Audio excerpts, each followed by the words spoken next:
today to the June 9th, 2022 San Diego Union High School District Regular Board Meeting. This meeting is being conducted in person at the San Diego Union High School District Academy, 800 Santa Fe Drive, Encinitas, California, 92024. At this time, I'm going to take a moment of silence on what's gone across the country. Thank you.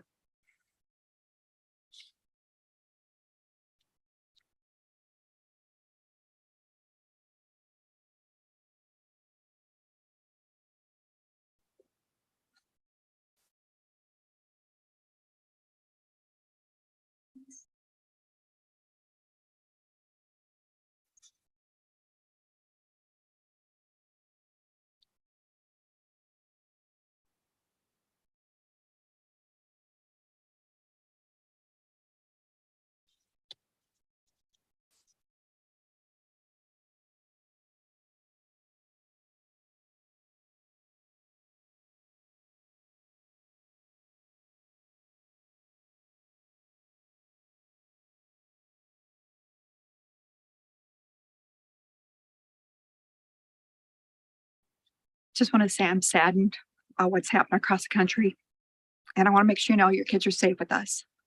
Every effort is made to make sure all of our children are in a safe learning environment. We have cameras all across our district and campuses. We prepare training for all of our staff, district crisis response team. My husband was part of that team when he was the fire chief. I'm going to tell you something, I was there with him, and they're very thorough, making sure that all your children are safe and taken to a safe place if there's an issue. I guess I can't say enough.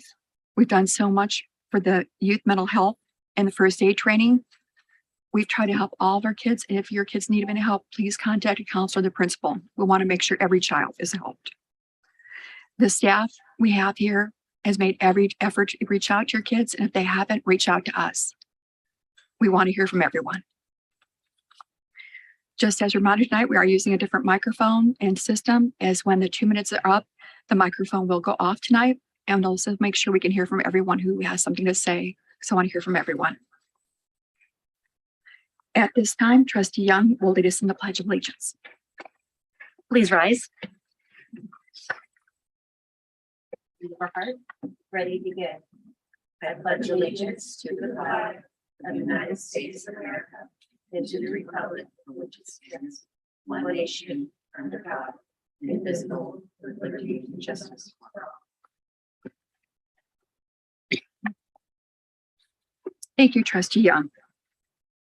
Moving to the approval of the agenda, do I have a motion to approve the agenda for the June 9th, 2022 regular board meeting of the San Diego Union High School District Board of Trustees as presented? So moved. Okay, I thought I heard Young, second Almond. Questions or comments? Yes, Trustee Muir, I did have, let me see, my microphone is actually on. A reminder that this evening I do need to depart by 7:30 p.m. due to a family commitment that was unable to be rescheduled. And I would like to request that for business related items, if there are action items on the agenda, if we could make sure to address those prior to 7:30, that would be very much appreciated. Sure. Thank you. Okay, I'll make every effort to make that happen. Thank you. Roll call, please, Fabi.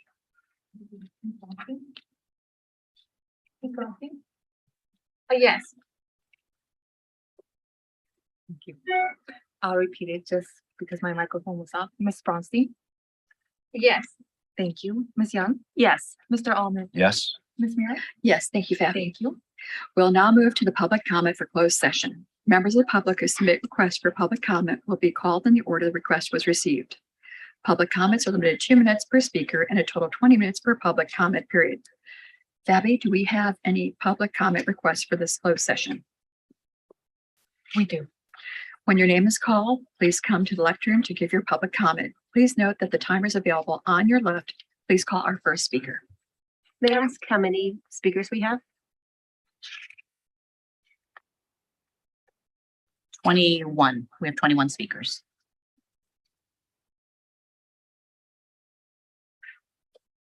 It looks like plus. 26. Oh, I'm sorry. We have 26 speakers. Is there any ability to shorten the length of time so that we can hear more speakers? That would be up to Trustee Bronstein. She's the one who's leaving here tonight. I'll leave that up to you, Julie. Yes, I support that. No, I do not support reducing the number of time per speaker. I'd like to keep it at 2 minutes. I think less than 2 minutes is not appropriate. But if you have 26 speakers, I would like to get as many of them heard as possible. They come out on a afternoon, 2 hours before our actual board meeting. It's your prerogative mode of I know the number of speakers. it is.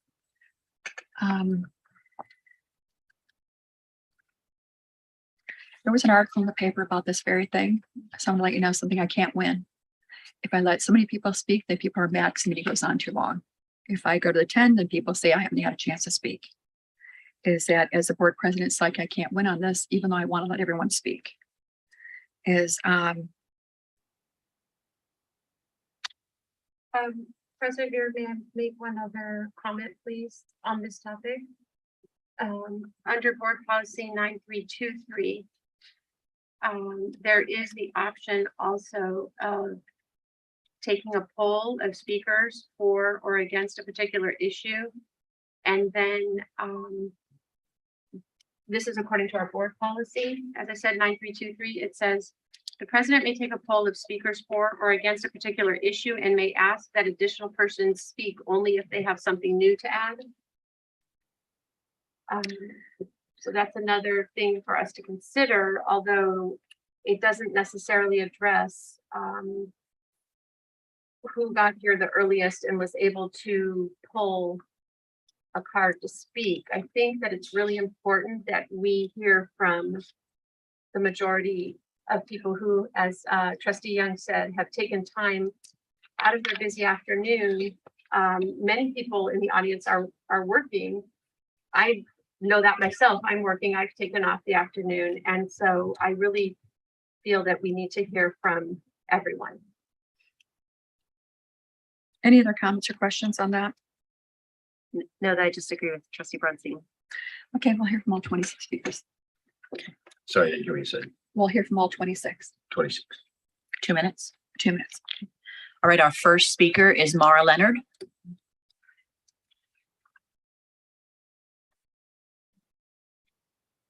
Happy Pride Month, everybody.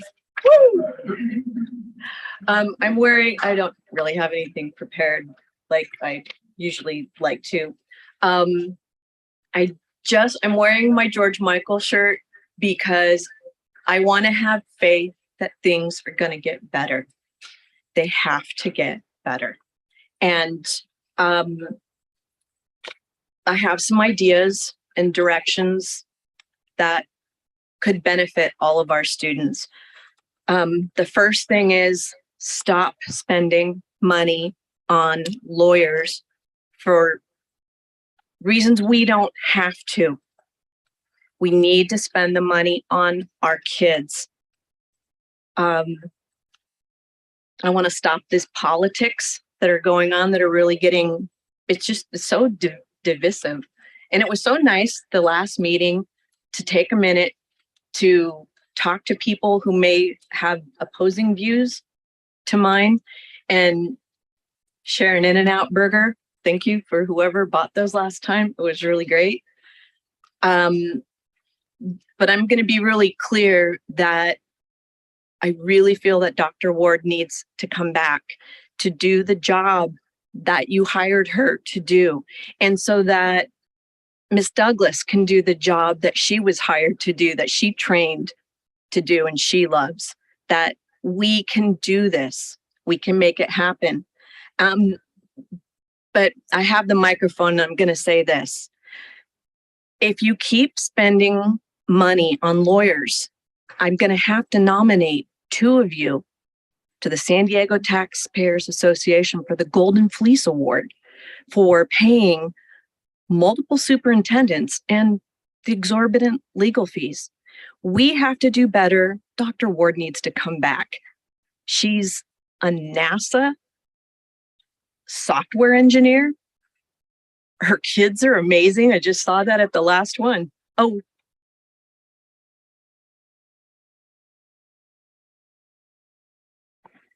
Our next speaker is Journey Ward. All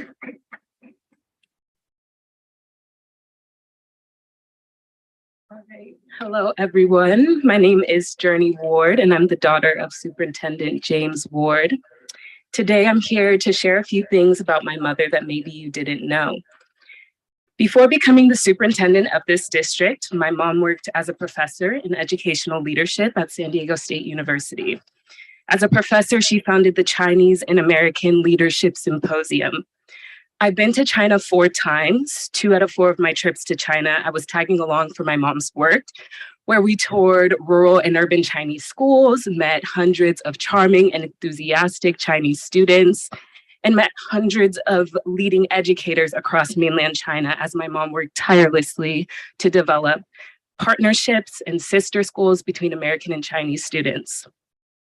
Without me, my mom has been to China 15 times and has been to Zhenyang, Beijing, Shanghai, Zhuzhou, Hangzhou, Fuzhou, Guangzhou, Nanning, Chongqing, Shenzhen, and Hong Kong, or as it's called in China, Xianggang. Because of my mom's work and the opportunities she's provided me with, such as enrolling me in Mandarin immersion schools where I've learned to speak fluent Mandarin, 我也爱上了中国，并将在今年8月搬到香港。在国外完成1年的出国留学。I know my mom very well. She is kind, generous, understanding, accepting, hardworking. And because I know this about my mom, I would never call her a liar or a racist because that's completely conflicting with who she is. And I know that a lot of people in this room do not know my mother, so I forgive you for calling her these things because you haven't had the opportunity to find out just how wrong you are. What I've witnessed here in this room and for the past few months in this district is hate against a person that has demonstrated nothing but love for Chinese people. The country has had a rough few weeks, and you all need to ask yourselves what you want for the students in this district because they're what matter.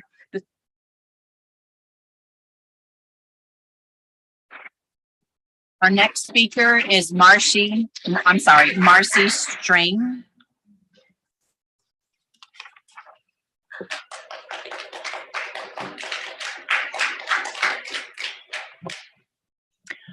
I'm a gay woman with kids of color.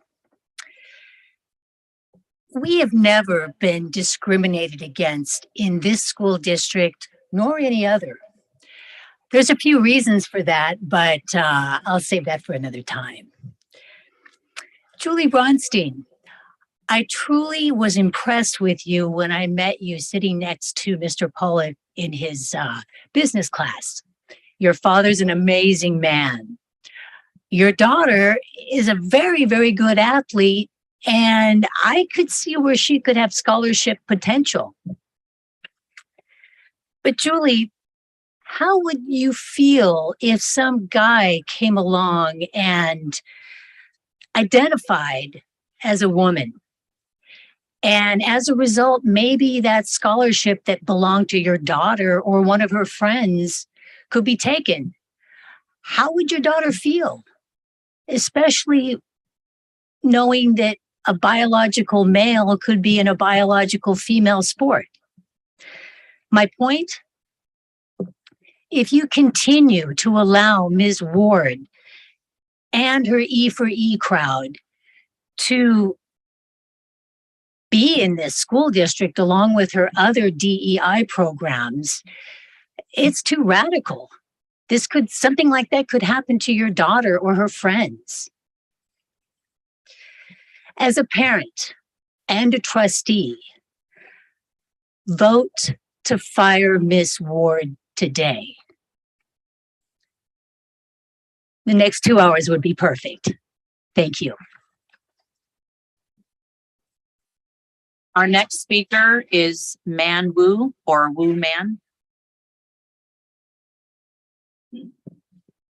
Dear trustees, I have been a Carmel Valley resident for more than 20 years.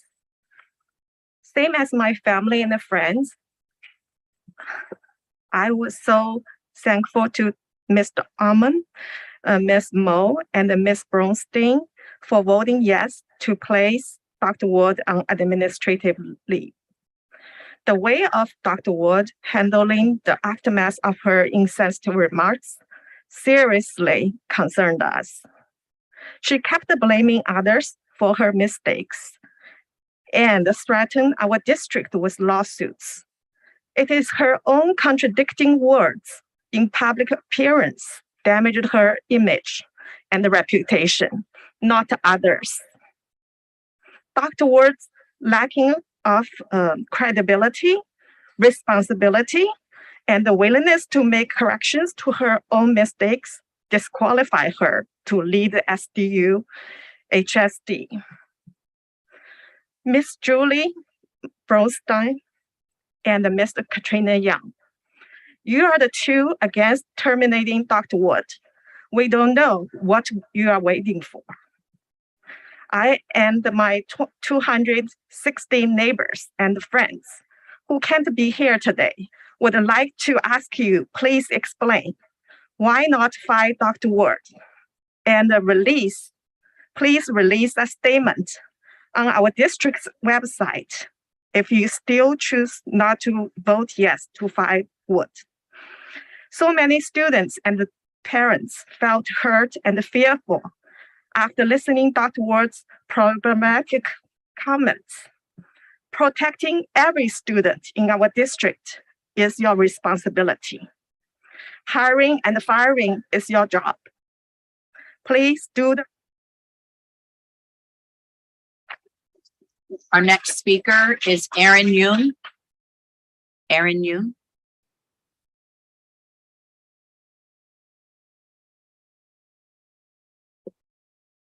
Hi.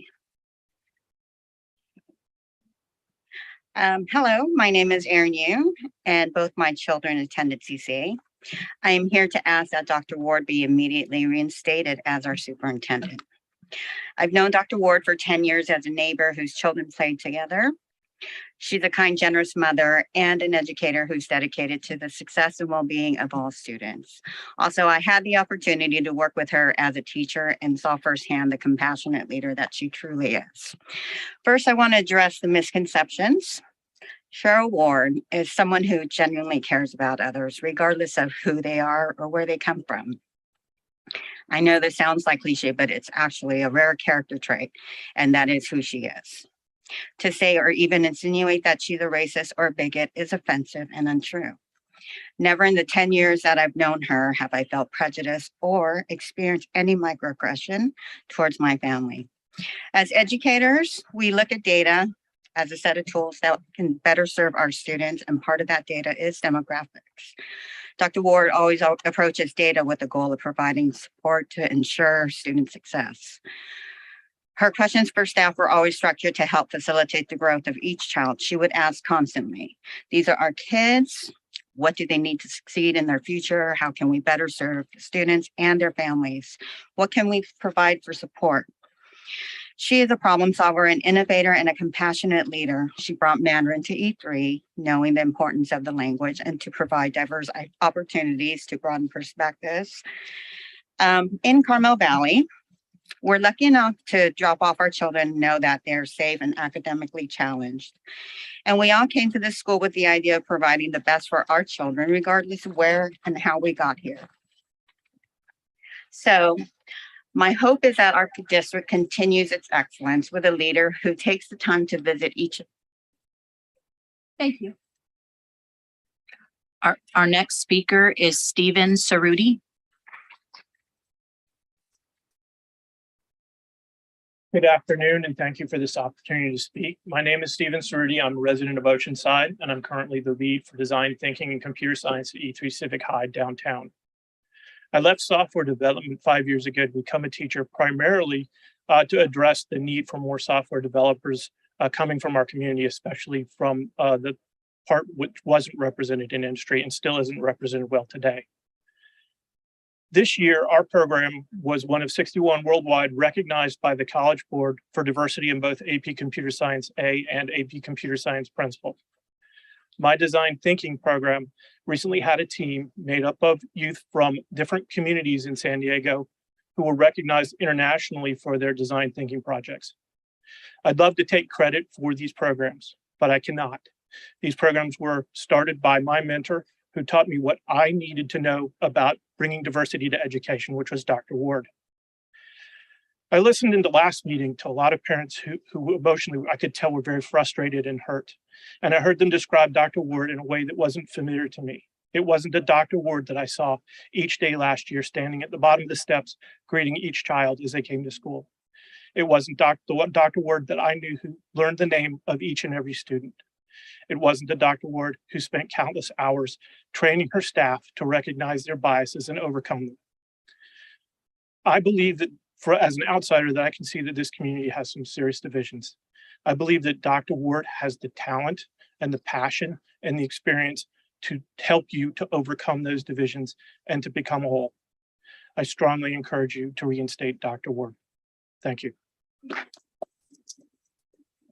Our next speaker is Stephanie Dominguez. Stephanie Dominguez.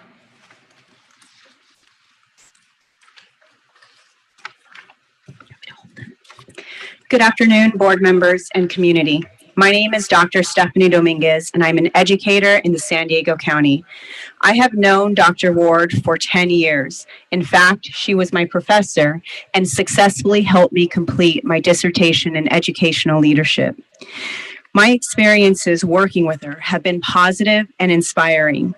During the 10 years that I have known Dr. Ward, I have known her to be inclusive and respectful of all community members.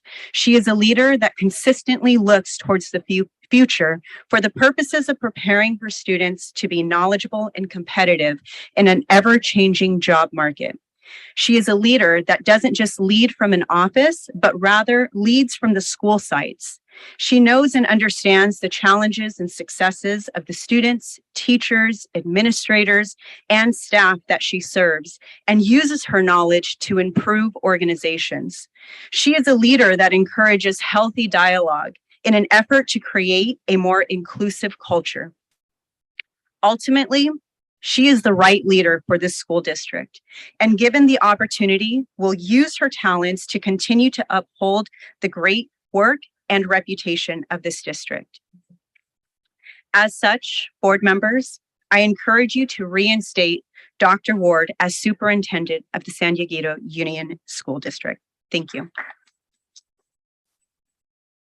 Our next speaker is Holly Butte.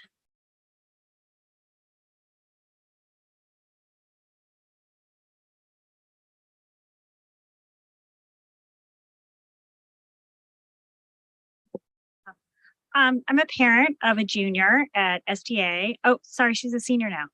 And I just want to say that speaking in regards to closed session, I'm supportive of you guys making decisions that don't take money away from our kids.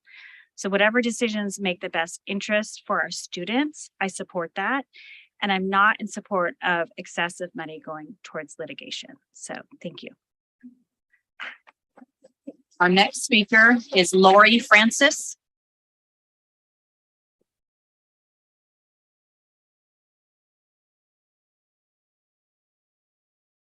Good afternoon.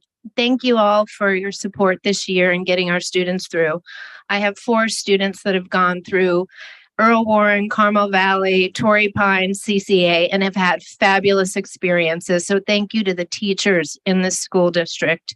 The greatest strength of San Diego is the collaborative nature of our school district.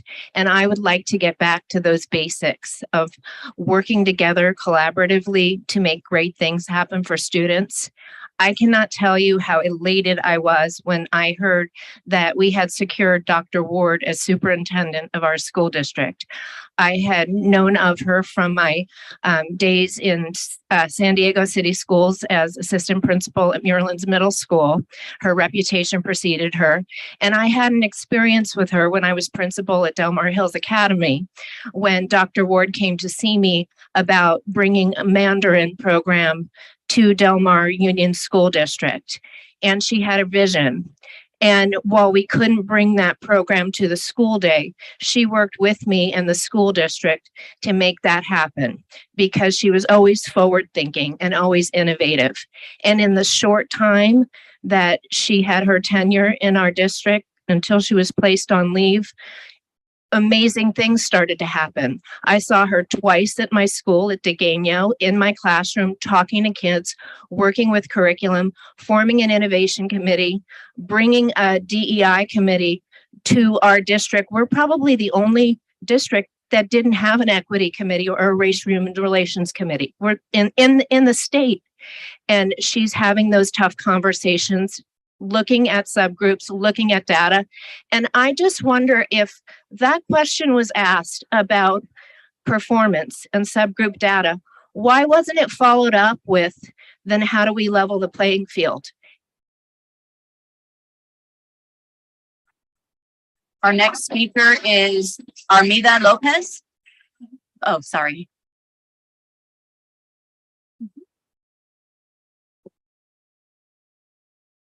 Buenas tardes, mi nombre es Armida Lara y yo conozco a Dr. Ward hace 4 años porque mi estudiante es de la escuela E3 Civic.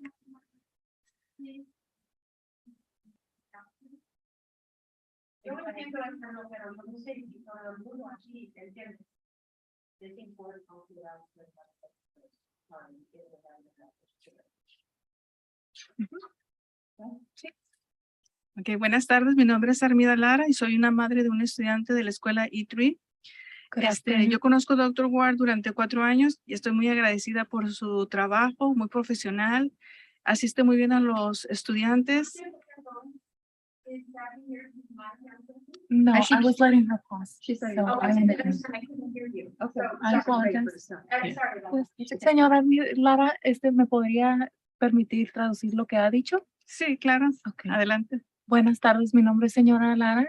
Yo conozco a Dr. Ward porque mi hijo Kurt es estudiante de la preparatoria E3 Civic High.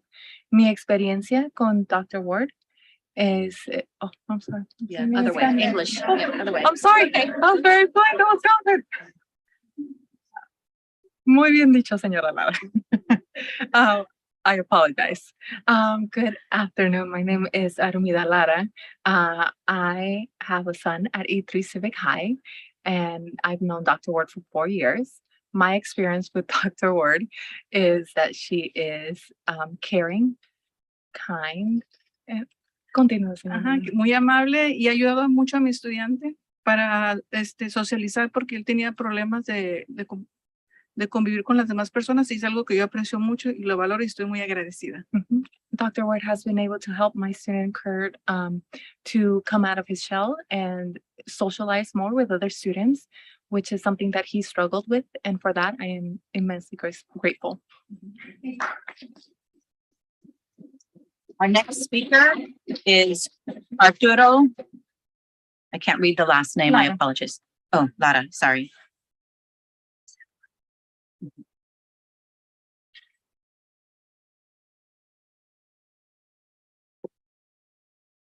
Hello, my name is Arturo Lara, and I got students in E3 downtown, and Dr. Ward is so nice.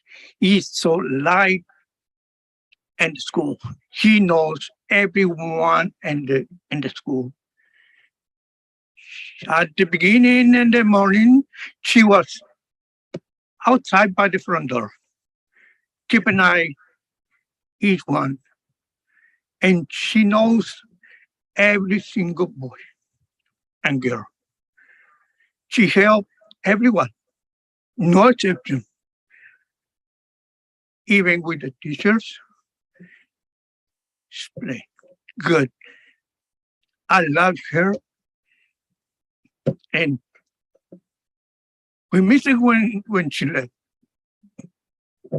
But she is so nice. And she helped to everyone and they got to end in the school. And I like her, and we meet her all the time. Thank you so much. Our next speaker is Star Sultan Lerach. Sorry if I mispronounced that.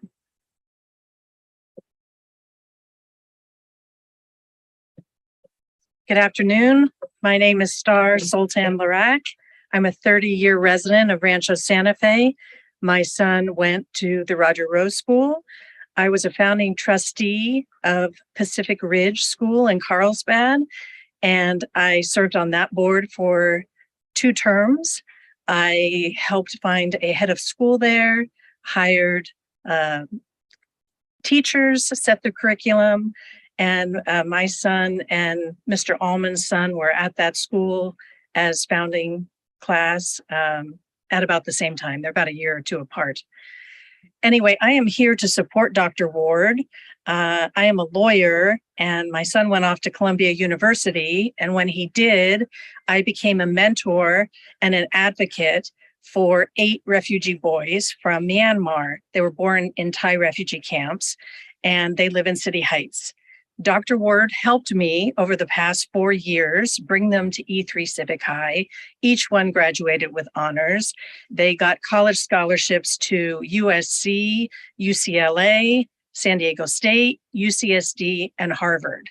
She is exceptional. She is one of the most exceptional educators I have ever met. And I don't know what has gone wrong here. Something terribly wrong has happened because she lays out the framework for each and every student to succeed. I was so thrilled when I thought she was going to be part of this district because E3 doesn't have many resources. And she's a magician. What she can do at E3, what she could do for your school, I just can't even imagine. And I know that you can all come together. In our society, there are very few heroes left. Educators are heroes. She's a hero. All of you are heroes. I really do appreciate your time. The kids depend on. Our next speaker is Xiao Ting Wang, and thank you for the pronunciation.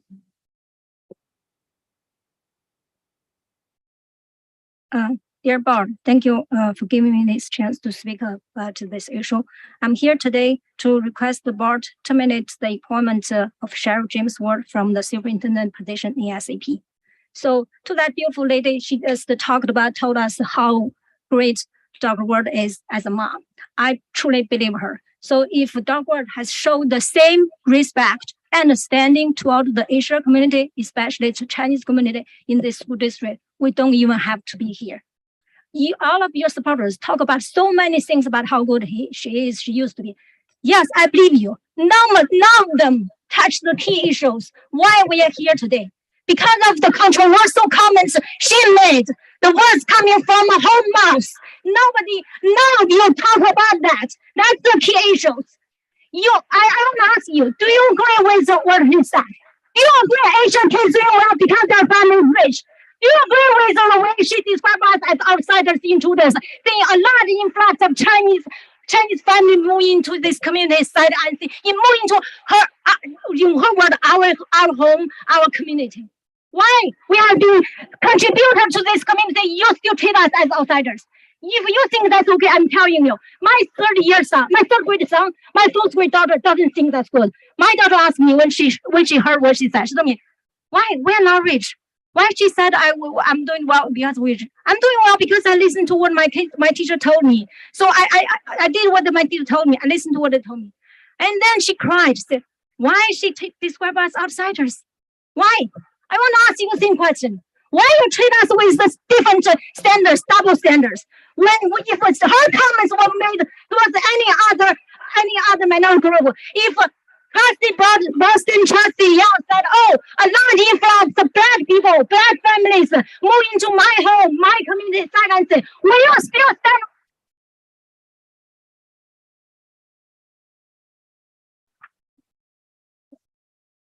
Our next speaker is Zhang Minshu. Zhang Minshu.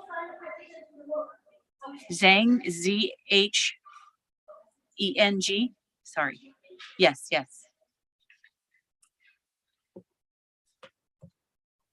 Okay, dear trustee, I'm so glad that we finally have a fantastic superintendent. However, it is definitely not Ward. It is Tina Douglas, the interim superintendent. As you know, Ward has given the most offensive, divisive, anti-Asian statement at DEI training. It reflected her real thoughts and intention and proved Ward is unqualified. Last April, Trustee Julie, Arman, and Muir made the right decision to put Ward on a leave of absence. That's great. Yet, we taxpayers are still paying $23,000 a month for Ward to be on vacation. What's wrong with this system? I demand Trustee Katrina and Julie to give a public statement telling we voters why you want to keep Ward after more than 2,500 parents signed a petition to remove her. Why is Ward still here? Over the past few weeks, my Tory Hills neighbors and I keep asking, why does Julie Branston keep Sherry James Ward on the payroll? We voters expect you, Ms. Branston, to finish up and fire Ward today. Thank you. Our next speaker is Jason Zhao. Jason. Okay, our next speaker is G. Baohu. Did I pronounce that right? Yes, me. Thank you. Miss Julie, I have a few words to say to you. I was so touched by your closing remark at the board meeting on April 20th when you said what the comments was wrong. And also, I appreciate your stand with Alman and Mo to remove Ward from her position representing parents. I really appreciate that. And also, I trust your story that 50 years ago, through your childhood, you and your family, your parents, have been the victim of the racial discrimination. I can feel the pain because right now I still feel the mistake, not the mistake, the racial discrimination caused by Ward. And I would believe you won't hesitate to improve the system if you could have the power at that moment as a daughter to protect your parents. And even now, you won't hesitate to protect your daughter as a mom. And now, if you could hear all the area file from this school district, I will expect you can hear our voice. Just file Word for cause to improve the system, to improve the system. You would expect you have the power 50 years ago till now to improve the system. Nobody will be there. Nobody will be hurt by the racial discrimination. And file Word if you want us vote you in the coming November. We trust you. Thank you so much. Our next speaker is Peng Peng.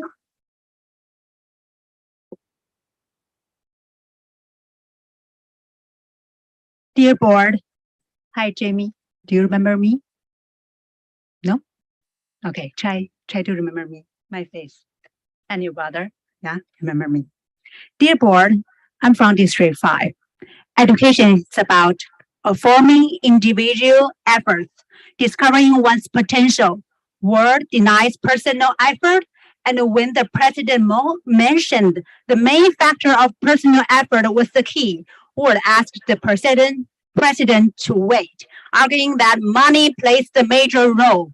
Her words discouraged those who wanted to change their destiny through education. In the same school district, how many students are affected by social economically disadvantaged in the same school district? As Mr. Alman mentioned, we could pull data for students that are identified as social economically disadvantaged and see who those kids are. And also, it mentioned we could have social economically disadvantaged Asian students that are not doing so well. She didn't have data, and she made assumptions based on her own bias. Julie, Katrina, you educators, you helping educators, I trust you.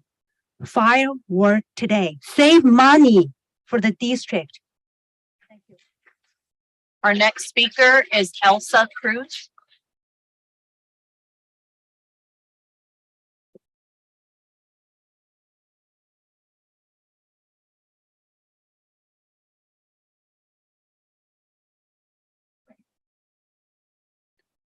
Hello, everyone. I am here. I met Dr. Ward back in 2017 when my oldest daughter was enrolled at E3 Civic High, but I didn't really get to know her after 3 years later when my second oldest daughter enrolled at E3 Civic High. My daughter my second oldest, during her freshman year, experienced a difficult freshman year. And at that point, Dr. Ward took her under her wing and became her mentor. And she worked with my daughter very closely to improve. She had really bad grades during her freshman year. And under Dr. Ward's wing, she was able to improve. She's now graduating from E3 Civic High this year. She's an honor student. Her name is Daphne Nunez. And if it hadn't been for Dr. Ward and the support that she provided to her, I don't think that she would be graduating this year with honors and attending UC Riverside. I'm here because I've been having to raise 4 daughters on my own, and I had to rely on people like Dr. Ward.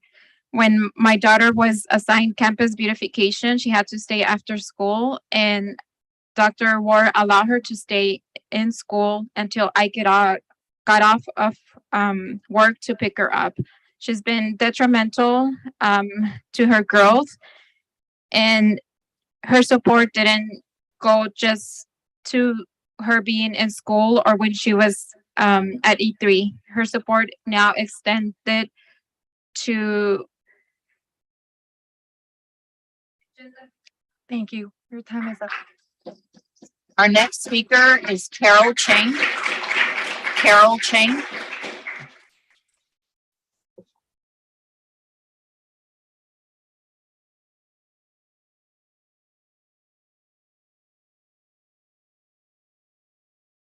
I think you called Carol Jane. Okay. Thank you.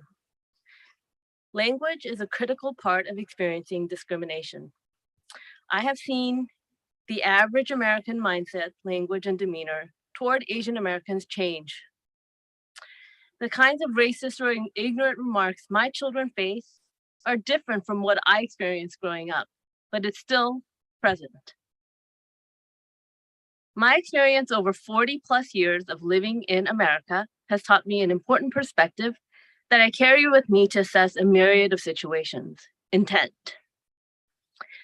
There are many complex factors that do not allow some individuals to have learned the appropriate language to use when addressing issues of race. For example, the negative connotation to the word influx.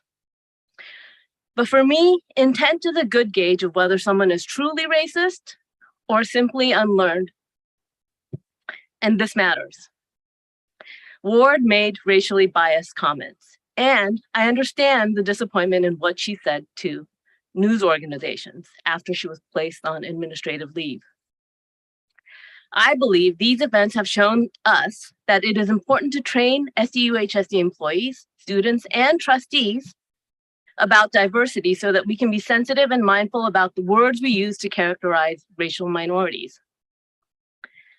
In the last year, San Diego has had 4 superintendents. We need stability. Please reinstate Dr. James Ward and get our SDUHSD administrative team the necessary training to prevent this from happening in the future. Dr. Ward has 3 years left in her contract that Trustee Muir and Mr. Allman supported. A wrongful termination could cost our district millions of dollars. Where is that money going to come from? Thank you. Our next speaker is Zhang Repitu, Z-H-A-N-G. Sorry, I should have worn my glasses. Thank you.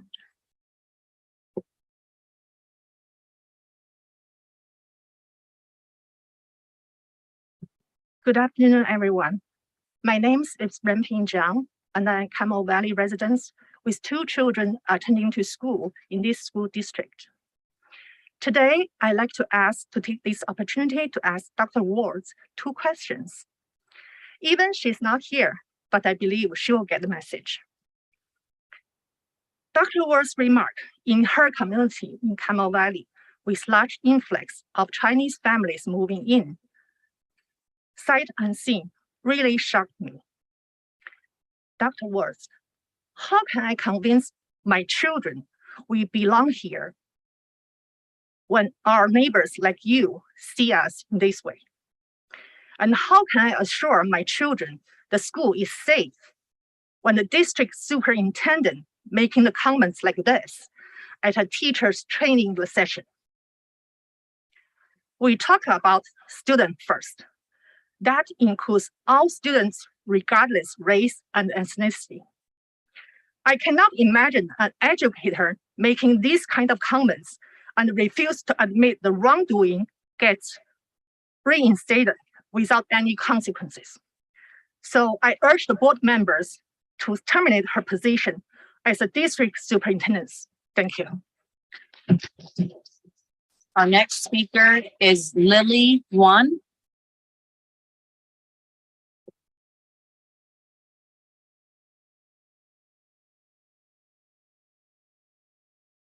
Thank you for the opportunity. I'm a mom with 3 kids in the school district.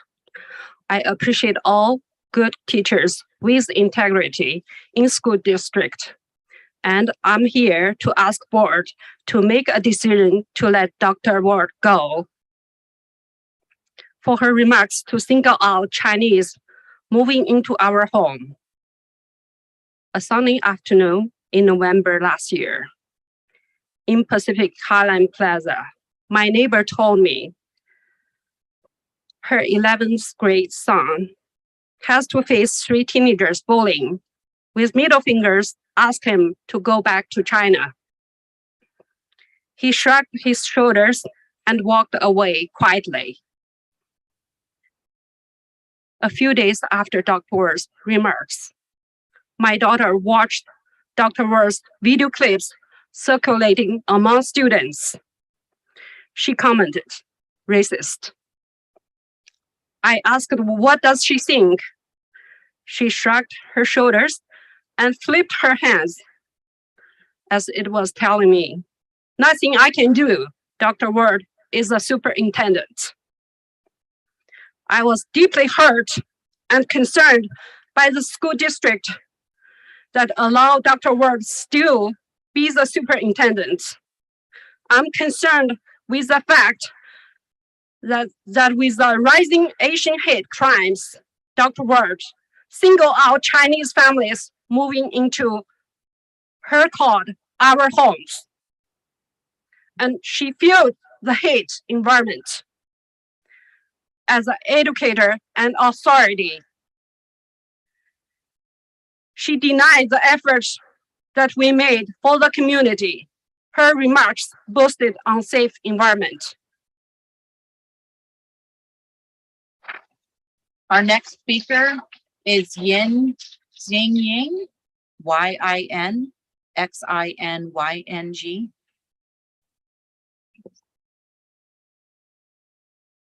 Thank you, Board of Trustees. This is the first time I'm making any public comments in a school district meeting. So I just want to know how much effort we first generation immigrants make. When I was in graduate school, I spent 9 hours reading a paper that my colleagues only need to spend like maybe 2 hours, and they say, "Oh, this is a hard paper," right? So today it's really, really hard for me to stand here also, but I think the district needs a leader that can do better, that can unite us, unite the whole district, and can truly provide an inclusive and equitable learning environment for every student, and support teachers to provide the needs that students need to thrive and to succeed, to close achievement gaps. We just need a better leader than Dr. Ward can do. And I also truly believe she is a great mom. She's a great neighbor, as other people describe. But as a school district leader, I don't see she is qualified to be a superintendent of a school district. I'm actually really shocked that she was a previous college education professor and still made those really, really biased comments. As an educator, I think I'm an educator too. I think the really, really basic thing for educators is to constantly reflect on his or her own unconscious biases. And Dr. Ward's comments and her following statements and interviews doesn't demonstrate that. So I request Dr. Ward to be removed. Thank you. Our next speaker is Yi Jiang, Jiang.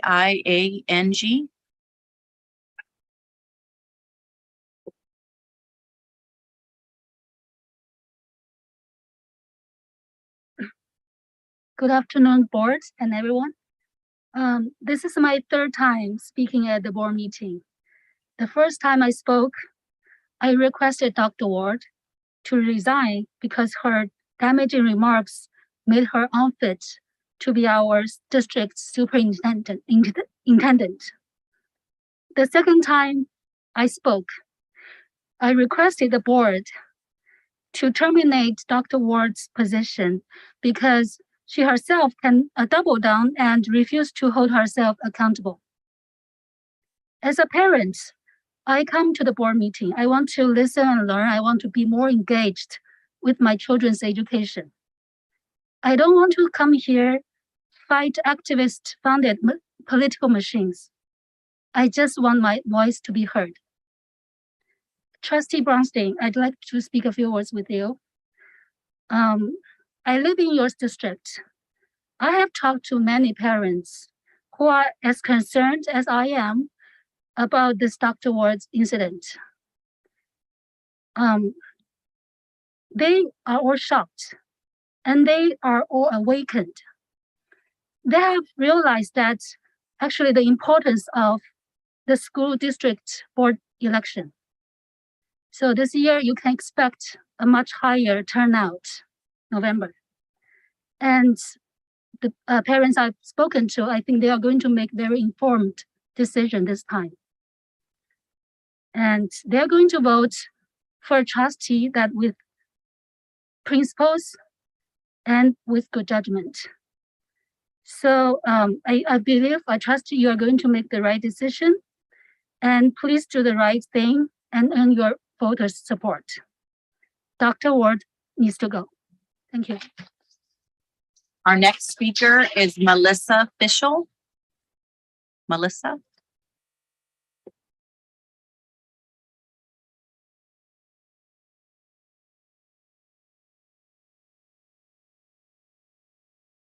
Hi, can I ask for a clarification? Is this for the non-agenda item or an agenda item for the closed session? It's for closed session.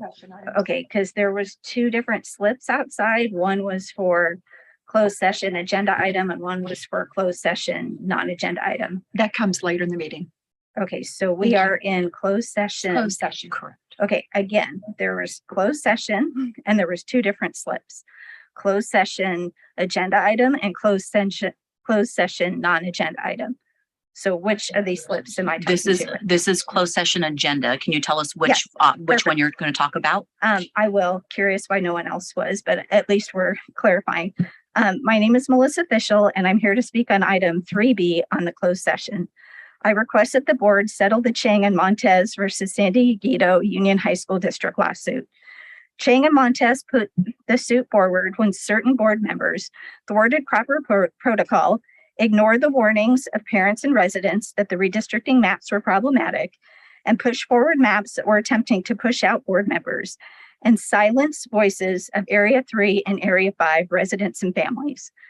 Dr. Ward worked to allow people from Area 3 and 5 to have a voice by sending communication to San Diego Board of Education to alert them to the redistricting map. I don't know, put whatever word you want, shenanigans. So, and again, just to clarify, we will have a session, an ability to talk to non-agenda items for closed session. Is that correct? All items on closed session are agendized. So there's things that are not on the agenda. And right now we're talking about closed session. Okay, so your slips were confusing, so you might just want to take that. So given that, I also want to thank the teachers and staff for making our schools great. I also wanted to take a moment to read some of the protocol. I printed out the governance handbook from 2020. It was dated December 17th, 2019. I don't know if there's a more current version. The only person who signed that is Mo Muir because she's the only one who was here. So as quickly as I can, core values for the board. We are committed to the safety and wellness of our students. We are committed to the safety and wellness of our staff. We will make decisions based on what is best for students. We will focus on the positive aspects of our district. We will work together to meet our challenges. We will model the type of behavior we expect our district. Individual trustee standards. Keep learning and achievement for all students as a primary focus. Values, supports, and advocates for public education. Recognizes and respects differences on perspective and style on the board and among staff. Our next speaker is Baohu, B-A-O-H-U. Thank you. Thank you. Thanks for giving me this opportunity. Yeah, I sign. You can do that too. It's my time. Is this your second public comment card? I want to ask the board member 2 questions. Do you believe Ward can be the good model for your kids with such no integrity? I'm sorry, sir. Is that it's just one person per comment period, but thank you so much. File Word. Thank you. Our last speaker is Chuck Shen.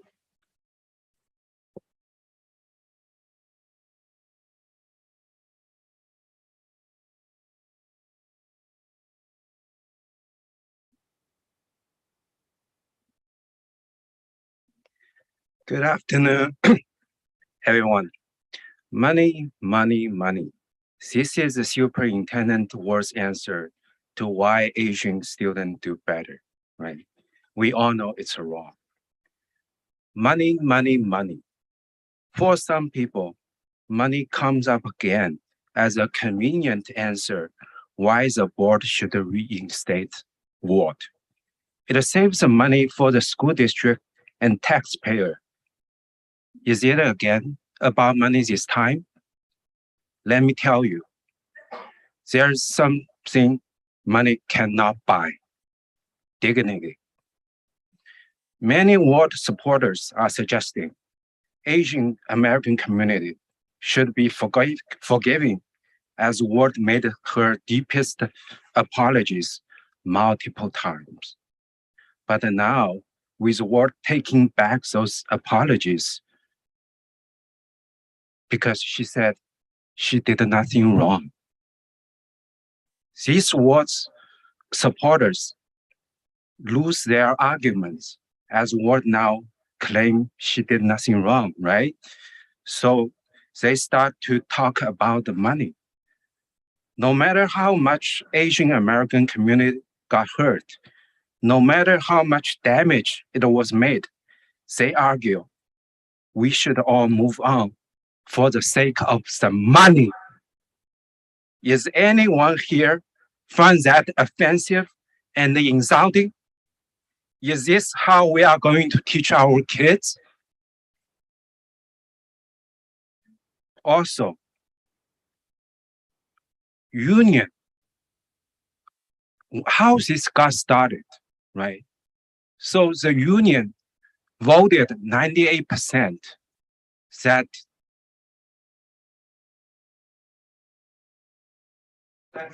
Thank you.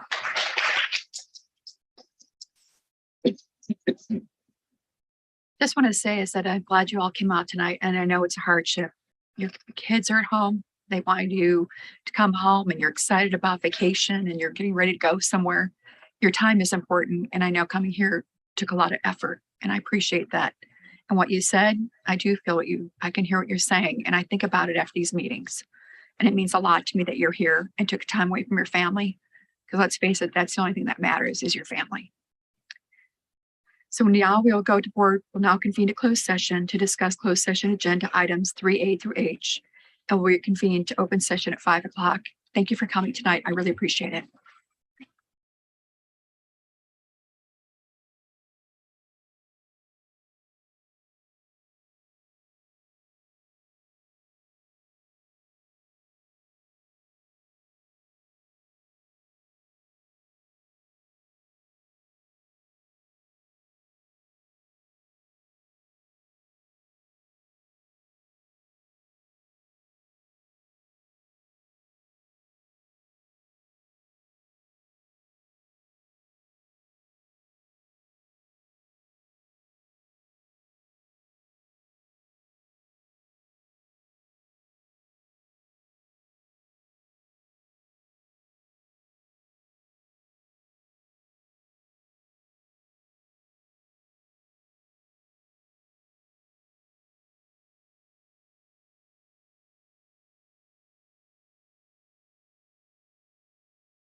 Again.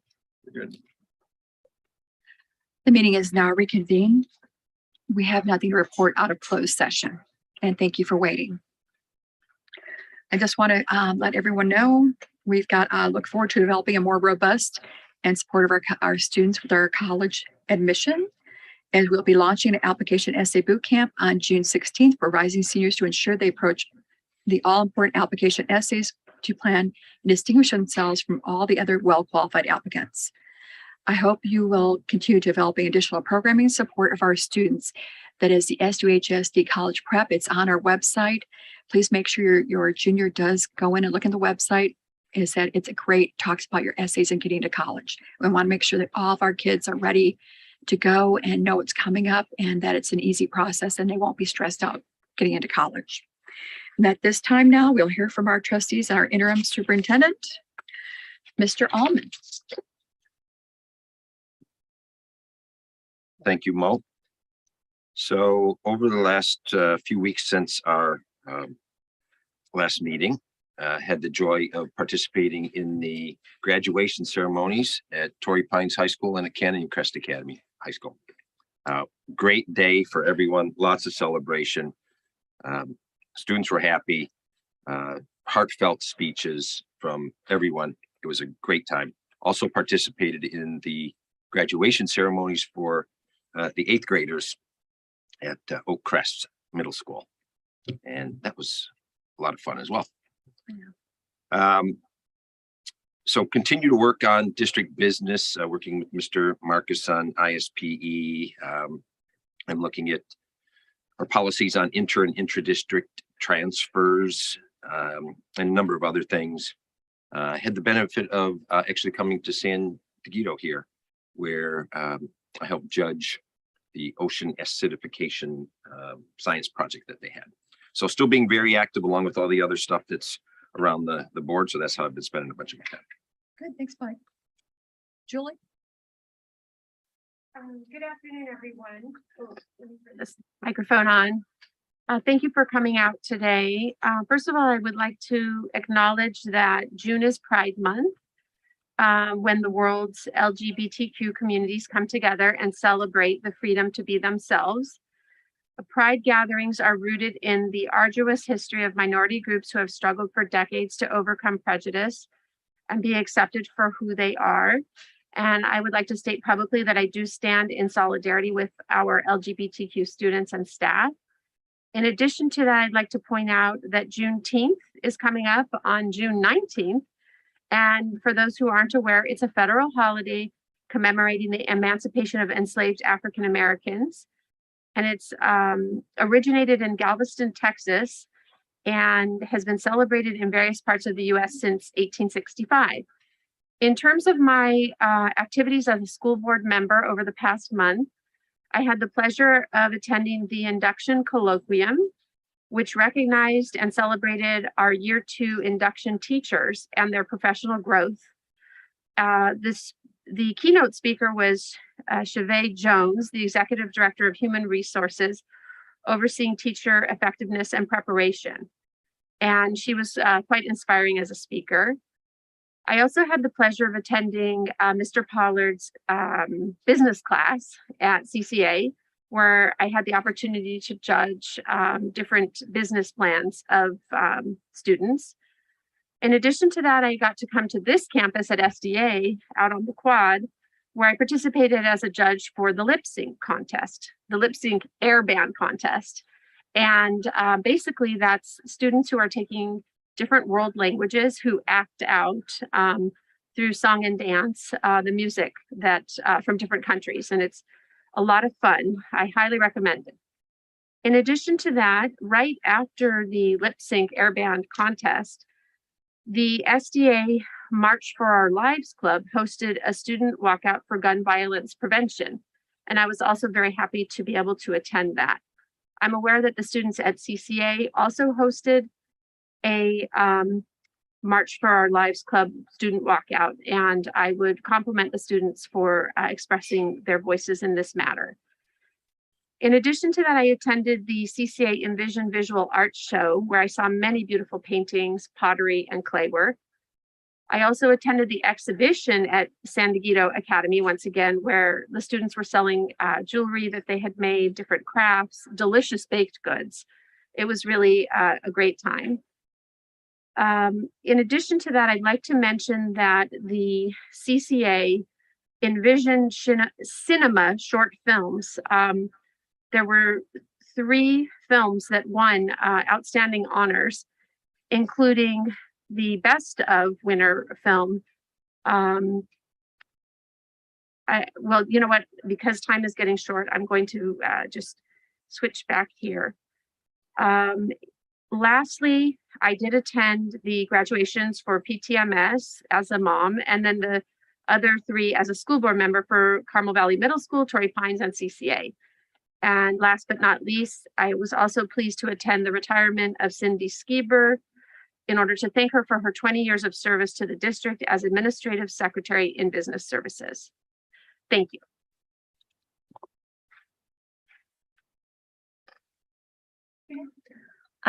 I also attended graduations. I attended Pacific Trails, Sunset, Earl Warren, SDA, and LCC. And I love how unique yet special all of our ceremonies are.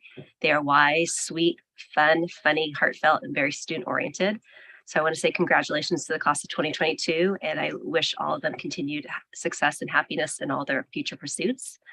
I was honored to be invited to grade presentation scores at for the Ocean Acidification Project at SDA. Sitting through 2 periods of about 10 presentations each, I learned a lot about that subject, and I'm repeatedly impressed with the creativity and intellect of our students. It was fun to spend a better part of my day inside a classroom with all of them. I attended the CSBA Delegate Assembly. The entire experience is an incredible opportunity to learn about policy, legislative initiatives, and the true purpose of serving on a board from other trustees across the state of California. We also spent a lot of time examining current needs, and at one point divided it up into breakout sessions where we brainstormed on better ways to support our schools. Some of the more noteworthy recommendations included creating policies to incorporate the student voice on boards, ongoing funds for mental health, formulating policies to ensure the effectiveness of board governance, including meetings, communication, ethics, conduct, and mandatory training, a multi-year state budget. I think Tina will like this one, to better align with school districts and fully subsidize or at least increase state funding for special education, placement costs, staff pensions, nutrition, transportation, and facilities. I want to thank our interim superintendent Douglas for posting the diversity and heritage calendar on our website. Coming up is Loving Day on the 12th. Juneteenth is on the 19th. And Helen Keller's birthday is on the 27th. And I actually learned today that she is the co-founder of the ACLU, which I thought was an interesting fact. And as Trustee Bronstein mentioned, June marks Pride Month, and it also is Caribbean American Heritage Month and Immigrant Heritage Month. So I celebrate all those, and I stand in solidarity with all those individuals and those communities. And that's it. Thank you. Mine's a little bit of a hopscotch here, as I know a lot of you think our past meetings have been very boisterous, and they have been. And you know what? When people say it's not good, it is a good thing, because we get to hear from you and we get to hear what you think. And that's always good when I hear what you're thinking and what you think about what we're doing. I did attend Lacoste Canyon, SDA, Degano, and Sunset. And I want to tell you something. Maybe the parents, you don't know this enough. You're the ones who made your kids amazing. Sure, teachers motivate, inspire, and support our kids, but it's the parents at home every day, right? Supporting your kids, picking them up, taking them to sports or taking them to music and being there in the morning and just saying, guess what? We're behind you. It's the most important that you do the job. You're doing all the heavy lifting. And I really appreciate that. When all those kids were bending down and I got to see where they're going to college, is that behind every successful child is 2 amazing parents, right? And or anyone who's there helping them or supporting them. And so I really appreciate that, you letting us take care of your kids. Besides the graduation, I guess you know this, I'm laser focused on college. I think we have great education, but I think we can do a better job.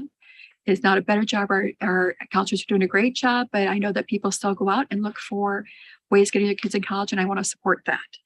Is that we talked about it as survey, and Mike, I want to make sure we get involved in that, I want to survey the kids.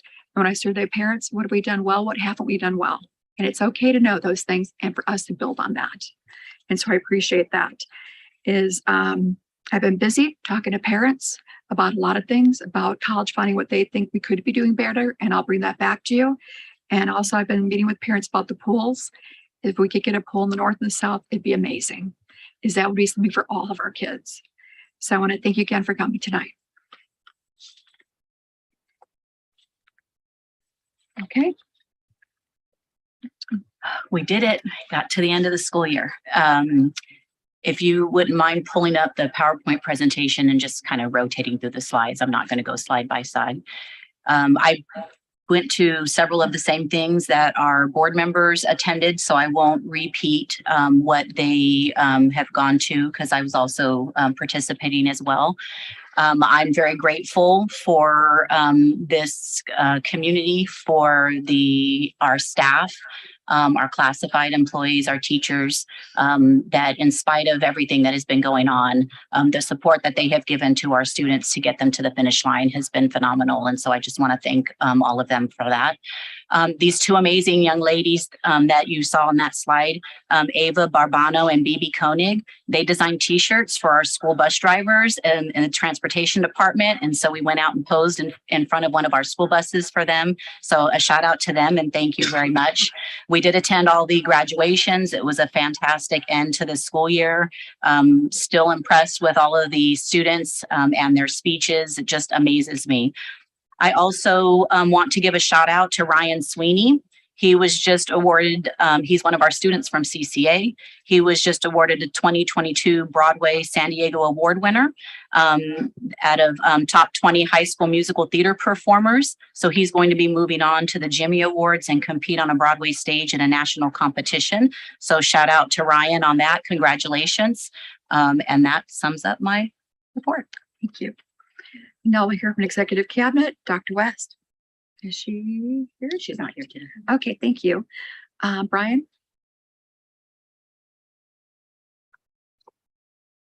Thank you. I just wanted to give a quick update. I know time is of the essence, but I want to thank Chuck Adams, 16 years in the district, currently serving as the AP at Oak Crest Middle School. Jesse Minland, 22 years in the district, currently serving as program supervisor. Both these individuals will be serving as our summer school principals as we start summer school tomorrow. I also want to thank our district counselors. This was the first year that we actually finished the school year and invited our counselors to work before we start summer school, auditing all the students' schedules to ensure that after grades were posted, students were in the right classes and they were taking all the credits they need towards graduation. So as of tomorrow, we started out with 725 students that enrolled in summer school. We have been able to whittle that down. So tomorrow we'll be right about 670 students starting summer school here at SDA tomorrow. So I just want to thank all of our teachers, staff. Today we had an in-service day with over 90 staff members. That includes classified and certificated staff. And we look forward to serving these students tomorrow and supporting them as we make our way through summer.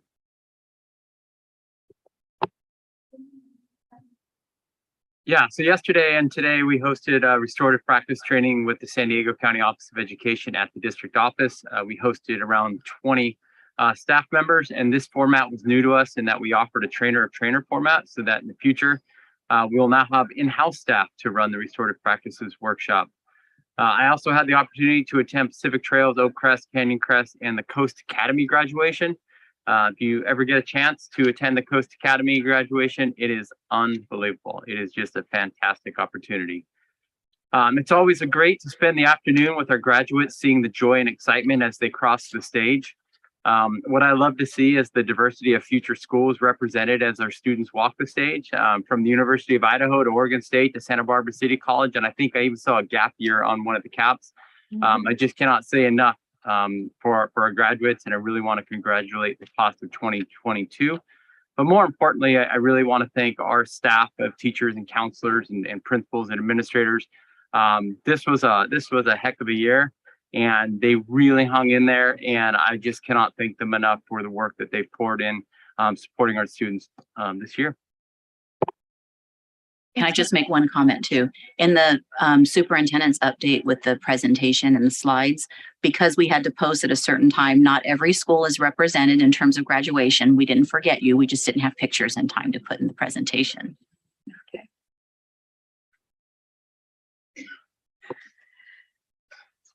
We're now in recognition. We'd like to start tonight by recognizing our Rising Star of the Year recipient, Giselle Reyes from LCC and Ian West from LCC. And I also want to give a shout out to Tori Pines, CIF State Division II champions. Board members and President Muir, our two rising stars that we wanted to recognize tonight, unfortunately, were not able to join us. One, Giselle had to work, and then there was a conflict with Ian as well. But I do want to recognize them this evening, even though they're not here. Both Brian Marcus and myself were able to go to the Rising Star recognition that the Carlsbad Chamber of Commerce puts on. It was an incredible breakfast and ceremony, and their speeches, again, I just am blown away by the level of maturity that our students have. It was amazing, and I went up and talked to them afterwards. I had no idea their speeches were impromptu, but even though they can't be here tonight, I do want to send a shout out and another congratulations on a job well done. So thank you.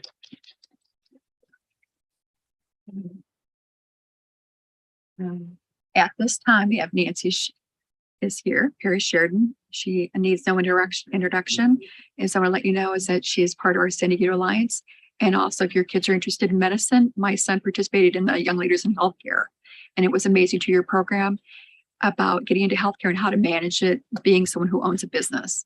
So Nancy, thank you so much for being here tonight. Is that we want to discuss your work at the San Diego Alliance and the Canine Unwind Therapy Dog Program. Yeah, so Nancy is an active member of the San Diego Alliance for Drug-Free Youth and has poured a copious amount of time and energy into our schools in supports of our students and families. I want to publicly thank Nancy for the work that she does with the Canine Unwind program and the Love on the Leash program, which brings multiple de-stressing events to our campuses that many students are able to attend, hang out, and pet loving dogs. And I'll say students, I would say staff and administrators also hang out and pet dogs for the afternoon. The Love on a Leash is a therapy pet organization, and other willing dog owners bring in their golden retrievers, corgis, as well as chihuahuas. And I'm pretty sure I saw a bulldog the other day to spread some love to our schools. Most recently, I had the opportunity to participate in an event at La Costa Canyon during the last week of school. Nancy started this year in November, offering 2 sessions, one at Oakcrest, one at San Diego. Then back at Oakcrest in December, back at Oakcrest in January, San Diego in February, and Oakcrest. She was at Sunset in March, Oakcrest in March, Earl Warren in March, Sunset in April, Carmel Valley in April, Oakcrest in April, DeGano in April, Sunset in May, and Oakcrest in May. And I wanted to list all those out because she's been with us throughout this year. And as I said before, it's been a challenging year, but it takes a village to really help our students get where they need to be. And Nancy's an important part of that village in really helping our students just get through some rough times. So I cannot thank you enough. Nancy expressed to me that the Canine Unwind program is meant to take students' mind off all their stresses and to bring a little joy and a lot of love. And I can say that wholeheartedly, her program has done that. Thank you.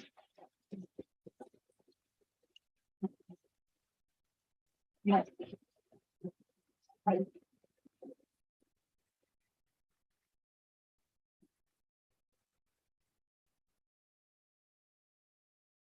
So I just wanted to say something is that I've talked to a lot of teachers recently, and they said a lot of kids are having a hard time struggling with what's gone on. And someone said to me, and I hate to use a dog as an example, she said, if you put a child in a house for 2 years and finally let them out, what do you think is going to happen? Is that this is so important what you're doing because the kids want to connect with something that they can love at that time. And so I can't thank you enough. Thank you. So it's customary that when we sometimes do our honorees, can we take a picture? Just real quick, just pause and take a quick picture. I think I'd love to do that.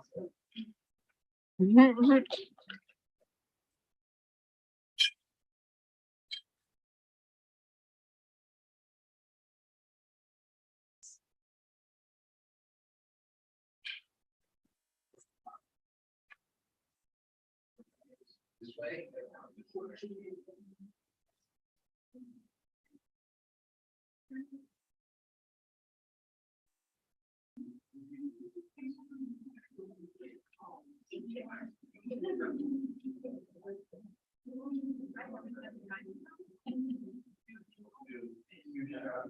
One, two, three. 1, 2, 3.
We'll now move on to comments for non-agenda items. Members of the public who submit requests for public comment will be called in order the request was received.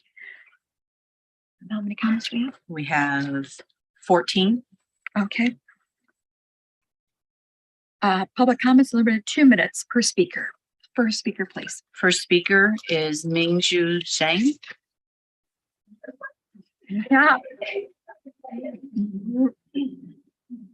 So, dear trustee, this is not in today's agenda, but I would like to suggest the board to put fireworks to be the agenda next time. I imagine if Julie, Katrina, or any of you dare to say an influx of Black people came to our community, sight and see, none of you will stay. You will be fired for cause the second day. So why word is still here? Yes, she apologized 2 times after her racist, toxic, harmful statement. However, later on, she talked to the media. She didn't do anything wrong. Do we know she did anything wrong or not? What hypocritic she is, how toxic she is. It's very toxic to the student, teach them to lie. That's why I say liar. Oh, the other side, yeah, liar. Then she began to sue the school district to waste our money. She doesn't care about the school. She doesn't care about the student. All she cares is about herself, her own agenda, her own money. She wants to get money from the school. She should be fired with cause, with no money. We should not pay her. As taxpayer, I'm not happy to pay her on vacation. All she cares about herself. Let's say again. She is totally unqualified as superintendent. She's not even qualified to be a teacher. She may be a good parent. That's okay. Her kids like her. So words should be fired for cause. Now, to save school money, we talk about money. Thank you. Our next speaker is Wang Xiaoting. Thank you.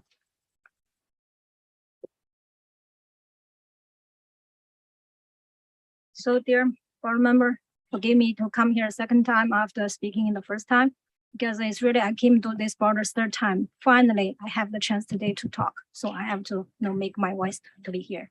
And you are all doing here overall right now, it's near the end of the school semester. People are wrapping up a lot of work, things happen in the school district. People who have doing amazing good work are rewarded for their hard work. That's exactly what we do, right? So I urge you to also wrap up and finish the issues around Dr. Ward's employment in this school district. As I just mentioned in my first talk, I urge you, I'm here to request you to remove her from the superintendent position.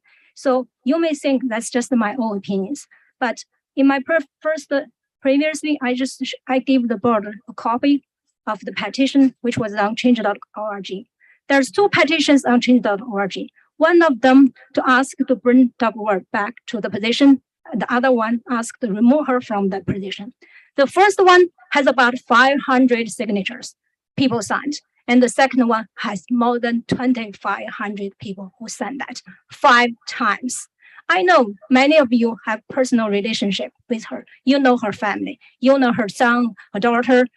I just see some of you have, talked with her, with their family, very nice. I know. So how do you make sure you make the decisions by representing the benefits of the most peoples in this school district instead of just purely based on your own some relationship or your own thoughts or things like that?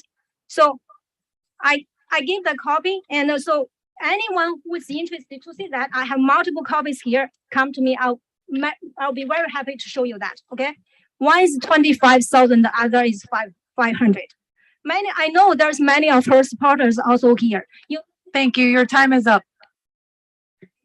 Thank you.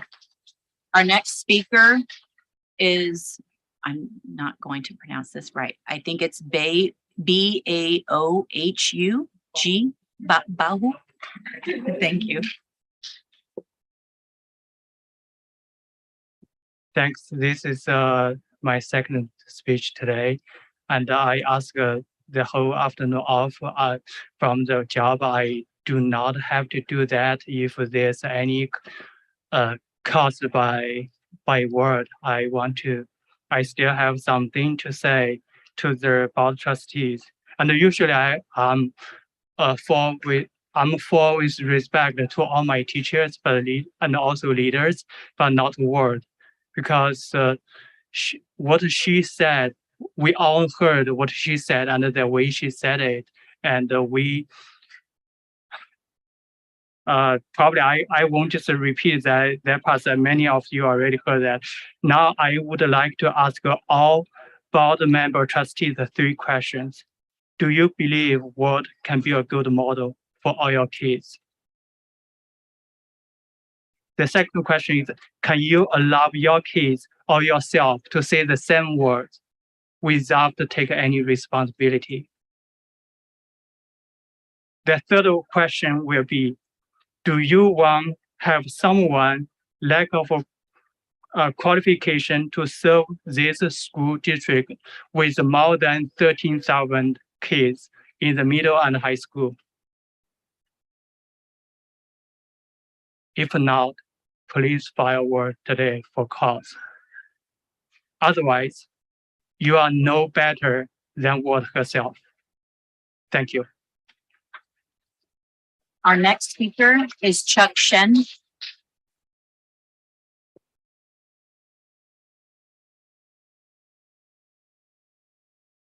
Good afternoon again, everyone. So my son just graduated from CCA last Friday. I think he really enjoyed the last year as a high school, right? I think it went very smooth, as it can be. I would especially thank Superintendent Miss Douglas, and I think we can do it without word here, right? And also I would like to thank Trustee Mir, Orman, and Marcy for your votes to reopen the schools. First in hybrid mode, then reopen fully, right? And so my son will be able to meet his friends and teachers in person after the shelter in place supposed to just be 2 weeks, right? Sadly, one of his close friends in his childhood didn't survive till the reopening day. I wish him well in the heaven. Trustee Young and Gibson voted against the in-person option. Looking back now, Trustee Young, do you regret your votes? The teacher union wants to reopen until it's safe. When will it be safe? Are we safe now? I bet the answer is no, because you are wearing a mask now. So safe reopen is just an excuse, very lame excuse, especially at the time the teachers have been vaccinated as essential workers. There's a saying, if it walks like duck, talks like duck, it probably is a duck. I will say, when a trustee is mainly funded by a teacher union, supported by the teacher union, voted on the side of the teacher union, Thank you. Your time is up. Our next speaker is Tang Tang.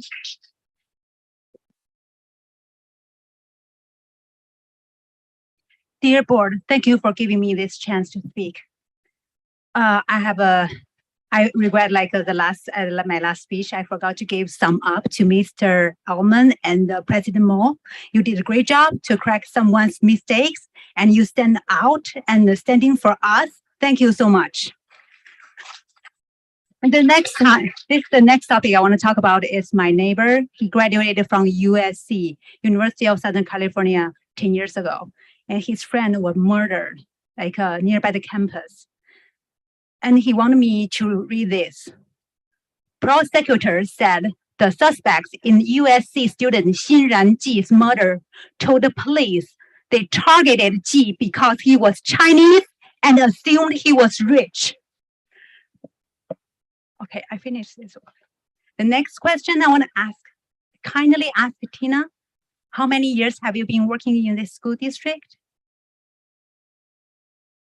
Couple of years, right?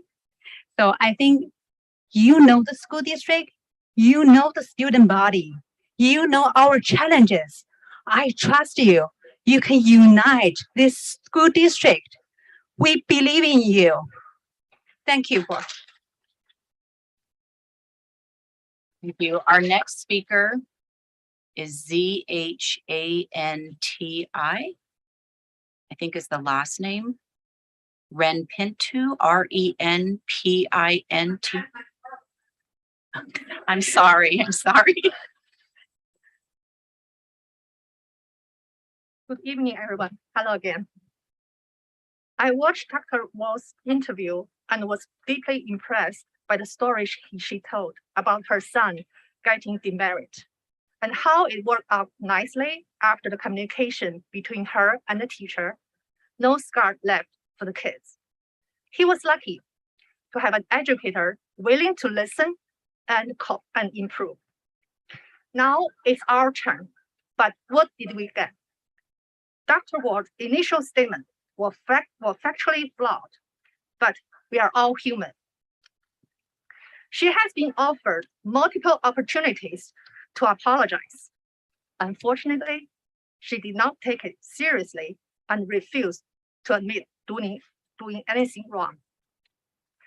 Dr. Ward, you motivated me to come to this meeting, doing just as what you did to provide an emotional support to my children. Dear Board of Trustees, our district deserves a highly qualified leader, and our students deserve an educator with passion, heart, and integrity to ensure the students of all races and ethnic backgrounds have the opportunity. Please vote to terminate Dr. Ward's employment if you put students first. Thank you. Our next speaker is Lily Huan. Lily.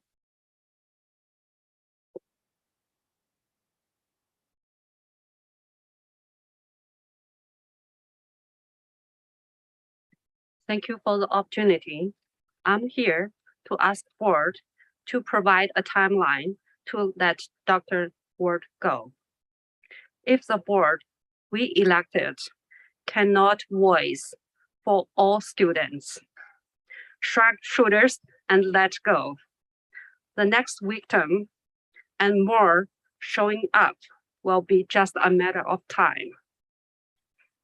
Imagine your kid have to face a hate or bullying without any support, alone. Things will be even worse. Dr. Ward should not lead by bad example. She cannot continue pose negative impact to our kids and our community. She should not get paid anymore as she cannot perform. I'm here to urge board we elected to make the right decision to let Dr. Ward go for the safety and benefits for all students and our community. Thank you. Our next speaker is Melissa Fischel. Melissa?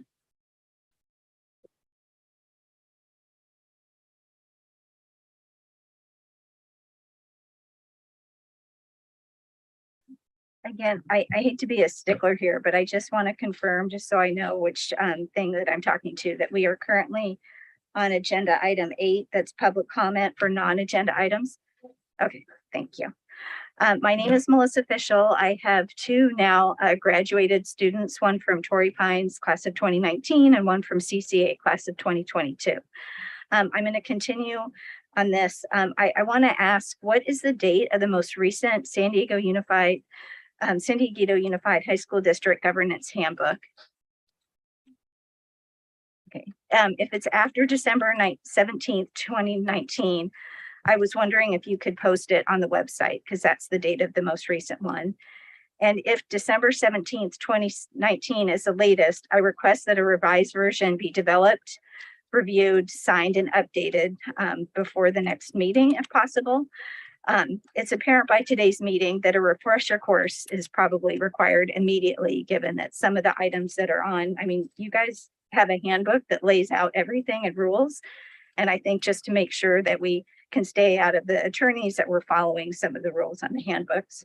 So I'm going to continue to read in my time the governance norms, focus on the interests of the students, be trustworthy and maintain confidentiality, participate and interact as a team, be courteous to each other and our constituents, show respect for each other, staff, and the community, communicate openly with honesty, commit the time necessary to govern effectively, be informed and prepared for meetings and duties. Not take disagreements personally, though I understand this evening that would be a very hard task to do, given that some people are attacking board members. Not surprise staff or fellow trustees, listen openly for understanding, share the same information base. I'm going to read that one again. Share the same information base. Not make assumptions, ask questions for clarification, respect the history of the district while focusing on the present and future, accept and support the majority, and request breaks as needed during meetings. And I'm sure you guys could. Thank you. Our next 2 public comment cards already spoke, so I'm not going to call them again, but just so that you know, it's Ji Bao Hu and Chuck Shen. So I know, I'm so sorry. Somebody has to give me a training after. Jing Xie.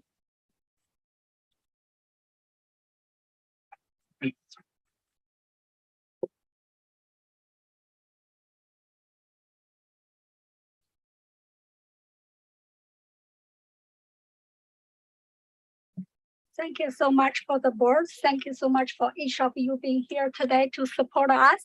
Sorry, I have this glasses on because I'm not famous, because I'm not a celebrity. I'm just the Chinese full-time mom, because I just had an eye surgery less than 40 years. I cannot wear the regular glasses. That's why I'm being here like this. The reason I can be here today is the first time I've been here too. I did not have a chance coming before, but I'm really pay attention close to really everything about this incident chaos. I'm the full-time nurse. That's why I'm working very busy schedule, and I never call out sick.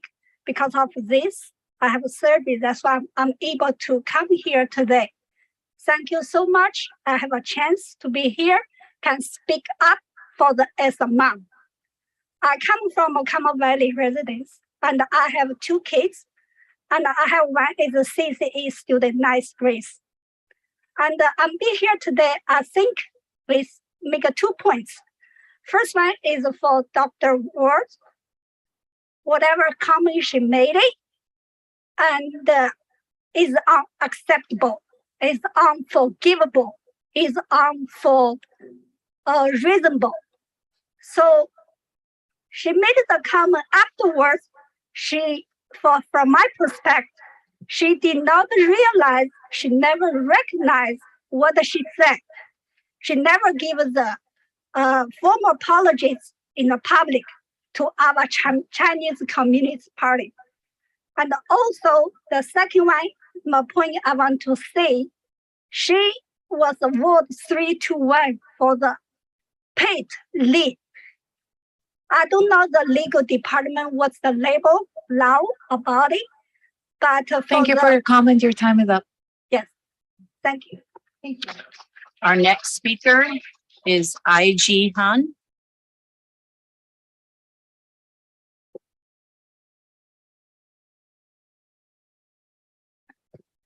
Dear board members and everywhere today. Well, my name is Angie. I'm a resident from Trustee Area 5. Thank you very much for your votes to put Dr. Ward on administrative leave. Thank you again. Well, this is the first step to let her think over how ignorant, wrong, and divisive her words are. However, she broke her own apology words when she was on medias by claiming that going back over what I said, I could not find anything wrong. So all the so-called sorry was just a show or maybe a lie. She had no credibility at all. If she still holds the position without taking any consequence, what kind of a message the board is sending to everyone in the community? And what type of person, what kind of leadership do we have? It has been a national impact. We have to make a decision. Dr. Ward's remarks back to April 11th insulted both Asian and Latino communities. She is very subjective when making comments, which makes her unqualified to be a leader. She keeps blaming others instead of taking a serious attitude on herself. She only knows how to shift and blame others, but she doesn't know what the responsibility is. Well, it's a shame if she'd still keep taking the lead of our school district. She's not qualified to be a leader.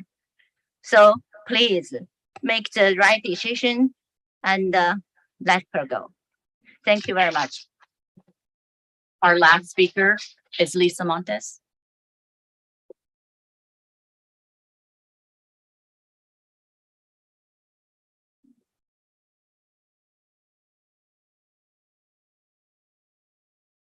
Dr. Ward's statement during a DEI training was not, and I repeat, not a fireable offense. She is qualified for this position and deeply cares about the education of all students.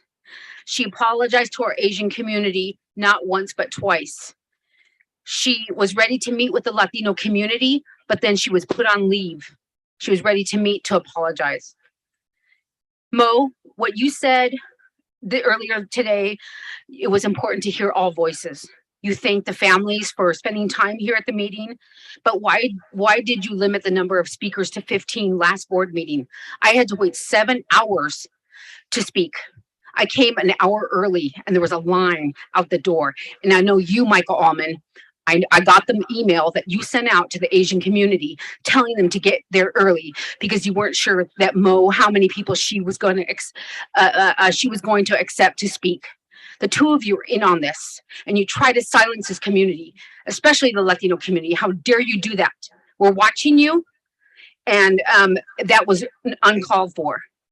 And Mo, you had said that your grandmother or your mother-in-law was 101 years old and you had to take care of her, and that's where you were in South Lake Tahoe.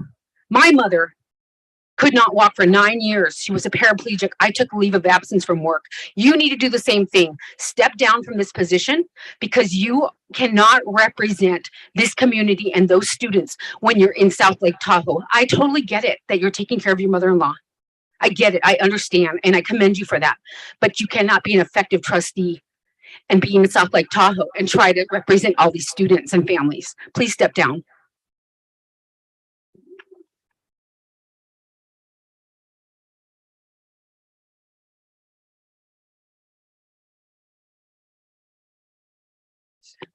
Okay. Just want to say I let as many people speak as I can. Like I said, I can't win. If I let X amount of people speak, then people said the meeting goes on too late. Let me speak. You've spoken. Is that I try to let everyone speak and I want to hear everyone. And if you haven't been able to speak, send us an email. Thank you.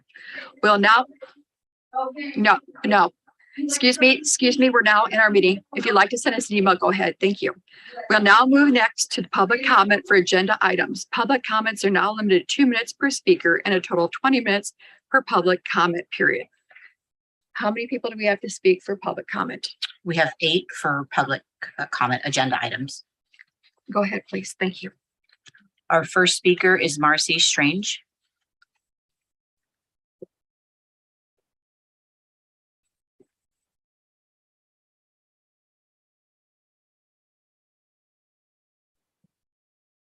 This is for agenda G and H. And I'd just like to say that Dr. Ward's media blitz is now, with a gross exaggeration. And now in our high school newspapers, that is so inappropriate. The faculty union wants to keep Dr. Ward, push her race-baiting DEI program, and get rid of Mike Allman. Why? Because Allman isn't approving everything that the union wants. He squashed the excessive $15 million new build 2 months after he became elected. And now Mr. Allman and Ms. Muir, pardon me, they want to remove Ward because they see she is a safety liability to at least a third of our students and their parents. Ms. Strange, where is this on the agenda? I just want to make sure this is on the public comments on our agenda. G&H. Okay, thank you. Yes. And, I don't agree with everything that the board has done or will do. I don't think everybody should. But I do feel that if it weren't for Mike Allman and Mo Muir, this district could be bankrupt and unsafe. We want a program that celebrates diversity, not Ward's DEI program, not Ward, and nothing that's going to stereotype and divide our school body. The union and their self-proclaimed socialist party and anyone here who thinks Ward and her. Thank you for your comment. Your time is up. Our next speaker is Charlie Zhao. Oh, okay. We have a blank speaker card. Oh, I should have kept the slip. Wang Xiaoxing. Did I say that right? No, I know I did not say that right. XIAO. Yes, yes. I've been to the board meetings 3 times. This is the third time. Every time I have to ask for leave, take a half day leave, use my PDO to cover the time, and also make special arrangements for my kids so they can be taken care of. It's really hard for me to try my best to be here, so that's why I'm just try to send up a lot of those things, try to speak. I know one of the speaker just said and also in the previous sessions, many speakers said how good Dr. Ward has to be. I'm really curious, as such a professional educators, why till today? And people mentioned that she made an apologize. Where is that sincere apology? All I say is, yes, she made 2 so-called apologies. Then just a few days later, she went to the public interview and insists that there's nothing wrong in what she said. Excuse me. I really appreciate what you have to say, but right now we're on our public comment for our. Okay, sorry about that. That's okay. Thank you though for coming. Our next speaker. Yes. Just a reminder, this is our public comments for agenda items, not closed session, but open session agenda items. Peng Peng. Number 10 and below. Mhm. Mhm. Hi, board. I want to talk about my picture on the latest Falconer cover.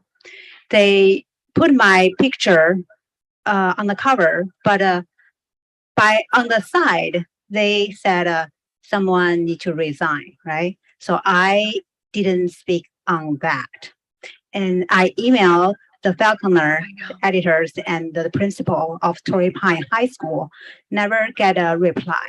I'm sorry. Is it everything that we've gone past that? And at this point, we're on our, I know that, but what we're moving on to now is what's on the It's agenda. agenda H. Agenda H. H. I'm sorry, I just want to make sure. Thank you, though. Yeah, H. Okay. Yeah, item H. So I wrote to the editor and the principal of Torrey Pine High School. The current cover is misleading in that I seem to giving a speech on Almond Resign, which is unrelated to my speech. Tonight, I received many calls inquiring on that. The cover should better reflect the two major requests discussed at the meeting, word resign and something else. Please withdraw my picture and I suggest you consider replacing it with one of the pictures attached. It's been 2 weeks and I never get a reply back. So I'm here complaining, I think. Okay, and I appreciate that. And can you afterwards give your name to Tina and she'll take care of it? And I'm sorry that has caused any kind of. Thank you so much. Sure, if That's that what I caused any want. kind of trouble, I'm sorry for that. Yeah.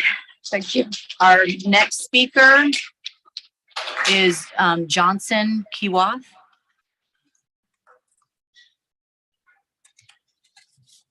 Somebody last name Johnson?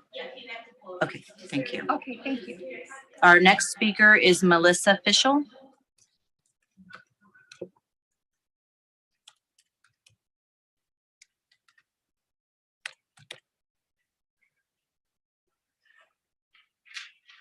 Hi, my name is Melissa Fischel, and I'm here to discuss public hearing item number 2, proposed budget. Is that okay? We passed closed session. Now we're on agenda items. This is. Oh, I'm sorry. Is that we will have our open for a public hearing? Is that at 12A? Is that what you're talking about? It's public hearing number 2. So yes, 12B. Did you pull a public comment card for the public hearing itself? Because we have a separate comment period for that. I did, but since tonight has been so confusing, I just wanted to come up here and make sure that I pull the public comment and one for public hearing. So the 12B. public hearing then specifically, we would need you to speak at that point. So I just want to confirm that. Okay, Yes. thanks. I'll make sure to call you. Thank you.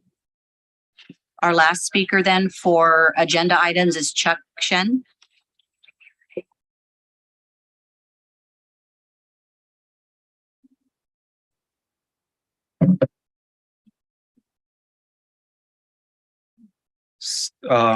Good afternoon again, right? So I think my speak is applies to A, B, C, D, E, F, G, H, all of them, right? So I think I like to remind the school board members, when you vote all these agenda items, you should represent the voters who are also taxpayers, not to represent the unions.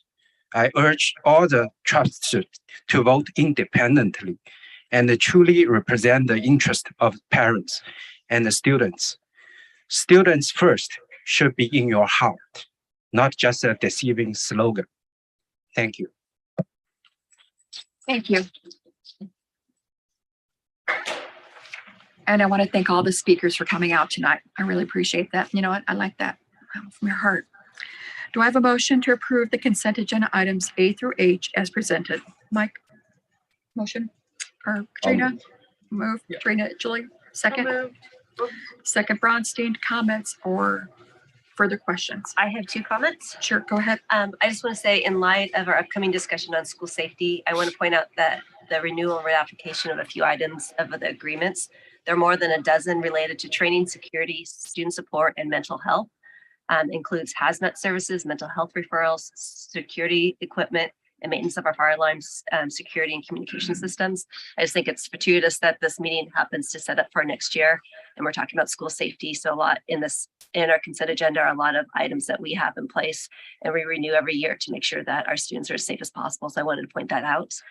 And as always, I just want to give a huge debt of gratitude for the $76,319 worth of donations we have for athletics, dance team, test proctors, music coaches, English, choreography, writing lab tutors, and computers. So thank you for all the organizations and individuals who so generously donate to our students.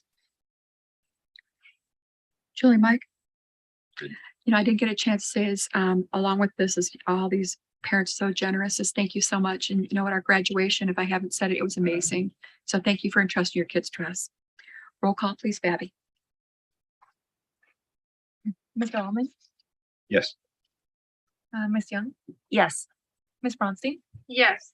Ms. Muir, Yes, thank you. Do I have a motion to approve the consent agenda item 11A as presented? So moved, Young. Young, I need a second. Second, Bronstein. Bronstein, further questions or comments? No, thank you. Mike, roll call, please. Mr. Allman, Yes. Ms. Bronstein, Yes. Ms. Young, Yes. Ms. Muir. Yes, thank you. Now we're at the public hearing comment. The hearing is now open. We will now hear public comment on the agenda item. Local Control Accountability Plan, the LCAP 2022-23 public hearing. If yes, when your name is called, please come out to the lectern and you'll have 2 minutes to provide your spoken comment.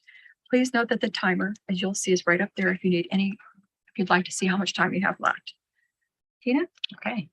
So this is for the LCAP public hearing. Our first speaker is Ji Bao Hu.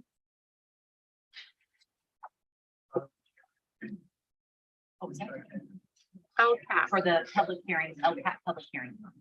12A. Local Control Accountability Plan.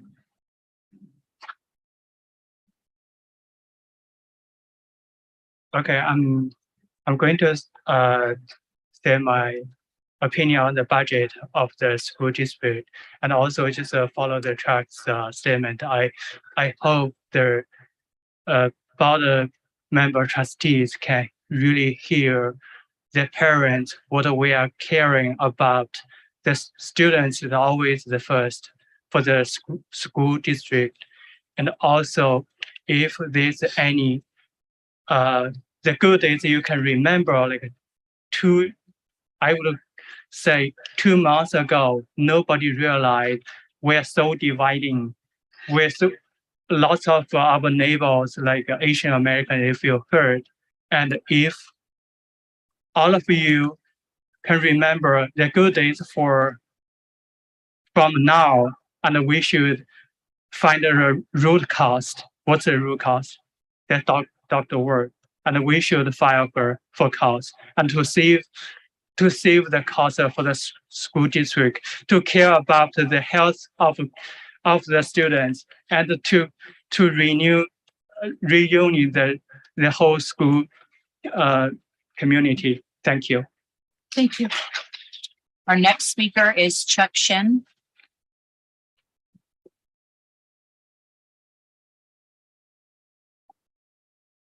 Good afternoon again. So I like to talk to 12B, the budget as well. So we're on 12A right now, the LCAP. 12B is the next one. Okay. Did you pull a card for that one? We'll check. We'll check. Okay. Thank you. Our next speaker is Charlie Zhao. Okay. Our next speaker is Wayne. Okay. Thank you. This is not. This is the LCAP. The budget is the next one. We'll check to see if you pulled a speaker card on that one, and if not, we'll add it to that one. She did. You did. Okay. Our next speaker is Peng Peng.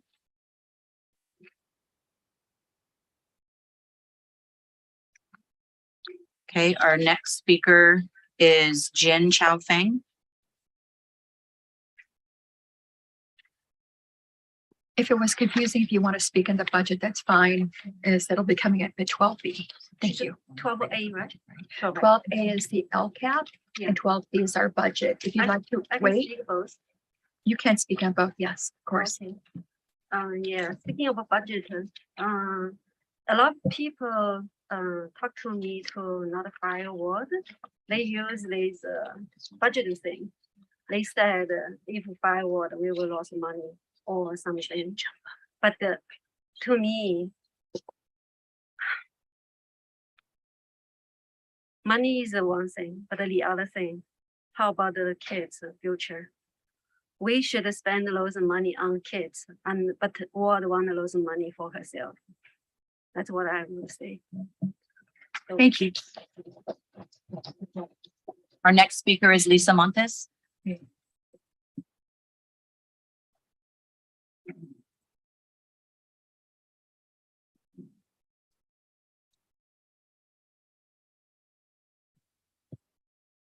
I am Lisa Montes, a member of a coalition called Lupe.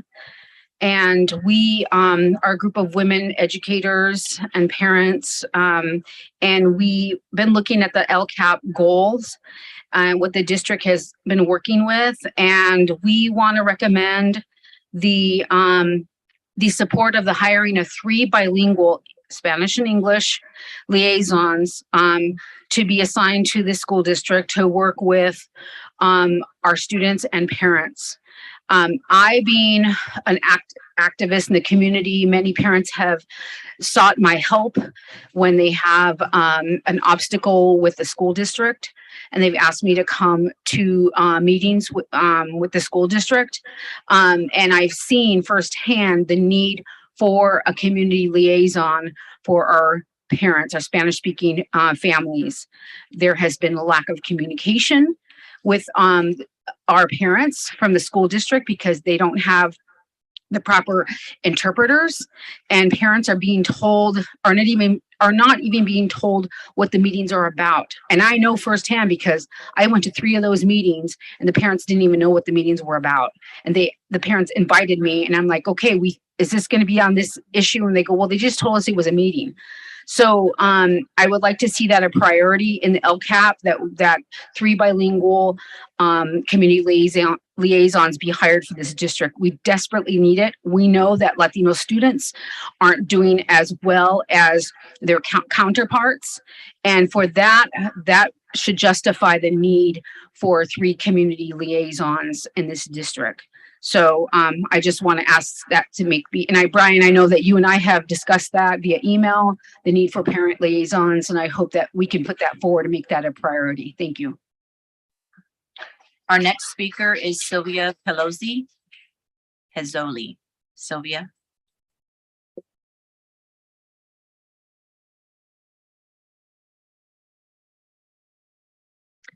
Good evening, board members. I am here as an Encinitas community member and as a former parent of 3 great young men who all graduated from San Diego Academy, as an alumni of both San Diego High School and a local elementary school in Encinitas, a lifelong resident whose parents immigrated from Mexico in the early 1960s and began working for Paula Ponceria Ranch when it was a thriving flower grower here in Encinitas, and now as a teacher in the Encinitas Union School District.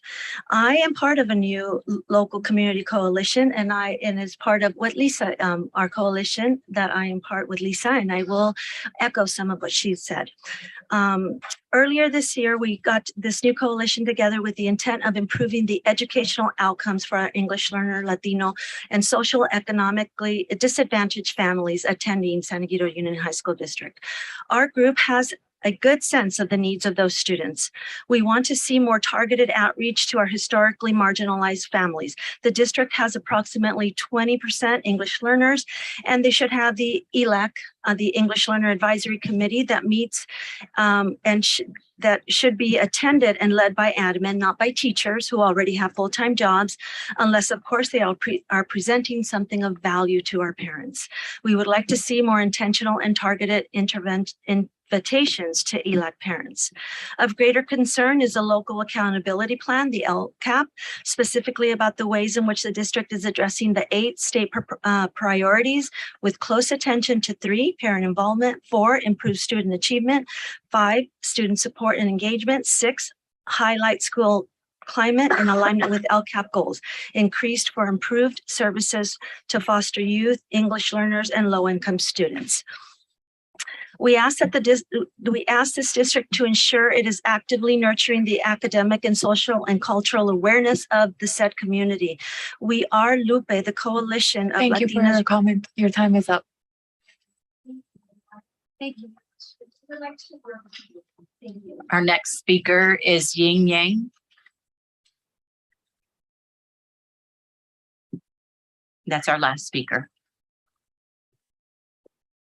So this Tuesday, my friend and I took our rising 9th grader sons to the CCA cross-country info session. This friend is a runner, and after the info session, we went to talk with Coach Corman and Coach Lisa. My friend was worried that the cut was too hard for the boys. Coach Corman told us, "Don't worry, let us be the coaches and you be the parent. Please cheer for your son when he makes good progress and prepare nutritious food for him.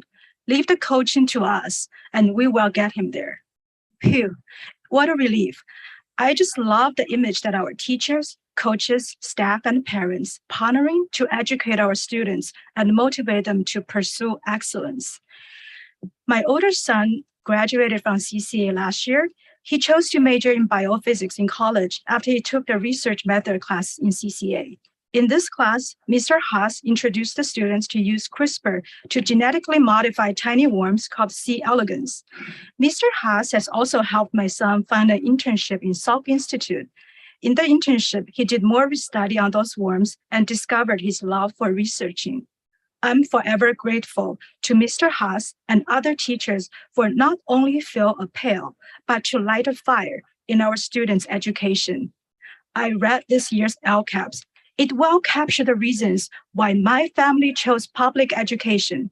I want my children to develop loves of learning, to explore, and to become better thinkers, communicators, and doers. I know I cannot do this alone. It takes a village, and everyone in the village needs to work together to feel valued, welcomed, belonged, and cared for, just like your LCAP goals stated. I also saw there was a slide that only 60% of our 7th and 9th graders felt there was caring relationships. Let's all work together to make our kids' interests first. Thank you.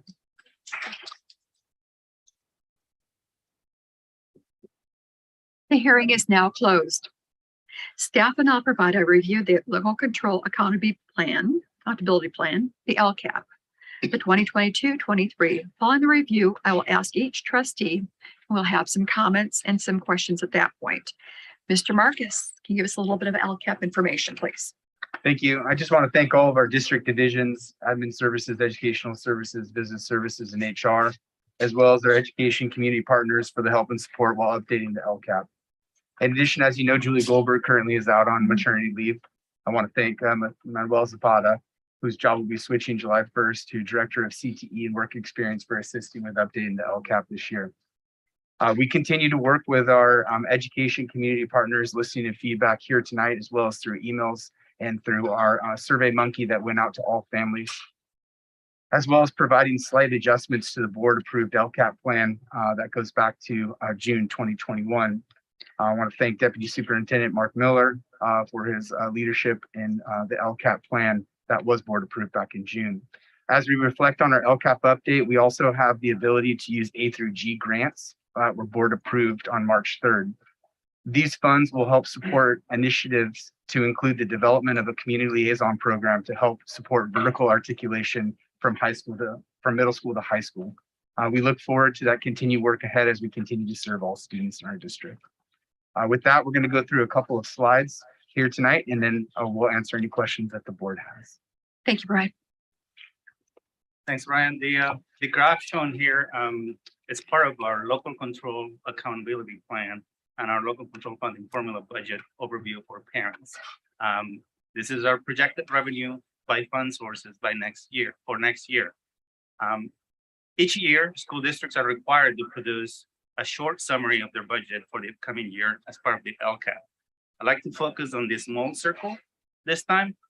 So the big circle, provides you with an overview of all of the funding for the entire district. But the small one, it includes the local control funding formula, which includes a base level of funding for all districts with different rates for different grade spans, and then extra funding called supplemental and concentration funds.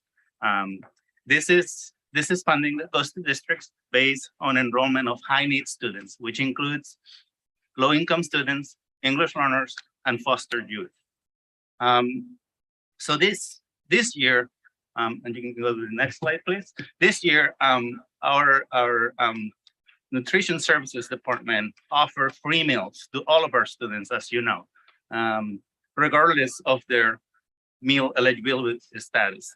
And we will continue with that moving forward. With meals being free, there was no incentive for families to complete the free and reduced meal application. So during the beginning of the school year and during the registration packet, we included an alternative income form, which is a much easier form for parents to fill out. And we, a lot more families participated on this. And we saw a very substantial increase in the number of unduplicated students attending our district. Historically, we were always in the 10 to 12%. And this year we went up to 20%, which helped us, get more funding for the LCAP. So in the 21-22 school year, we received about $3.4 million in funding from the LCAP. Next year, it'll go up to $4.8 million based on that increase of the number of unduplicated students. So that was all I think we were going to cover. So what new programs have you started with the CTE? I'm sorry, what? What new programs have you started with the CTE? Can you give us a little information on that? So we're still planning for next year. Go ahead, Manuel. Go ahead, Manuel. Okay. So we started a biomedical pathway over at Canyon Crest Academy. We're starting the new auto hybrid technology course at Torrey Pines High School. And we're buying additional equipment for all of our programs as well. And then I met with all the middle school principals to start a STEM, to make sure that we have a STEM program at all 5 of our middle schools. So that was the beginning of the planning to use that funding that we received this past year. I think I just wanted to say, sometimes you give out the numbers, people don't realize what you're doing with it. And that was my point, is to illuminate you've been busy making new programs and strengthen the programs we have. And I appreciate that. Thank you. Thank you. But just as a point of clarification, CTE is outside of LCAP funding. It is. Yes, it is. But we've got new programs and manuals here. It is, but many of those students from our LCAP or unduplicated students benefit from that program as well. So I also, wanted to really thank, as Brian mentioned, this was really an effort from all of the departments here in our district. So I want to thank all the departments that supported the, completion of this plan. I helped on finalizing the plan, but ultimately all the different departments contributed, especially our finance director that is here today, Don Campbell. I was bugging her until the last minute to get, numbers so that we could submit this plan. This 111-page plan that you received, So thank you. Thank you. So I'd let you know, as we did promote Julie Goldberg, is that she's closely monitoring the situation on all of our, with the LCAP, and making sure that if there is a need, that we're filling it. So thank you, Brian, for making sure that happens. Yes, I'd like to ask a question. A few of the public commenters raised the possibility and need of hiring bilingual liaisons to work with students and parents. And one of the speakers also mentioned the need of having proper interpreters, and wanted to ask you about that possibility, number one, Brian, and then secondly, not only for Latino students, but if there would be any other English language learners that we might want to explore that opportunity as well. So I wanted to ask it in a global fashion as well. Yeah, and I appreciate the question. So one of the areas that we have is we have the LCAP supplemental funding, which we are providing updates and ongoing reflection of how we're utilizing supplemental funding. On top of that, we had an A through G grant that was roughly around $821,000, give or take, that was board approved back on March. In the A through G grant, we spelled out bilingual community liaisons in that plan. The reason why that's important that it's in the A through G grant is we can pilot, we can monitor, we can make adjustments, and that if as a district we feel that that is the program that we want to continue to explore, then we can write it into the LCAP and or look at general funding those positions moving forward. So this A through G grant runs kind of parallel with the LCAP as we're looking at providing these services to include more of a vertical articulation with our community liaisons that we're working on building out. But just to make sure that I'm understanding clearly, Brian, are you saying that we're looking at piloting a program, but I didn't hear you mention as to how many staff members would be part of that pilot? What is the actual number that we're looking at? So currently, just based on kind of our demographics of the district, as mentioned here tonight, with research, there would be looking at 3 different community liaisons that we would be targeting for those particular school sites. Oakcrest Middle School that would feed into SDA La Costa Canyon High School, Earl Warren that would feed into CCA and Torrey Pines. And then we would also have the ability to have Degano as well. So we would represent all of our kind of school districts and how they can continue to help and support us. The only other thing that I'll mention is as we look to build out our ELAC and DLAC meetings, we understand the need for those to be held in person, but also be able to provide a hybrid kind of opportunity for our families to attend. And so one of the areas of improvement that we look at kind of going towards next year is having more community partners and educational partners attend those meetings to provide a community spotlight, which will allow us to continue to sync our programs and continue to support all students. So these 3 that you mentioned, were those all 3 within for serving Spanish speaking students, or were there any other students that would be served? I'm sorry, I don't get the whole speaker here, so I only caught the very end of that. The 3 that you mentioned in the pilot program, would they be for serving Spanish speaking students, or are we talking about any other English learners with those staff who will be part of the pilot program? So to start, those would be serving our EL and Spanish speaking families. Thank you. Okay. What about in the southern region? Has there been any survey that we need a translator or a person that would help down there, down at the southern end of our district? So as we've moved to the south end of our district, we will continue to monitor that as well by working with Pacific Trails Middle School, Carmel Valley Middle School to identify needs. And as we see areas of need down there, we will also include that in our piloting program. Did you survey the parents down there to see if they would like an interpreter down So there? we sent out a survey to all of our families. The survey was sent out in Mandarin, English, and in Spanish to get feedback where all of our community members were able to take that survey. Part of the LCAP plan and all 110 pages, if you want to read it. Within that plan, we are able to disaggregate that data to make informed decisions on how we're utilizing supplemental funding. But how many people responded to that, Brian? How many people responded? Well, this year we had a very low kind of rate of completion. I would say that we were roughly around 650 parents and community members. Out of 26,000? Well, I'd say closer in our Parent Square, we basically serve about 34,000 families in our Parent Square as we send out communication. We didn't get the. I got to back up for a second here. We've got 34,000 parents, but only 600 responded on this survey. That is correct. And how did you bring out the survey? Did you do it from the district or was it from the site? So we pushed it out from the district level, and then we also had it pushed out at the school site levels. One of the things that is important to note during this time is we transitioned per board direction from thought exchange, and we had to recreate a new survey instrument, which I think also allowed our community, kind of confused our community. So we look forward to really drilling down to a survey instrument that our community has the ability to respond to, and it's a consistent platform. So we're also in investigation on that survey platform. Because that's just not enough. No. I mean, what are we talking here? I agree with that wholeheartedly, and I think at the time, as we were surveying our community was suffering from survey exhaustion, so we weren't getting the data points that we normally get in this district. And this is why we need a survey, Mike. They were just saying they surveyed the parents. Of the 34,000 parents, only 600 responded.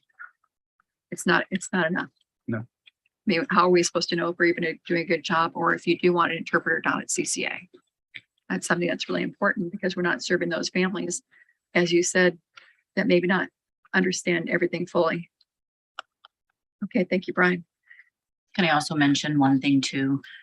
With the CSEA settlement through negotiations, the board also approved the ability for school sites to submit for people on their campuses who speak a second language to provide them with the bilingual stipend. So there will be some needs across other campuses where that might also help, because of the fact that they now have the ability to submit a request for an employee who speaks a second language for them to get a stipend and to be able to help on a campus. So Carmel Valley and Pac Trails will have the ability to do that as well.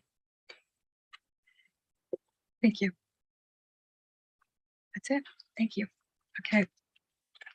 We're on to 12B. The hearing is now open. We'll now hear public comment on the item of the review of the 2022-23 district proposed budget. When your name is called, please come up and listen. You'll have 2 minutes to provide your spoken comment. The timer, of course, is up on the screen. Tina, can you call for a speaker, please? Yes, so this is for the public hearing for the proposed budget. So our first speaker is Holly Butte.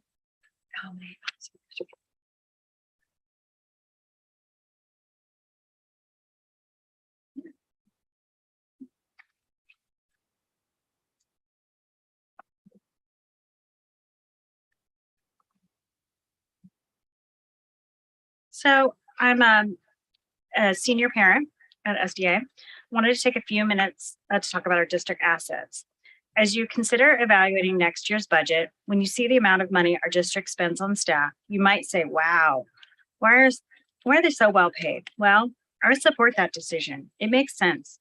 We have highly ranked schools. Why wouldn't we want to have the best teachers in the area? The next asset I wanted to highlight is our students. They deserve all the resources we can provide them. I'm concerned about the elimination of student support positions during the last budget presentation. My student overheard a classmate talking in class about bringing a gun to school. Luckily, she heard something, she said something. She went to an AP, she was heard, and the issue was addressed. It makes me uncomfortable to hear you discuss eliminating staff. Our kids need trusted adults to turn to. The last asset I want to talk about is our campuses. I've been a parent here on this campus at SDA for the last 3 years. I have seen very little progress on the projects that have been shared at many of the coffees I've attended. In fact, there's still a dirt lot where portables house the students here when this campus was remodeled. And then when Sunset was housed here, that dirt lot still exists. I know a few trustees in this room have advocated, but it's not okay. I think it's appropriate for you to put resources on our campuses and make sure you're offering the best for our students. They deserve it. Thank you. Our next speaker is Wayne. I'm going to come up to you and ask you afterwards so I can get it right. No problem. First name is Xiaoting, sounds like shouting. So forgive me because my mom is kind of deaf ever since she was a kid. So I have to talk very loud to her so she can hear me. That's why I tend to talk a lot. It's not because of I disrespect people. It's just a habit ever since I was a child. So because we are talking about the budget, so I want to ask the board member once again to finish up this issue around Dr. Ward's employment as soon as possible, because that's also affect how we use the budget. Right now we are paying her more than 20,000 every month for doing nothing. So we could have used that budget to meet some students' truly needs. For example, I'm really concerned about school, security issues.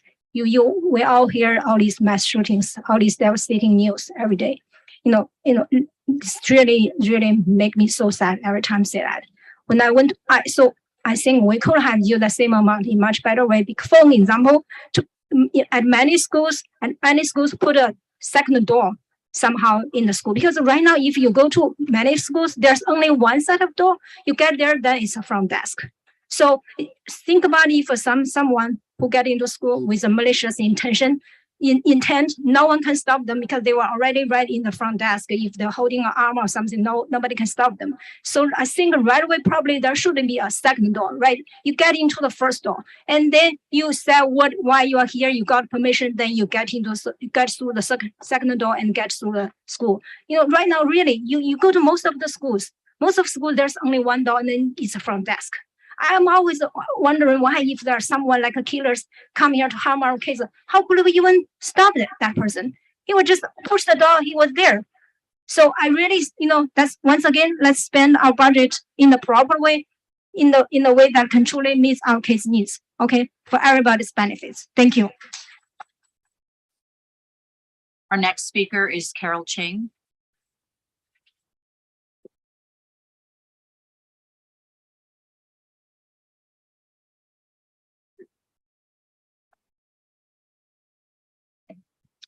Okay, so in response to the door comment, at a school like Torrey Pines, there are no doors. Like there's no gates, there's no anything.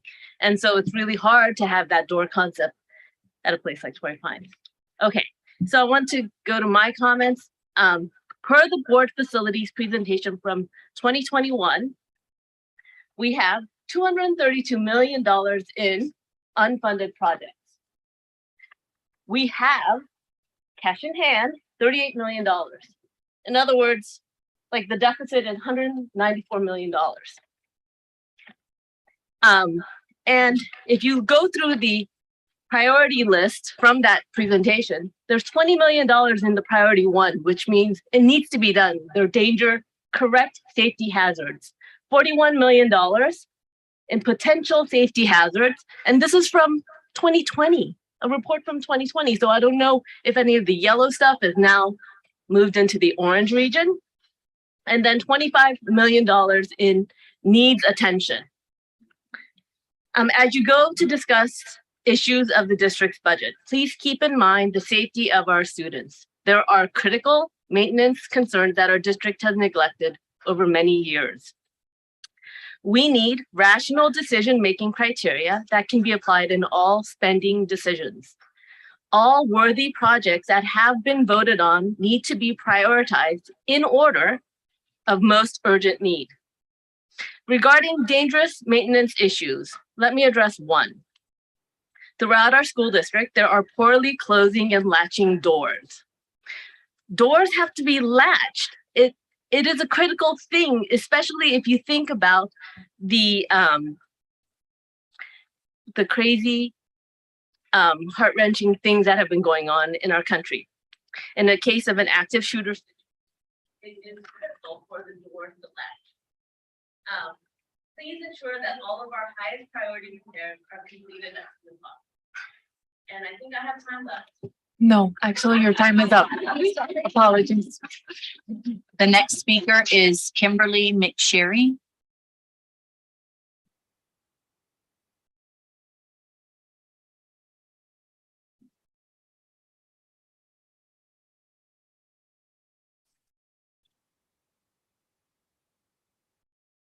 When my oldest son was at Torrey Pines, he fell and badly broke his arm, an offset fracture that took general anesthetic to fix it. I remembered that when I glanced at the facilities condition report and I saw this. This is exposed rebar on a stair, and this is structural failure on a walkway. Both are serious fall hazards. So then I sat down and read the entire 1,447 pages of the report. This is a rusted and corroded gas line on the roof of a school. This is a fire suppression pipeline that is rusting out. This is a damaged classroom with exposed and dangling wires. This is an inoperable urinal. We are understaffed by 25 custodians. This is ventilation past its lifespan. These rotting and broken bleachers look like something from Chernobyl. This roof shows exposed and decaying wood. Our schools should not be in this condition, literally left to fall apart out of neglect. I'm not asking for these repairs to get scheduled, but actually completed. There are numerous voter-approved Prop AA projects that have not been completed. Last year listed plans for 2021 to renovate the CCA black box into engineering space. Why isn't it done? I'm told it's delayed or canceled due to funding.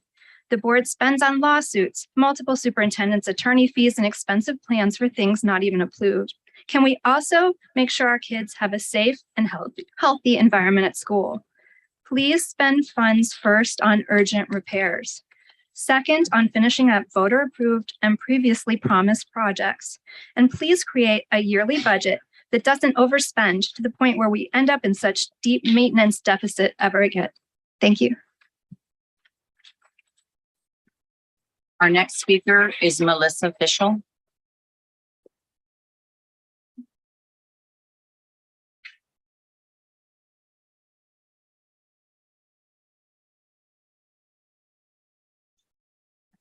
I want to thank you for letting me get my steps in, even though I couldn't get a work in out today because I'm here. So thank you. My name is Melissa Fischel, and I'm here to discuss public hearing number 2, the proposed budget. Per the governance handbook, the board is mindful of resources and the impact of decisions on district and community resources. The governance team wants to demonstrate proactive planning that is synchronized with the budget. The board handbook further goes on to say the board's goals should take into account the limits of district resources. When approving capital expenditures, please keep in mind the maintenance cost and ongoing staff requirements required to maintain the capital assets. Typically, a very, very conservative approach is if you're spending $1 million on a capital asset, you would need to also budget 5 to 10%, which is very conservative, for ongoing maintenance, in addition to that initial capital investment of $1 million. Please set a plan to handle the ongoing costs for the facilities condition assessment report that Kimberly just showed. Please make the safety of our schools a priority. The costs range anywhere from $60 million to $150 million per that report, depending on various cost factors and timing of repairs. The longer you delay, the more it costs. I would request that documents board members have access to for the budget be made available to the public ahead of the next meeting. I printed out the documents for today's meeting. There's a 137-page budget. I think it's a lot of information. It's a lot of money. And I know now is the time for us to evaluate it. So I hope that everybody is taking it into serious consideration so that we are in good financial standing so we can support our students and staff. Thank you. Our last speaker is Charlie Zhao.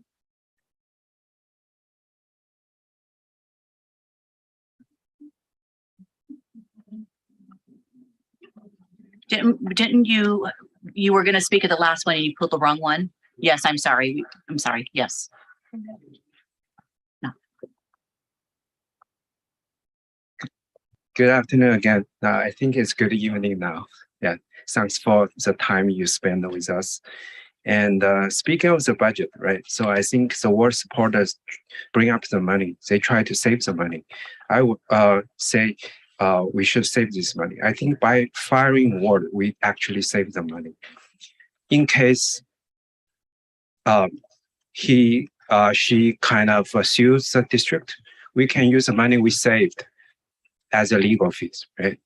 But in case we do need to spend that so-called $200,000, right? so we can slap the face on the Asian community, right? In case we do want to do the saving for that. But let's do the math, right? Let's compare to the annual budget. In the past school year, I look at it, the annual budget of this school district is $174 million. So for the $200,000, it's roughly about the 0.1% of the budget, a tiny fraction. Now let's compare it to the 180,000 people living in this entire school district. I understand for the $200,000, that's a lot for the individual. But if you do the math, it's just about $1 saving per person and $4 per household. That's roughly half gallon of the gas I need to spend driving here. Is that the saving you want to save to slap the face on the Asian community, especially the Chinese Americans? I'd rather spend this money to teach our kids to be responsible and accountable for their own words in public. And just now, they show the picture for the damage for the facilities, right? I don't have a picture. Thank you for your comment. Your time is up.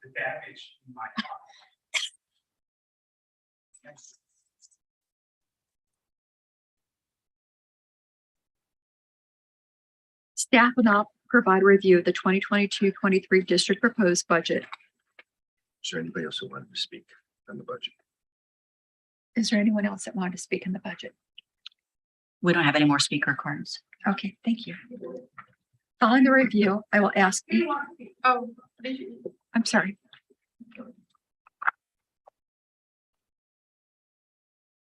President Muir, No. it sounds like Mishi wants to speak. Okay.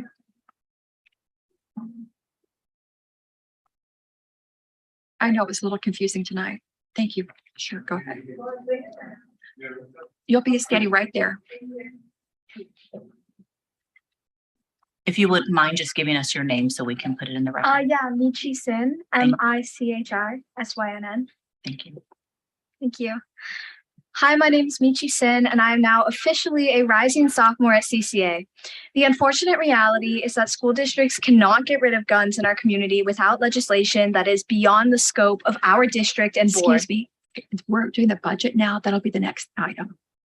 Okay, Gotcha. thank you. Sorry. Sure, no problem. I'm sorry.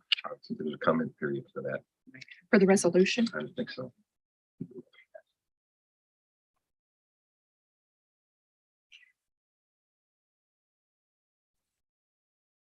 Mishi, if you can email that to the board, we'd love to hear your comments that way.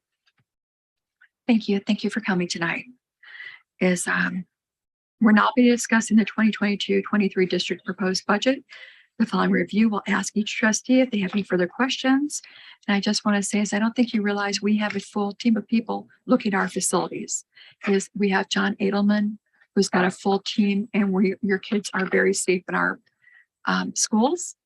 And that pictures that they show is that those are things that they were taking care of. And I talked to Ms. Douglas, and she said they are on the list, and if they've been taking care of everything. So Tina, let's hear about the budget and what's going on with our budget this year.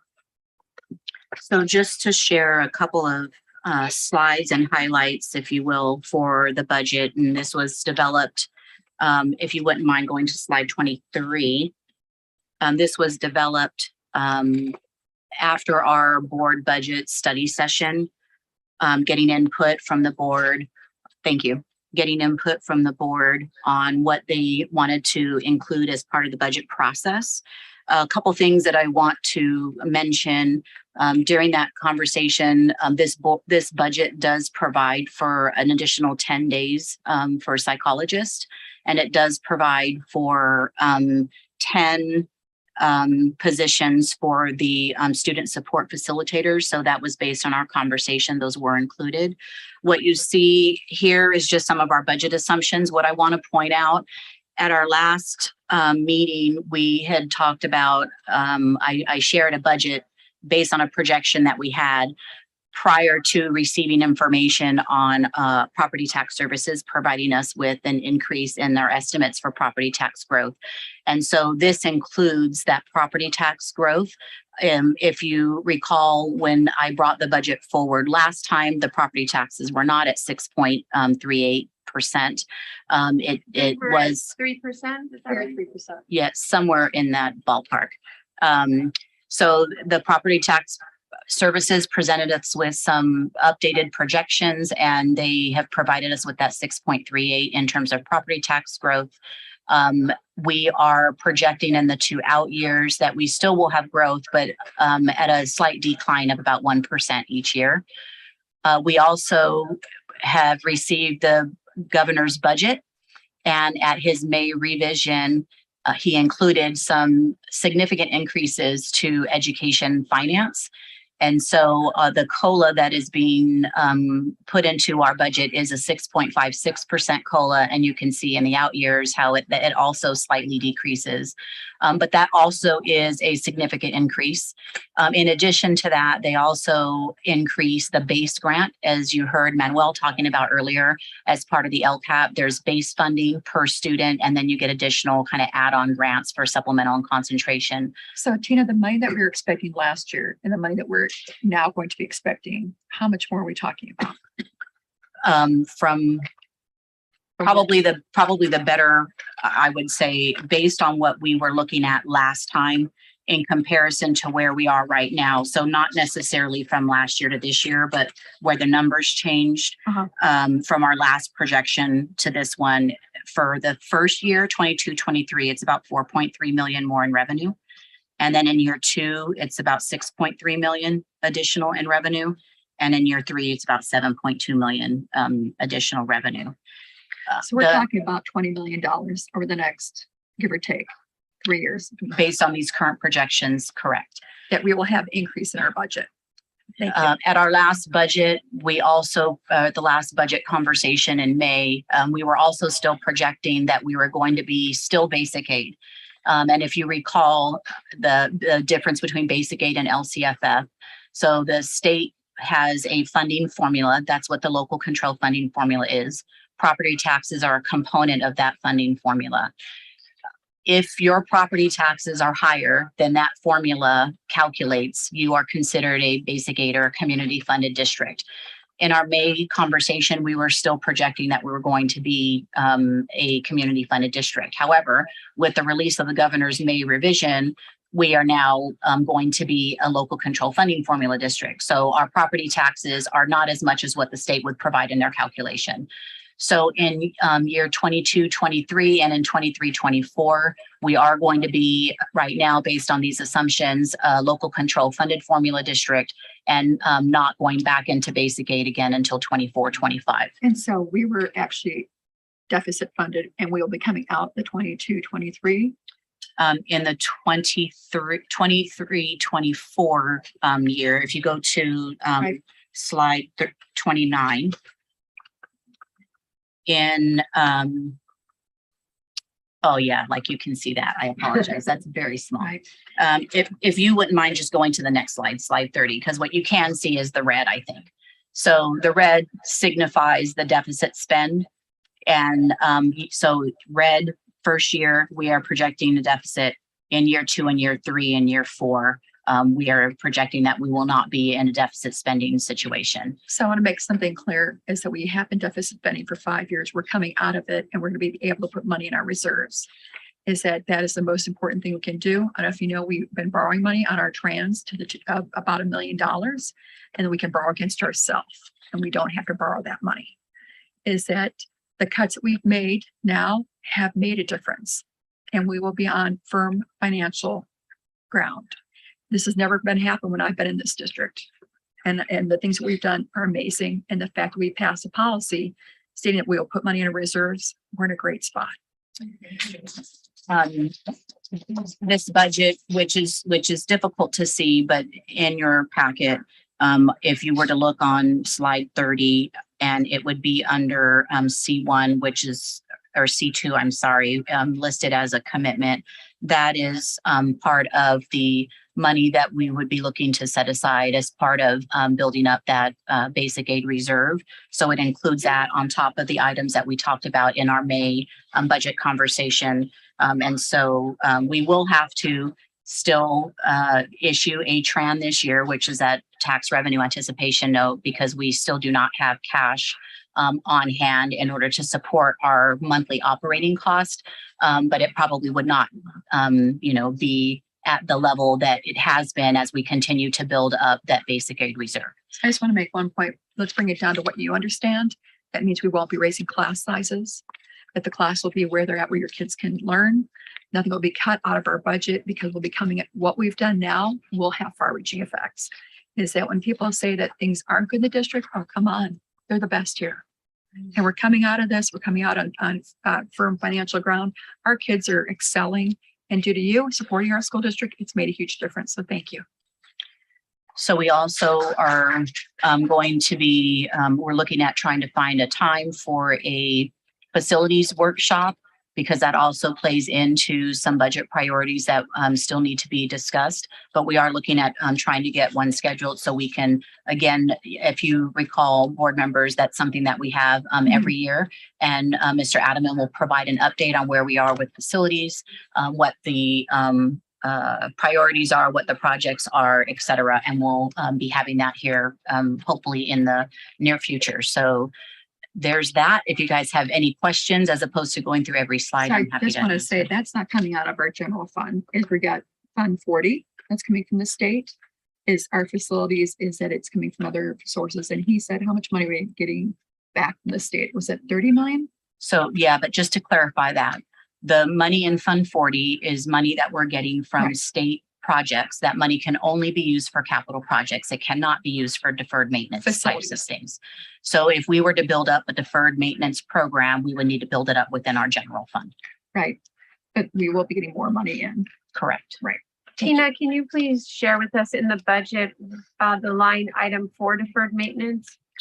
It would be very difficult for you to figure out what line, but ultimately it just depends on where they're spending the dollars. But just for your purposes right now, you probably would find some within a 44, within a 64. So it's kind of difficult to pan out. But for the board, what we put aside for deferred maintenance is about $250,000 a year for ongoing. That's what we have in the budget. And then last year, Prop AA, don't we get? Prop AA cannot be used for deferred maintenance. That's for future. Yeah. So what happens typically with Prop AA funds? So Prop AA, basically, there's very specific guidelines on what we can use it for. If we are on a campus where we are modernizing a facility and part of that modernization addresses a deferred maintenance issue, it can be done as part of a modernization, but not on a regular basis in terms of a deferred maintenance program. Yeah, she's talking about Light Bruce, and we also have the Mellow Bruce coming in. What other funding sources do we have? But can I finish? I have more questions. Sure, go ahead. So a few of our speakers came up and shared with us personal stories and photos of disrepair at our schools. Actually, I had a first-person experience with one of my children at one of our schools right before the pandemic. There was no water in the bathroom of the locker room. So she was unable to wash her hands, nor were any of the other students that were down, near the field and so on.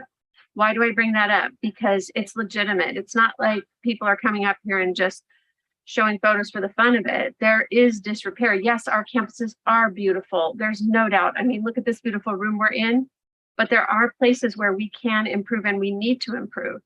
And so Agreed. You're not going to get an argument out of me. Thank you.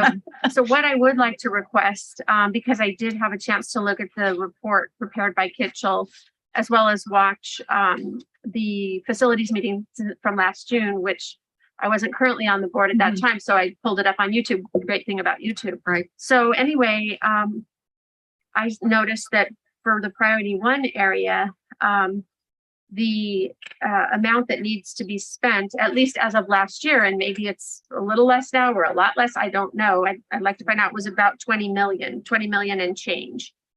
And so I know that for me personally, I want to see us putting a priority on making sure that we have safe campuses. And it's not only about preventing, of course, you know, we've got to do everything we can in every aspect of safety. That's the best way to say it, so that we don't have kids unnecessarily tripping or holding on to a handrail on a stair and it's not giving them security, et cetera, because that also is a security and safety issue.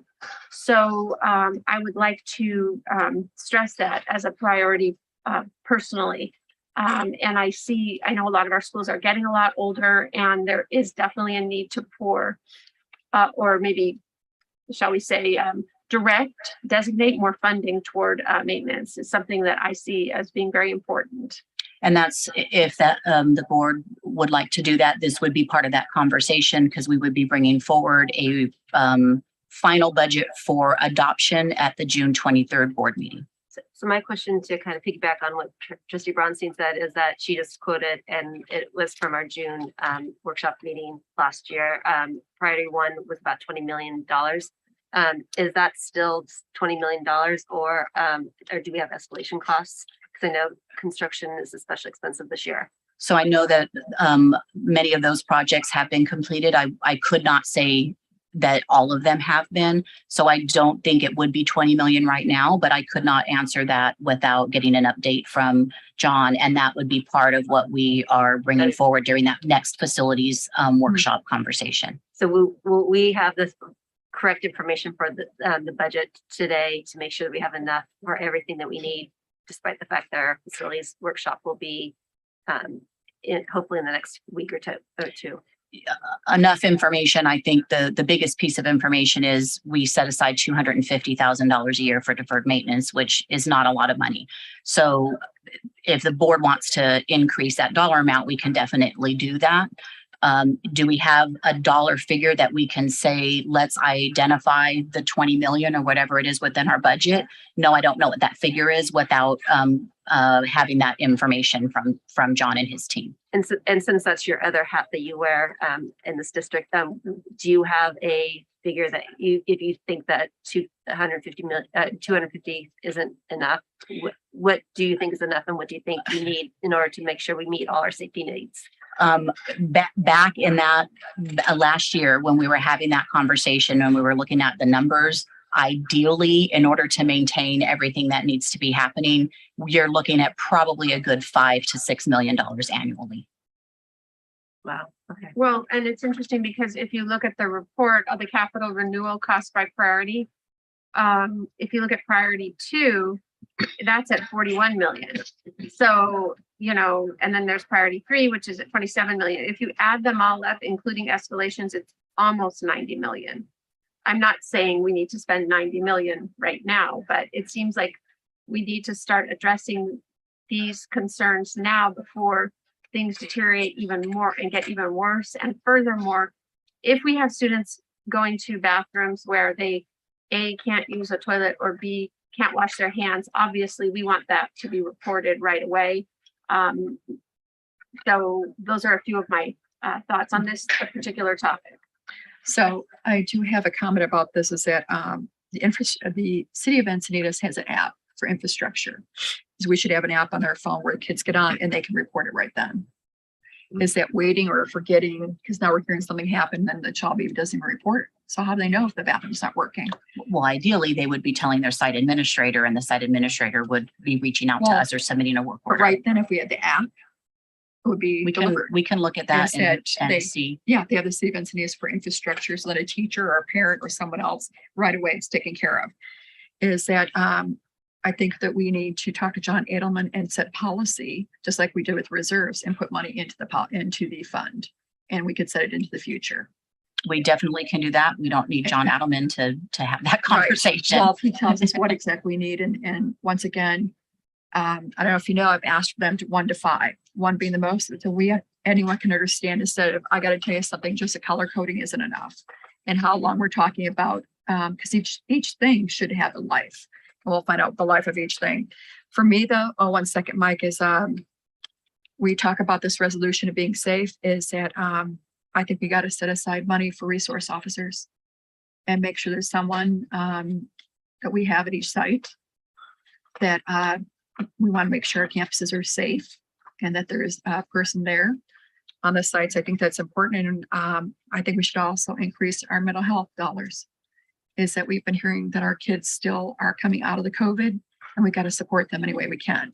I love Nancy Perry Sheridan, what she's doing, but all of our kids are still, from what I've heard from the teachers, are hurting. So And, just as a, Can I I'm s- comment for a moment, please? Sure. As pertains to mental health dollars, 150% Mo in agreement. As pertains to resource officers, I've been doing research on that topic, and time again, it shows that it is not effective in preventing violence on campuses. I would say before we would go down that path, we need to have a lot of research conducted. I wouldn't just willy-nilly want to put money into Well, that. I think this, guys, then you have to direct staff. And so we could ask staff to come back with information on this. I think talking about this, because we're not really qualified to talk about this, but our staff is. And if they could look at, Brian, if you could bring something back on a resource officer. I know that we did have at one time a robust, and all the kids at La Costa Canyon, the city of Carlsbad has a resource officer that they share with Sage Creek. And I would, Well, you know, Brian, because you know, over there is that she retired. I talked to Matt Hall the other day, and he said they're continuing with that program. And I do appreciate that Carlsbad is doing that for us, and it's been successful. What do you think about that, Brian? You were at La Costa Canyon. I mean, I was at La Costa Canyon as principal for 4 years. I had the benefit of shared partial school resource officer that served all of Carlsbad, North County schools. And I would be happy to work with Tina Douglas and whoever to provide insight on that as we bring that back to the board. The city of Carlsbad thinks it's so important. They're paying for it, and I think that, and I appreciate that so much. So if you could bring back a report on that, I appreciate that. within that, can we also look at, I know we do a lot of de-escalation practices and training on, giving our staff training on how to de-escalate situations and how to handle any kind of emergent situations. I know that's part of the work that Mark and Brian both do. So I would want to pay tribute to that work and make sure that we do proper research on that, because that seems to be the path that we've been going down. And I don't know necessarily bringing more guns onto campus or any guns on campus is a way to make kids feel safer. I think it makes them feel more anxious and fearful, and we need to be very careful about that, especially during these times. There's another topic I'd like to raise, which is COVID. Unfortunately, it's still with us. I know let me just say that sometimes people wear masks because they're close contacts. We in the fall, well, let's back up to right now. Leading out of the end of this current year, because of the fact that I've got kids in school, I saw how many kids missed their last week of school, many of them actually being seniors who didn't even get to walk their graduation, which was a crying shame. And the point is, of course, I want kids in school 100% full time, but I also want to make sure that they're in school safely. And part of how we accomplish that is by making sure that if kids are feeling symptoms, they have access to testing. So I wanted to make sure, Tina, that we are including in the budget funding for at-home testing, which I know there are some tests left over at the schools. I'm also aware that some of them have an expiration date on them because I have them at home and I looked at them, but I'm also aware, Tina, you told me the expiration date was a misnomer, that they go out a few months. So that's October. Okay, so that's good to know. I will say that, in our household, we've used our fair share of tests without disclosing anything here. Anyway, to that end, in addition to that, the PCR testing that we have offered students as an option at Fama Tech has been a godsend for families. Again, I'm speaking on behalf of families who have kids in our schools right now, well, as of last week, and that will have kids in the schools in the fall. In addition to that, I know that we had the mitigation protection end of these types of modified air, which have filters in them. So I'm hoping that there is money in the budget included to change out the filters on those as well. In addition to that, of course, I understand and accept that masks are optional, but for those kids who would like to wear masks, it is definitely nice to have some on hand. Toward the end of the year, what was going on in classrooms was there were so many kids sick with COVID that sometimes they were going to their teachers, and I did hear this firsthand from a few different teachers and saying, Mr. So-and-so or Miss So-and-so, can I please have a mask? Because they didn't realize going into the classroom how many kids around them actually were sick. And they picked it up when they heard them coughing or saw someone putting their head down on the desk and they didn't feel well, little signs like that. So I realized that the governor's budget is still being sorted out, and I did check at the state level to see if there would be money for COVID included for schools in that budget. And I was told that they're still sorting that out. But I just wanted to make sure to speak up and advocate on behalf of making sure that we don't sort of put our heads in the sand and say, oh, COVID's over. And then the fall comes and then we have another surge when we could have, mitigated and prevented. So just to address that, if you don't mind, yes, we do have money in the budget for the replacement of filters. That's a Good. given. Good. We staff picked up almost 13,000 additional at-home COVID tests. So we do have that available. We are continuing to purchase, and it is in the budget for PPE, so that will still be available. We are extending the FAMATech contract for the testing across our campuses, so that will still be available, and that is all in the budget. But will that be available daily, rotating? Is it your? The same schedule, I think, that we had before. I'm glad to hear that. We've done a good job. Just a second, Mike, you want to speak? Yeah, on a related to a different topic. Oh, can I just say something really quick because it's related? Mike's been waiting. It's okay. But okay, go ahead. All I want to say is it's quick. CSBA is advocating robustly for all that Trustee Bronstein just said. So I know that the governor's budget is in flux and we don't know, but they're advocating that we should be prepared either way. And they're trying to get that as a line item on the state budget. So hopefully it'll become a fully funded budget line item on our budget. And that's all I want to say. Mike? So process for a second, Tina. Yes. We can give you guidance as a board today on the budget, yeah. And on the 23rd, we'll be adopting a budget.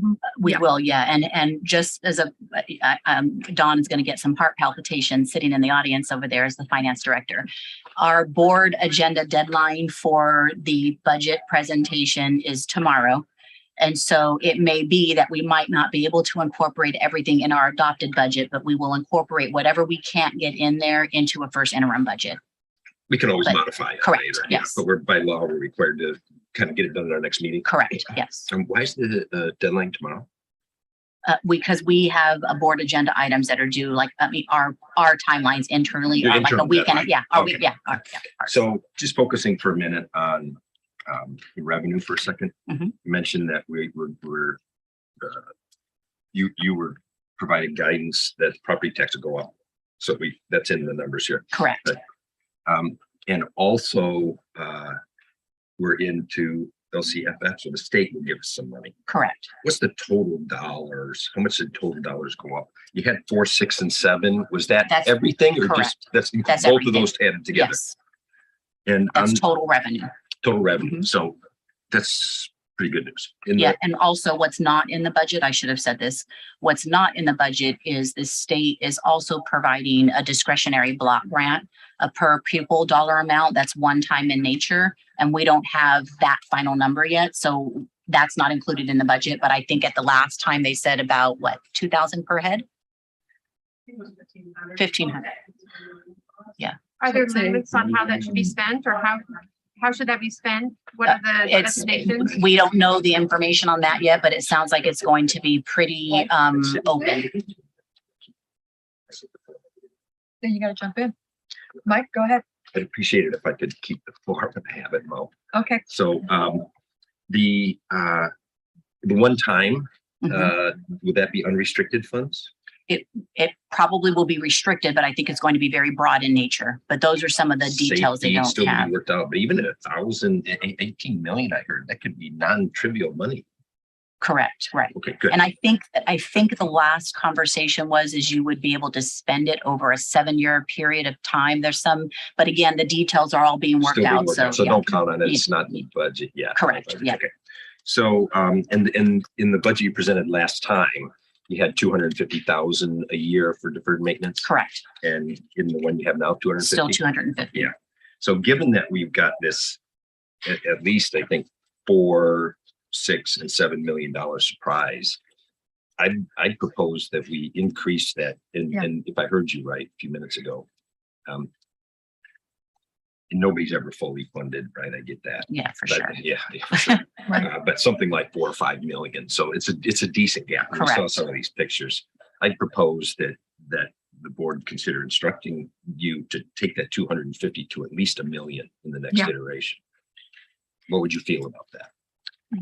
I would like to plug it in the budget and see where we land, but it definitely will help bring what we need. So at the end of last year, when we closed the books, we had money that did not get spent. So it ended up dropping to the ending fund balance. And we identified $1.2 million as one time towards that, but one time, not ongoing. Right. So what I'm hearing you say is I'd like an to get the gap ongoing. if there's a gap between 250 and maybe 5 million, and I heard unfunded deferred maintenance in the 50 million or plus or minus range, that we should start to save for that or to allocate that. So go ahead and move. But I just propose we get to at least $1 million. So what were actuals for last year? I don't have that in front of me. So you said we came out 1.3. Well, that we had extra. So Yeah, money that we did, there was money that we did not, we budgeted for, but did not spend. So we ended up with money at the end of the year. And out of that money, we identified $1.2 million to go towards deferred maintenance projects. Okay, so that money was extra. So is that, I guess I would say ongoing on top of No, what we'll be getting? it was, well, I guess that's the question to That's you. the We just question. did 1.2 million as a one-time. What's in the budget ongoing is 250,000. So What I'm hearing is 1 million ongoing, if that's the direction of the board. we could bring back a resolution, putting $1 million in here. You I don't think need we a could, we resolution. could just tell her in the next update on the 23rd, if we can agree. Yeah. Put at least $1 million into deferred maintenance, Right. 250. Yeah.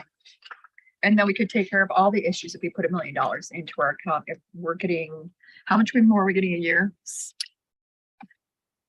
In total. Right In now, with total? our current projection, about 4.3 million more. Okay, 4.3 million. So if we put $1 million, we'd still be at 3.3 million. Correct. Okay, so we put $1 million, we've got 4.3 coming in next year. We put $1 million, we'd still be up 3.3. Yeah, but don't forget, we have a $5 million deficit, so we do have to close that deficit at some point. Is But that, in second year, we have us breaking even. Correct. Correct. With putting this in there, we won't be breaking even because we're only breaking even by about 900 and something thousand dollars. So putting $1 million in would what is that? deficit spend at year 2. So Not it'd be- not Some of in. those pictures are shocking. Yeah, I'm Yeah. not arguing. So you're talking, we'd be, if we put $1 million in, we'd be 100,000 in deficit spending. It will compound, so it'll be basically 2 million. Because if you're talking about putting 1 million in 22, 23, and then another million in 23, 24, it'll be about $1 million in deficit. Can we give you direction to increase the deferred maintenance budget and also have an overarching look at everything that we need and have you come back with your recommendations of making sure that we meet safety needs, but we also meet all our other needs as well? Because I think we're talking about specific things and giving specific numbers, and I think we don't have all the facts to make those specific decisions. But it's clear to all of us, from what I hear from all of us, is that we want to prioritize safety. And so how do we accomplish that? But also going to your expertise, making sure that we're meeting all our needs as well, to make sure that we're out of deficit spending, making sure that we pay our teachers, making sure that we have everything else that we need to do to run our district. Well, I think that's what she's talking about 3 years out. That's what that is that we're talking about our budget 3 years out. Is that what she's talking about now is our extra money that we'll be getting because of our property tax.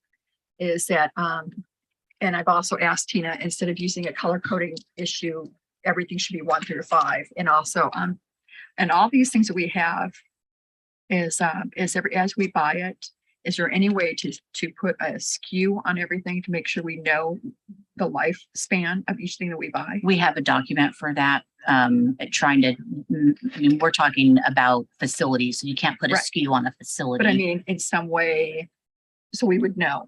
We have a document that gives us the lifespan of. Would know Yes, Okay, so it'd be easier for us to understand if we do the lifespan of all of our. we can bring things. that. That's That part would of the be great. conversation for our facilities workshop. Okay, that'd be So, great. Thank you. just to kind of piggyback a bit on what Katrina was saying,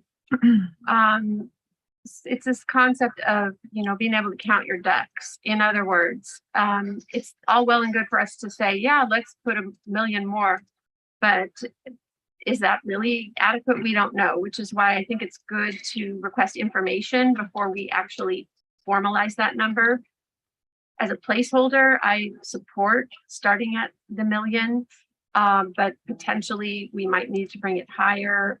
The other thing I wanted to mention is I had read that we were short on janitorial staff by about 25 members of a janitorial team.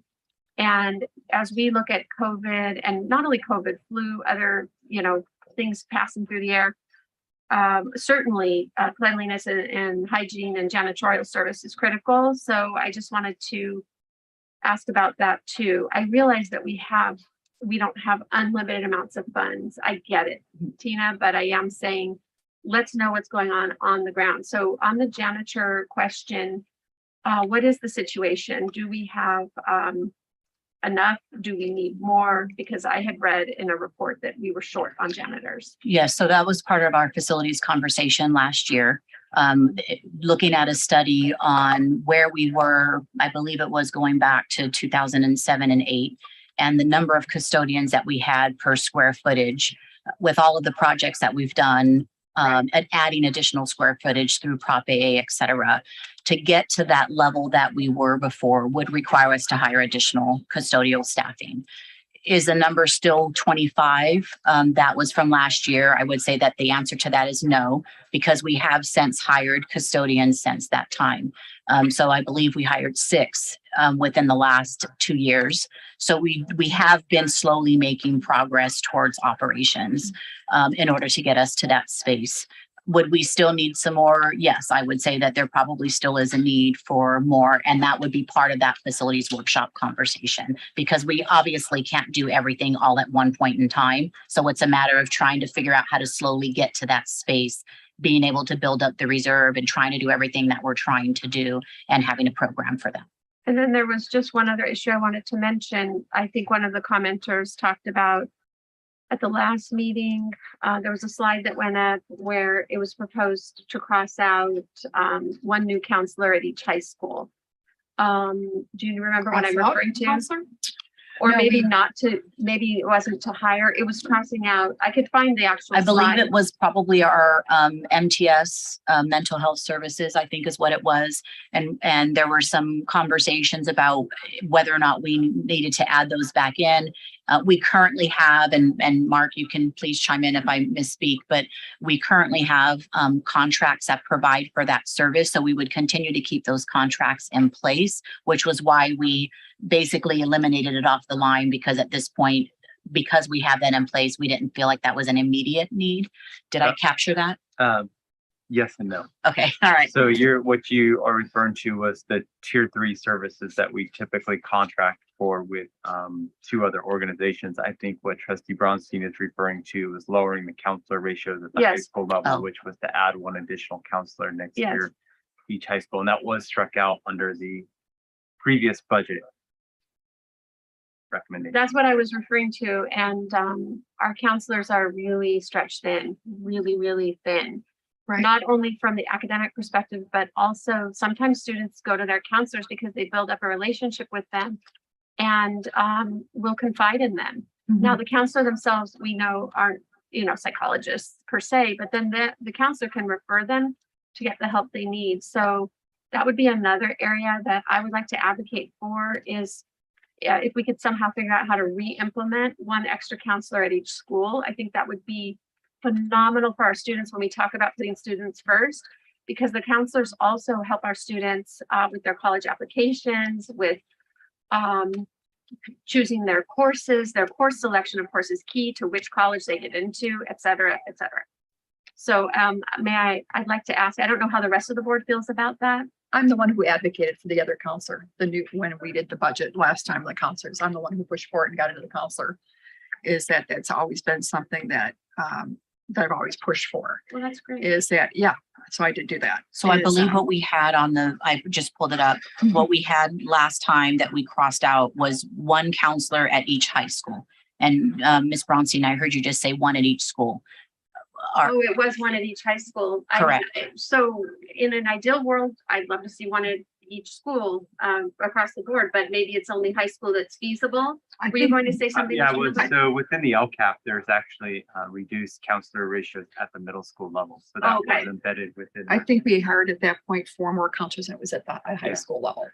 Is that I agree. I'm all about getting kids into college. I also think we've got our college prep is that I think we need to expand that, because I think like they were talking about tonight, that made me sad when someone said that they used a college person. Is that another thing that I think is the most important thing is hiring more teachers and lowering class sizes. Is that that to me is the absolute most important thing. Is making sure that our kids have the lowest ratio and that our teachers are teaching our kids. That's the most important thing. The delivery, we've got great teachers, but I think when you have more kids in a classroom, it's difficult. Is how much would that cost, Mark, if I know that we're talking about all these priorities, is that that's always been something that I think it should be our number one thing, is hiring more teachers. And I know we were talking about what happened with all that? I'm sorry, I couldn't hear the last part of that. I just said that my number one priority would be to hire more teachers and lower our class sizes. Is that a teacher that it's difficult, I think, teaching to a bigger number. And when you've got a teacher that's teaching to a smaller number, it's more impactful. Is there any way we can put something in the budget, hiring more teachers that would lower class sizes? I think we would need to look at everything that you're talking about right now and see that's how that's going to impact us before, and then bring something else back. But we're not going to have time to do all of this before we bring it forward to the June 23rd board meeting. Can we add to that, the budget at the meeting? No, it has to be adopted as is at that meeting. But there's an opportunity for us to add to that budget. There's nothing saying that you can't add to the budget later on. That this is a lot. We need some time to be able to figure out what might be what you're talking about. Generically, just adding more teachers, like what does that look like? Are we talking about changing ratios? Like we need time as staff in order to see what that looks like and what might be best for us, in that space. Not to just say we're going to add more teachers and plug a number in the budget. That scares me a little bit. Okay, is that anybody disagree? That think that teachers isn't the most important thing? Because I think to me, Abby, is that I think that is the most important thing, is having more teachers. Do you see that as a priority? I agree, but I think it sounds we're a little late in the game on that. I think no, we're talking about next year. I think that should definitely be an ongoing conversation. I think anything that we can do to hire more teachers, to reduce class sizes, I think that's important if we're going to stay focused on this budget. I just want to say, to get consensus, my priority would be mental health and safety over teachers. So you're saying no, I'm not saying that. Please don't put words in my mouth. If you heard me, I said I was referring back to this budget because the talking about teachers is an ongoing conversation that we aren't going to be able to have tonight to solve for this budget that we're talking about. So I'm flipping the conversation back to this budget that we're talking about tonight that we hope to pass on the 23rd.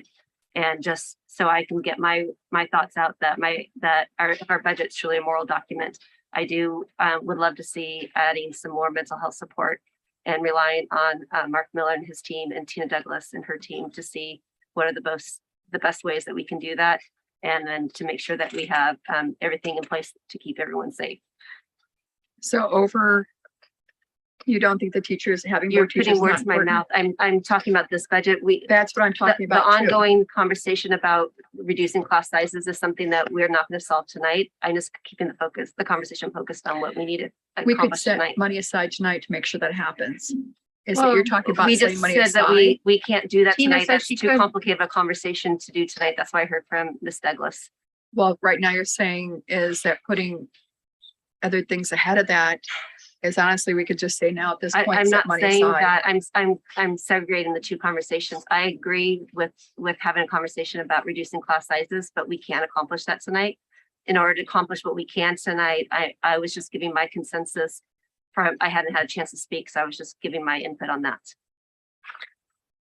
So you don't think it's important to lower class sizes? Please don't put words in my mouth. That's not what I'm saying. I'm just asking you, Katrina. I can't say it more clear. I am fully in support, but it's not something we can accomplish tonight. What we can accomplish tonight is for me to say that I prioritize mental health and safety. That's it. My focus, as I already expressed, is to look at the maintenance budget, increasing that, which we've already come up with a minimum of $1 million for that. And then in addition to that, an additional counselor at each high school, with the recognition that we don't have a bottomless pit of money. And I think the question about reducing class size is an excellent one, but what I heard you say, Ms. Douglas, is that you don't have the, shall we say, bandwidth to turn that around in 24 hours or less. The only thing I have to say is that what you're talking about proposing is that it takes money away from lowering class sizes. Is that we can put money aside at this point and saying we need to hire more teachers. I guess I feel like there's too many students each class. I think we got amazing teachers, but with less students, they could reach more kids and give more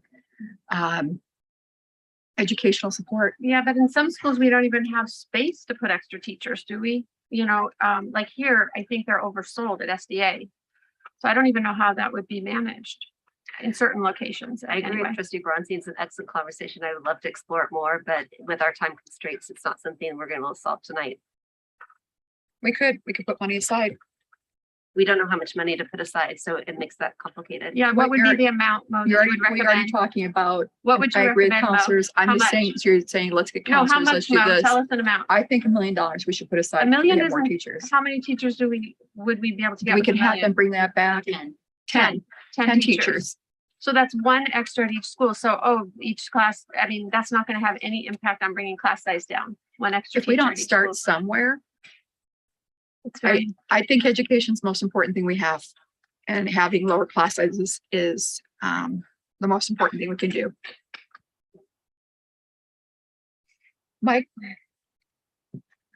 I do think it's a much bigger issue. Nobody likes, it seems on its face that the fewer kids, the more attention per kid. Right. I don't know whether our average, goes from 40 to 36 or something. It means 10%, and 10% on a teacher's salaries are like 80 million or 60, 70, 80 million. Yeah. Yeah. 80 million. So all of a sudden you're talking, $8 million to go, just a little bit of reduction. So I think we can look at a lot of things. I appreciate the sentiment for sure. I think it just sounds on the face of it, fewer kids per class would be better. Yeah. But to make a meaningful impact, going from 40 to 39 isn't going to do it, right? You've got to go from, 40 to 35, Mike, or 30. Yes, That's a I much agree. bigger discussion. I agree. I agree. It's something we should look at, because I think it also goes to curriculum. I mean, we pride ourselves in broad number of classes, but I don't know if some of the classes are, how well attended are some of these electives. We'd have to embed it all with the master schedule, figure out what classes our students are taking, and in order to truly make an impact. So it's a really complicated, but a really good conversation, but a very complicated one. So what do you think, Mike? What's your priority? Well, I think some of the money that we have, that say $4 to $6 to $7 million, some of it should go towards deferred maintenance. I'd suggest at least put $1 million. $1 million, in. yeah. I think a good chunk should be working towards our reserves. We're still running a deficit. We're going to lose $5 million this year. Yeah. We've got to get out of the red and get into the black and start building some reserves, so we're not so low. And then we can talk about different expenses, whether it's custodial or whatever else we might want to spend on it, mental health services. But I think in my mind, let's get the deferred maintenance up and let's start getting our financial house in order so we can balance the budget. Right. Well, the parents have spoken tonight. that they want us to make sure we put money aside in our deferred maintenance, and I agree with that too. And then there was also, I'm sorry, I just want to make sure I get full clarification as we go back to try and bring forward the budget. I also heard one counselor at each high school. Is that pretty much what the board is thinking as well? How much is that? $600,000. Oh, I apologize. Thank you. And that's just about Yes, I'm four. supportive. I don't know if there's consensus, but I am supportive of that. What would that bring that down to, Mark? Do you know, Brian?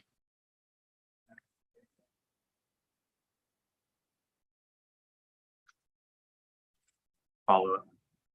What do you think of, because I had thought I brought this forward before. It was like 1 to 500. They said with one extra counselor, just bring it down to like 4 something. Is that correct? I can research that for you. I just don't have it with me right now, and I'm not going to throw out an answer, but I'll research and give you the answer. Okay. How many counselors do we have at, say, Torrey or Canyon Crest? Is it 4? Yeah. How many counselors? And I'm sorry, like, I know this is a new setup, but we can't hear over here. Oh, We okay. can't hear anything coming down. So how many, so how many students we have at Torrey Pines and how many counselors do we have now? So I'm going to pull that up for you right now. Just give me 1 second.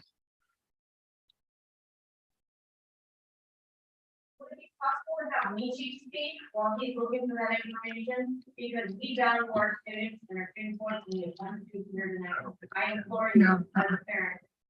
I agree. I think that Mishi should be given the opportunity to speak. She's the only student here. It's a summer night. She should be out with her friends. Just a point, for our attorney, Kendall, if we were to make us, excuse me. Excuse me, if we were to make a concession and allow someone to speak, does someone have a valid issue against us? Or is nobody gonna care? Okay, then I would love to hear Michi speak at the right time. Are we done with the budget? We're not yet. Is I this, think we're still trying to. what's the topic of this? Your We'll topic, go on the next one. Michi's on gun violence, See. then why don't we let The you speak right resolution. before that? Yeah. Okay. Perfect. Thank you.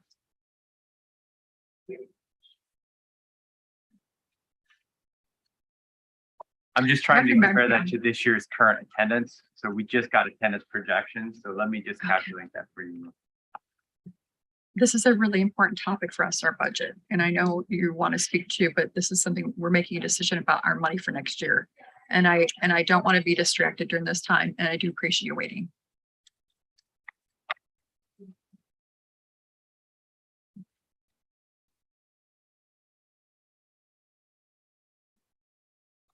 We have 6 counselors at TP and 6 counselors at CCA. Yeah, many so there's students? 6 at CCA, 6 at TP, 4 at LCC, and 5 at SDA. But what I'm trying to pull for you is the projections for next year so that you can see the ratios compared to the ratio this year. Thank you. Because for our- Projections of enrollment. Yeah, because our enrollment has shifted at some of our school sites. So that's what I'm trying to make sure for you. And how many students are at Torrey Pines for, do we know the following year? Right around approximately. Yeah, so the enrollment projections for next year is we are looking at 2,600 students at Torrey Pines. CCA, we're looking at 2,350. Across the Canyon, we're looking at 1,590, and SDA right now 2,150. So what I can do for you real quick, pull together some of those ratios. Which one is 2050? Since he is at 6 divided by 400 and something. Total number of counselors again by school. I'm sorry, Mark, can you give us a total number of counselors by school again? Thank you. Yeah, Sorry that's about that. CCA is 6, LCC is 4, SDA is 5, and Torrey Pines is 6. So I'm just trying to do some quick math so you can see what the difference of the ratios are Thank you. I if appreciate we that. were to add a different counselor.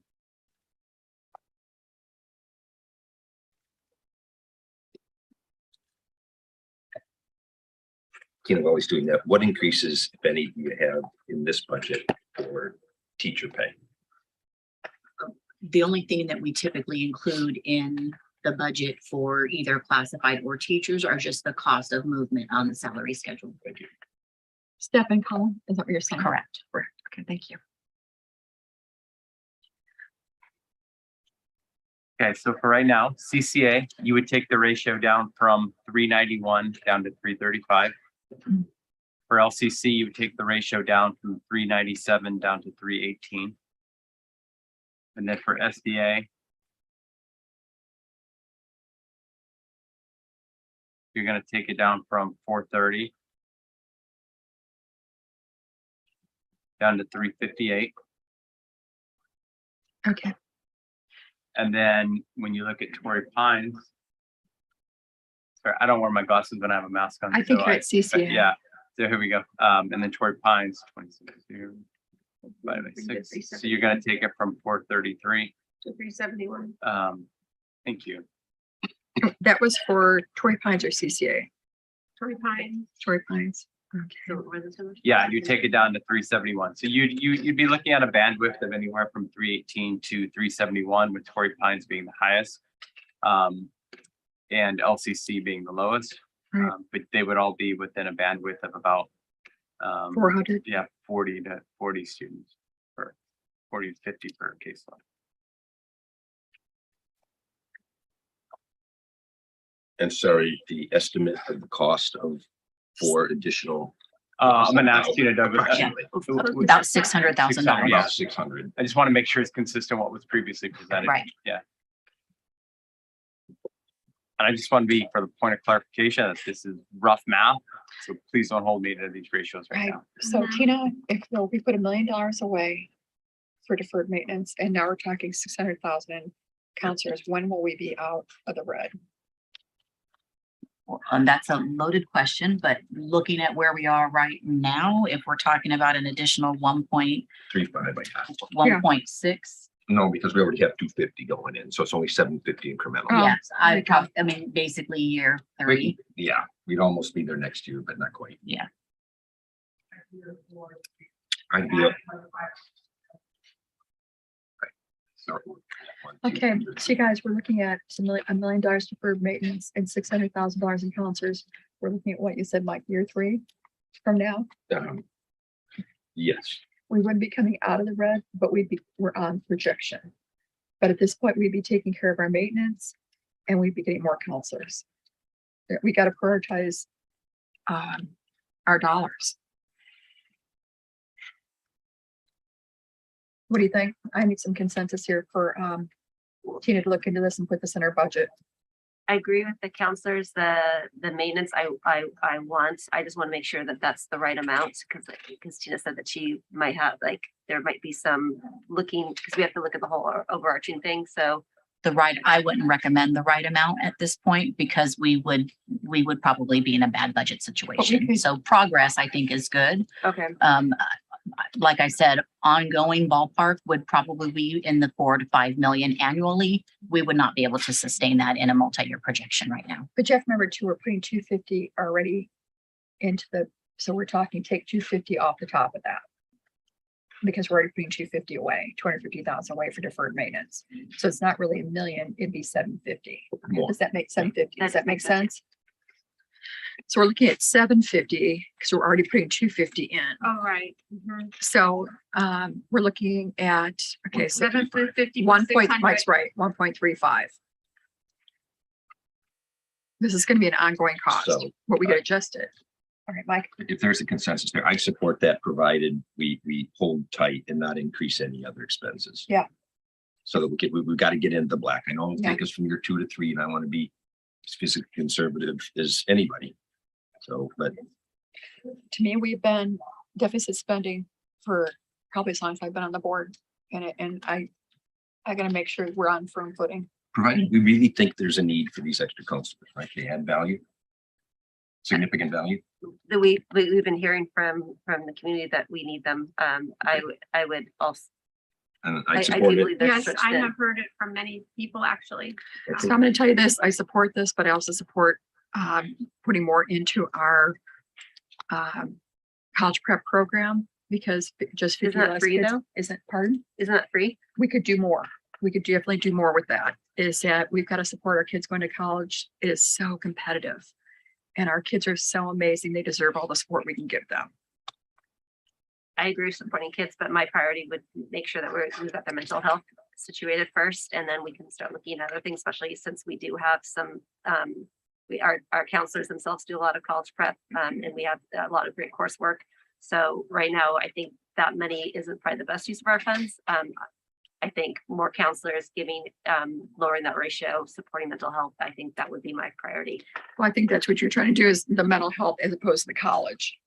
Is that to me, anytime you take stress out of going to college, let's face it, that's the number one. Our kids, that's their only life is going to college, is making that transition after high school. If you took that stress away, people only get stressed out if they're not prepared. But if they are prepared, there's no stress. I think our counselors deal with other stresses too, just life stresses and. Well, that's what I mental said health is issues. that, So that's, I still, there's no true success in the classroom unless we have a good solid mental health foundation. So that would be my well, that's priority. why having these counselors, they can do that. Katrina, what would you propose in that regard? Where would you see the funding going, vis-a-vis mental health? I think reducing the ratio of counselors is an excellent start. Yes. It allows the counselors to have more one-on-one time with their students. It allows them to be able to offer more resources and make sure that kids aren't falling through the cracks. That would be my number one priority because we do have a rising epidemic of anxiety and depression, and we need to make sure that all adults are laser focused on that.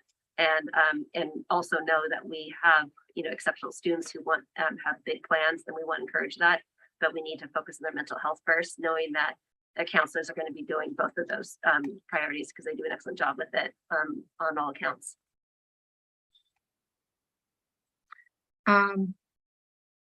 Have we surveyed our parents on what they think is important?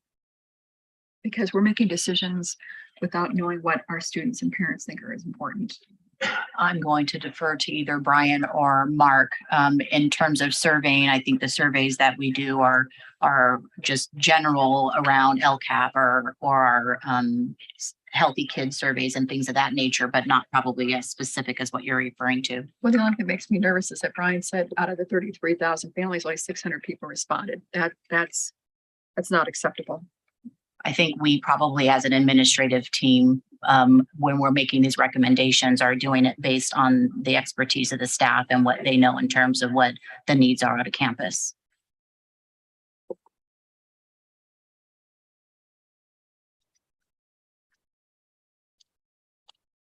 Okay. I got to get consensus here. And then we can. I'm in agreement with Trustee Allman with making a bigger dent in deferred maintenance and adding or reducing our council ratio. So I'm in agreement with Now, Trustee Allman. Julie? Yes, I'm in agreement. Okay, let's put that in. Okay. We're putting it in our budget. And as Tina said, as the next budget comes around, we can adjust it at that point if we feel that more is needed in other areas. And can I just say, I'm wearing two very big hats right now, and I could not do it without my folks. So Dawn, thank you. And everybody else on my team who's helping me during this time. So That's great. That is great. I know everybody works really hard on this. Thank you so much. Okay, we are now in discussion action items. Do I have a motion for the board to approve the California CIF continuing membership agreement and authorize the designation of CIF school representatives to leagues for the 2022-23 school year as presented? So move Bronstein. Need a second? Second, yeah. Any other questions or comments? No, thank you. No? Okay, roll call please, Debbie. Mr. Allman, Yes. Ms. Young, Yes. Ms. Bronstein, Yes. Ms. Muir. Yes, thank you. Oh, yes. Let me introduce that first and then we'll let her come up and speak. Do I have a motion for approval of safety resolution as presented? So moved, Young. Need a second? Second Bronstein. Okay, and you wanted to speak? Go ahead. Thank you for waiting. I know it's been a long night and I appreciate it.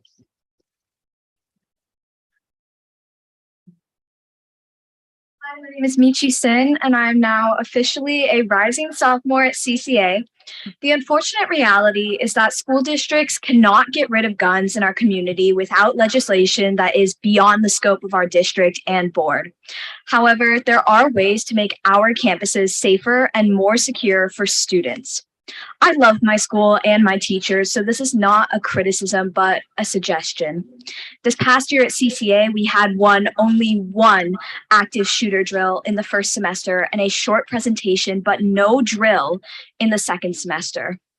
Given school shootings around the country, I would feel safer if we could have more training so that we will almost instinctively know what to do and what our exit routes should be from any given classroom. Also, training should go beyond the emergency protocols and address how to identify and help people who might be in mental or emotional anguish. Doing this early might help avoid unspeakable tragedy. Teach us how to look for signs, who to talk to, and how to discuss it. A safety committee was being put in place a few months ago. I worry that this and many other important efforts may fall through the cracks while district leadership is in flux. We represent a learning environment, one of the best in the country. With recent tragedies in our district and in our nation, we need to find a way to come together, to learn together, to celebrate our diversity, and to heal. As a student with several more hopefully great years at CCA and brother who is an incoming 7th grader in our district, I am counting on San Diego being a safe district for people of all backgrounds and a district where we can be successful on many levels, led by compassion, forgiveness, and empathy. Thank you.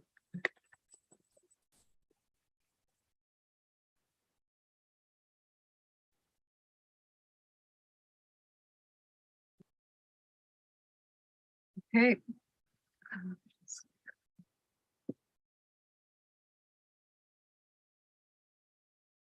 Rita, you brought this forward. Sure. I thought I'd share a few of my thoughts of why I wanted to bring this forward. When tragedies like Uvalde happen, we first react with our hearts. We feel the excruciating pain of knowing that 19 young lives will never graduate from elementary school. Along with the entire nation, we mourn the loss of them and the 2 teachers who died trying to protect them. Our thoughts then shift closer to home. We start thinking about our own children, their safety within the walls of our schools, and the precautions that we have in place. I wrote this resolution because as a mom and a trustee, I felt compelled to offer solace to everyone in our district. I also wanted a framework in which our executive staff could comment on the policies and procedures we have in place to safeguard all our students and staff. We've covered some of those issues in our consent agenda agreements as well as our LCAP presentation tonight, both with an expressed focus on district wellness. With that in mind, I was very purposeful when inserting statistics about school shootings into the language of this resolution because it speaks to the current and very pressing fears we deal with every day. Time magazine recently asserted the omnipresent threat of gun violence is just one of the many contributors to the worsening mental health crisis among U.S. adolescents. It referenced a study that concluded that indirect exposure to violence, such as hearing about or seeing images, are much more likely to produce long-term damage in children who already have shown symptoms of anxiety and depression, which, as we are all aware, describes a growing number of American children. As with the prevalence of social media, smartphones, and 24-hour news cycles, we can reasonably expect that childhood mental health could worsen. But more than the physical, emotional collateral damage, we also know that education suffers. Research studies have concluded that students who attend public schools where a shooting occurred, they're more likely to be chronically absent, less likely to graduate high school, and less likely to enroll in a 4-year university and have jobs as young adults. That being said, if we truly put our students first and focus on their emotional well-being and their academic success, then we need to talk openly about school safety and all the obstacles we currently face. Yes, COVID has negatively impacted our students' mental health, and yes, we are working hard to address those issues, but we also need to acknowledge the ongoing fear of school shootings and other acts of violence. I believe that all our children should be able to go to school every morning, free from fear and harm. Their parents, along with the teachers, administrators, and classified staff, should be afforded the same. And while this board can't do anything about the state of the world right now, we can let everyone know that we care about everyone in our district and that we prioritize their physical safety and emotional well-being. We can reassure them that we have plans in place and that we will continue to evaluate and adjust them as necessary. And we can and must do all of this knowing that we as humans are intrinsically connected. It's not only our duty, but also in our nature to look out for one another. And that is what I hope this resolution accomplishes.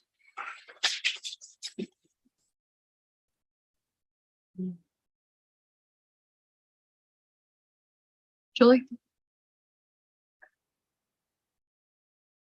Well, I would like to thank Trustee Young for taking the initiative to put together the resolution. I'm in full support of the resolution. I do think it's critical that we provide assurance to our community that our schools are safe and that we take safety extremely seriously. I did have the opportunity to speak a bit with Mr. Miller about the See Something, Say Something that we have going on, which actually the student Mishi mentioned the importance of making sure that our students are aware if they hear something that they would then go to a trusted adult. And that is something that it sounds like maybe we could do a little bit more on with our students. So I would like to mention that. And as well, I think that when Mishi brought up that there was one active shooter drill done in the first semester, but not the second, it's probably done once a year at schools, and maybe in a school like CCA where you've got the block schedule, it's possibly only done once. I'm not sure what the right answer is to that, because I've also read that students have PTSD and trauma from doing active shooter drills. So it's not always the right solution. I don't want to sit here and pretend like I know the right answers, but at the end of the day, I do think the right thing to do is for us to pass this resolution really that focuses on physical safety and emotional well-being. So I do support it. Mike? I support it as well. I want to thank Michi for her heartfelt comments. That's nice. I do, though, I'm far from an expert for sure, but I have heard similar things, Julie, that sometimes the active shooter drills cause more harm than benefit. I think you might have hinted at that, Katrina, as well, that cause a lot of anxiety when you say, okay, imagine a gunman is coming and they'll hide under your desk. And these are extremely tragic, but I'm not sure that those don't add to mental health issues. So that is something that, maybe we can have somebody do some research and whether it's really important for students or not. I don't, those poor kids, just sickens your stomach. But whether they drilled or not, didn't matter at the end of the day. So we just got to be very careful about that. But everything else here, I'm perfectly happy to support this, 100%. So I want to pass a policy, is that if a child who threatens other children or the school, the principal has the right to report it to the police. Is that I think that's really important, instead of not reporting it and letting our law enforcement know. Is that I don't know, and I'll have to ask Kendall, what is the policy on mandatory expelling offense if someone brings a gun to school?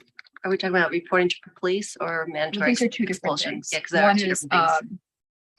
if someone threatens other children at school, that's reported to the police. Right now, I don't think that is a policy that we do that.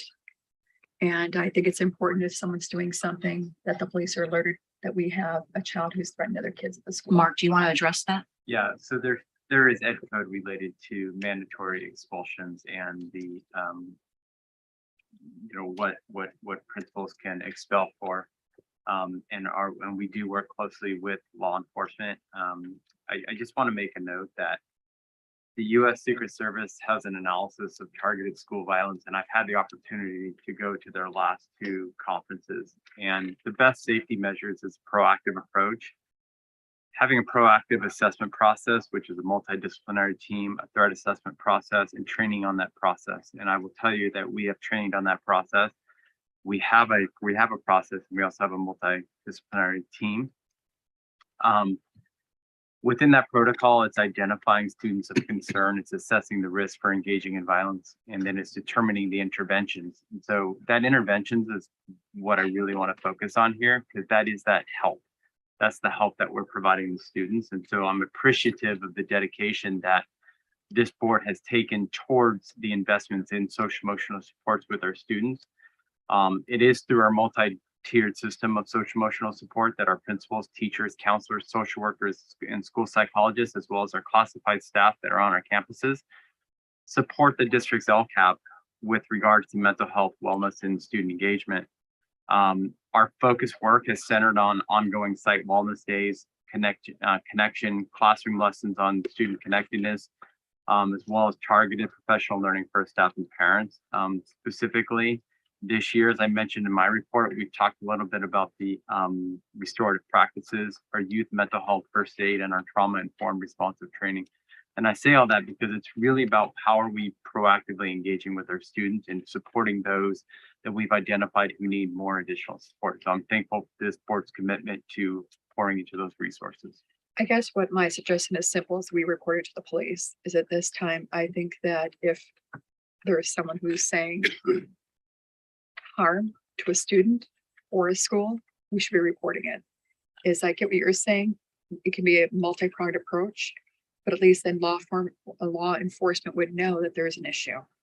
And I hate to say this, but when I was watching the TV, when they were talking about the thing that's going around the country, is that they said they'd heard about it ahead of time, but no one reported it. And I'm thinking if we don't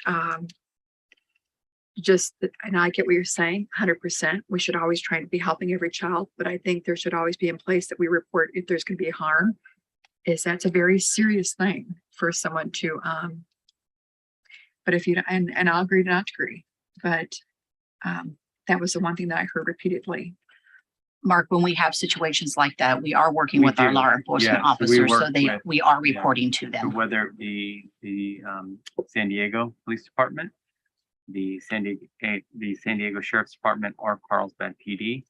The other avenue that we've also explored earlier on this year, there's also a central command center. So when there is a tip and a report that goes out, it goes out to, and I'll get you the name of it, but it goes out to a central area as well, and then that gets dispersed to the local. So every it's reported. Yes, I just want to yes. make sure. When To the we've police. identified a credible threat, we do work with local law enforcement. I guess when you're saying a credible threat is that again, we'll agree or disagree. It seemed like a lot of these people had heard of something going on, and it was really disturbing to me. It does seem, I mean, I'm reminded, just sitting here listening to this conversation we had earlier in the year about dangerous weapons policy or things like that. It does seem that too often, and I'm far from an expert, too often after one of these events, Right. someone said, I knew, Yeah. that you knew that kid. Yeah, it was whatever, right? And something had happened So, beforehand. yeah, whatever it is. So I don't know what you do about that. Mhm. All I can say, I know that Trustee Bronson and I were actually on a campus when there was a threat came in, and it was incredible how quickly everything mobilized, how quickly and calmly they handled the situation and got communication out. So I think that's the most important thing, is that we have staff that's trained who know how to handle these. We get communication out as soon as it's appropriate, and the number one priority was always the safety. We left the school immediately so that we weren't distraction. And I was really impressed with how calmly and swiftly everything was taken care of. Well, yeah, in spite of what I said about active shooter drills for students, and I'm not convinced that that's in their best interest. For staff, I think absolutely trained. Right. And what have we done to coordinate with local law enforcement when it comes to So like a hazardous vulnerability report, and they come in and the consultants or somebody comes in and says, listen, I've done a little audit and here's 10 things I recommend you do. Yes, we actually did one a couple years ago, prior to, I believe it was Wall, in a previous superintendent. We did do one. They did provide some suggestions. The big thing for safety on a school campus that I think is What is out there is kind of an enclosed campus, one point of entry, one exit way, and we have very open campuses. Right. And so it's just a matter of whether or not that's something that we want to do, because I think in this community, we like open campuses. And so yes, we have had that. In terms of working with local law enforcement, we have several agencies, and they all do really well with partnering with our school site campuses when there is things of need. We will, and that's one of the things that we are working on, is partnering up with local law enforcement in each of our school areas and having them review our school safety plans, because I think that's an area that we haven't gotten input from. It's in other places, it's easier because you only have one agency. And so that is something that we do have on our radar to do this year. In addition to that, when you talk about some of the training, there is a new training that the county is trying to have school districts do countywide, and it's their Diamond Safety Team training. And there's groups from people on each campus that would go through the training, kind of working as a crisis response team.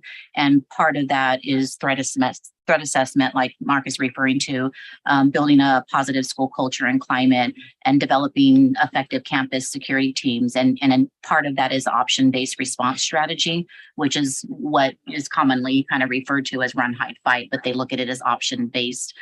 In the event, depending on what's happening, you would change your strategy at that point in time. So that's something that we would be looking at sending school teams to. They are currently doing it. We could not get in for the most recent cohort. There's another cohort starting in August. So I just want to make sure I want to understand this, Mark. There is mandatory reporting.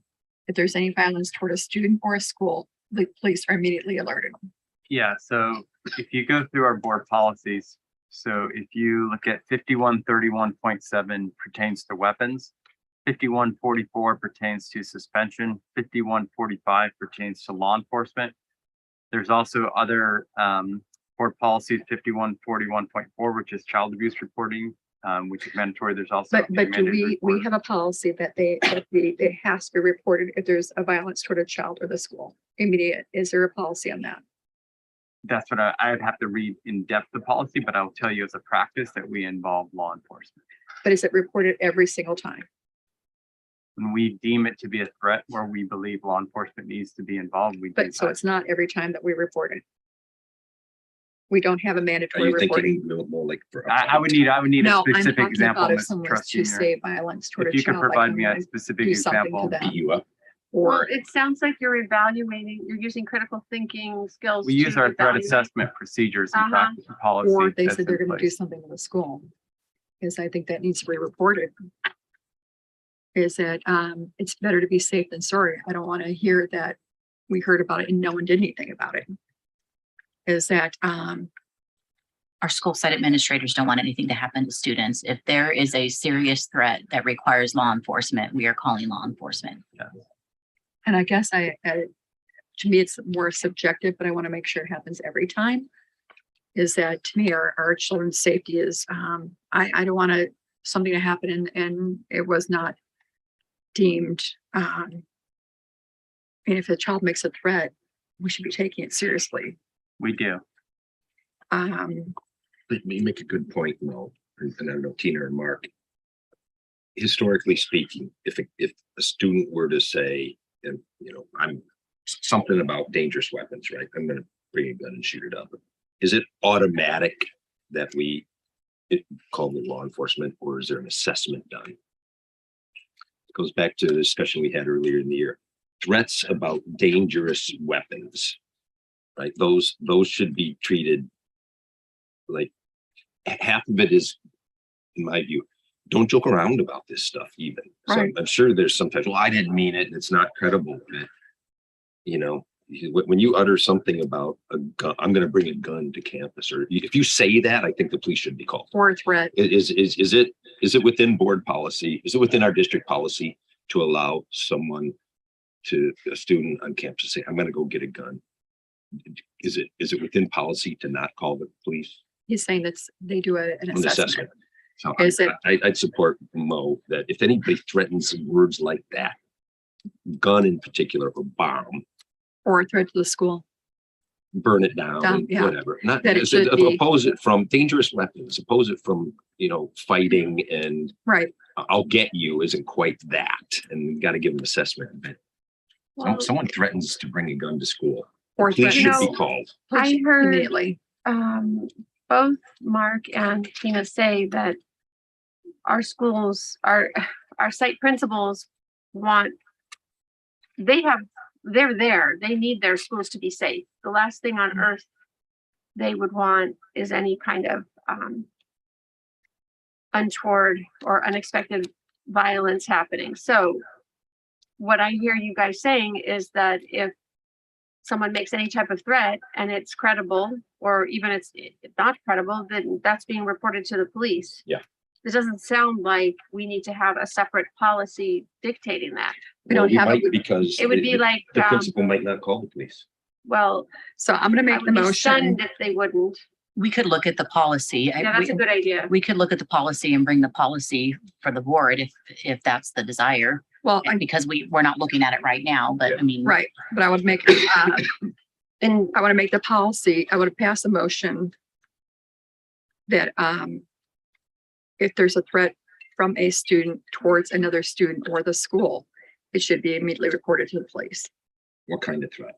I think we need to look at our board policy. I Yeah, think I think that's a discussion where we actually look at board policy and have a better I made the understanding. motion. You make a second, Mike? Repeat it again. I'm making the motion that it's mandatory reporting.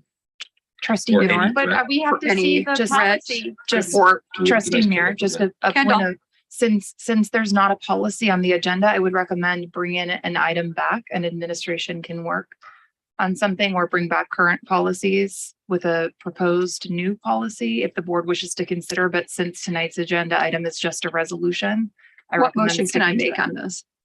You could just bring- ask for direction to bring back a policy. The Brown Act allows you to direct staff to bring something back. Could I try something, Mo, that's Sure. close? What if, Kendall, just help me on the legality here? Could we have, say it's a motion, to instruct staff to come back at the next meeting with at least one alternative that would, but maybe more, review and potentially modify whatever policies we have, that if someone makes a threat about dangerous weapons at school, that the police would be called. Can we, something like that? But action Yes, mandatory you can, reporting bringing something back at a Bring it future back, meeting. not tonight, just to bring it back. for mandatory reporting.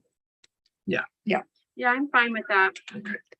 Okay. And I just want to add, I've talked to some teachers in my family and who are friends, and I just wanted to put out there that I specifically put in this resolution language to commend teachers, because when these acts of violence happen, it is the teachers in the classrooms with the kids who are protecting them. In Sandy Hook, they actually had to peel their bodies off of the students because that's what they did. That's human nature of teachers. And I just want to say that the conversation I've had, that teachers regularly on their own have their own training. They talk to kids about how they're going to keep them safe. I even had one teacher say to her kids that she reminded them that they're young, that their whole life in front of them, that she is old, that she's had a great life, and that she will be a human shield for them. So we have incredible teachers who are doing incredible work and doing things that no human being should are asked to talk about or to do potentially. And I just wanted to send a big thank you to all the teachers nationwide for the work they do under unpredictable times, knowing that our kids are the most precious resource that we have. That's where we have to have mandatory reporting if there's violence.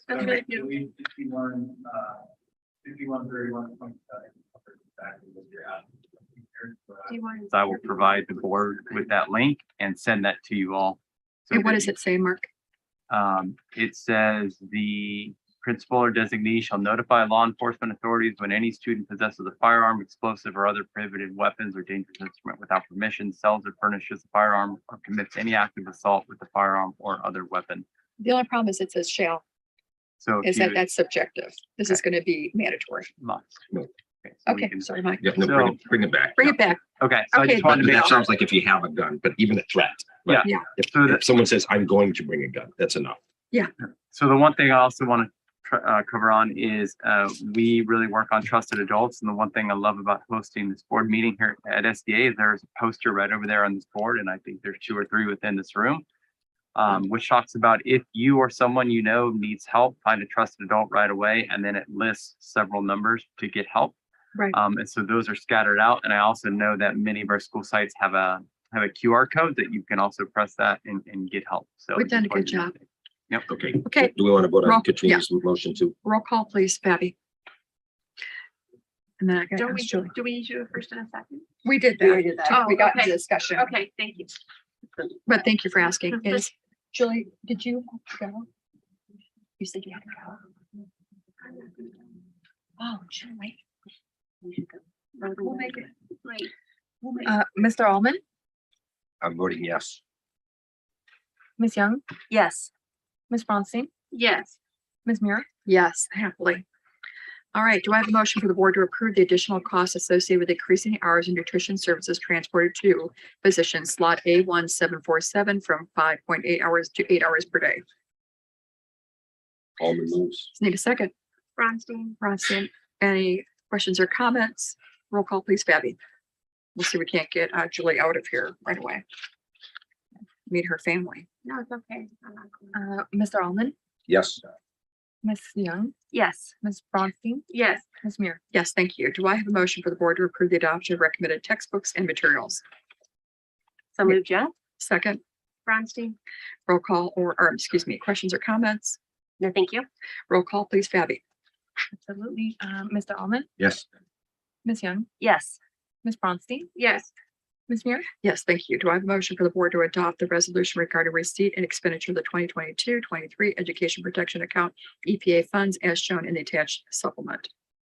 So moved Alman. Need a Second, second? Young? Second, Young. Questions or comments? None. None. Roll call, please, Fabi. Mr. Alman.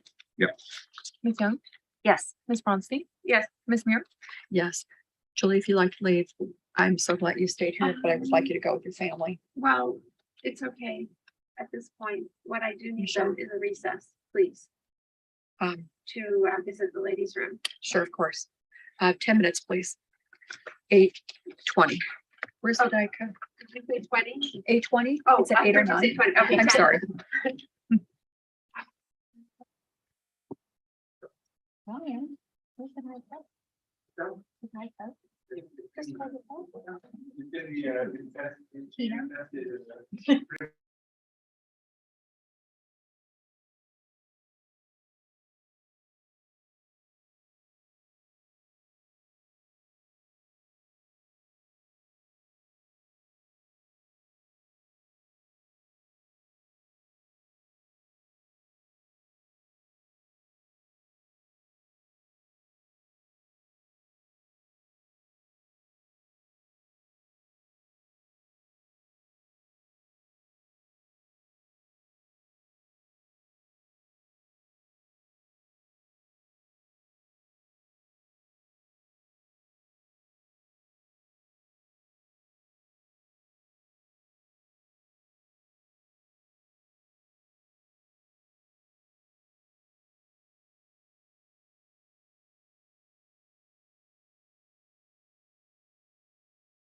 Okay, he's ready.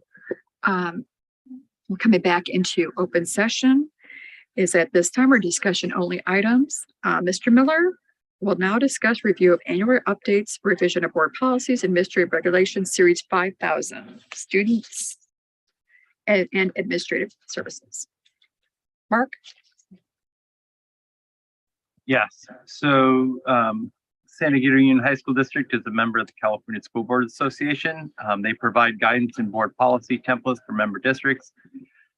Annually, we review these policies. Policies being submitted tonight are for first read and will be resubmitted for final adoption at the June 23 meeting. The policies as shown in editing format consistent with CSBA guidance. Blue strikeouts denote deletions and red insertions denote updates and revisions. Thank you, Mark. You're welcome. Mr. Marcus is now going to give us a review of annual updates, revisions, and board policies, administrative regulations, series 6,000 instruction. So the exact same spiel that Deputy Superintendent just gave in regards to the 6,000. These are first reads. They'll be back for a final adoption on June 23rd. Anything else here, Brian? Is that it? Okay, thank you. That's it. Thank Is you. there any future agenda items? I have two, I think. One is, do we have a status of our self-evaluation? Go ahead, Tina. So I've actually reached out to two different people to see what types of services that can be provided to the board. And then we'll probably need a conversation with you all to determine who you might want that to be. Okay. And then we can go from there and getting something scheduled. Good. Okay. And the other thing was just Oh, sorry. Go ahead. And then on the self-evaluation, I was doing some research, and if we could also add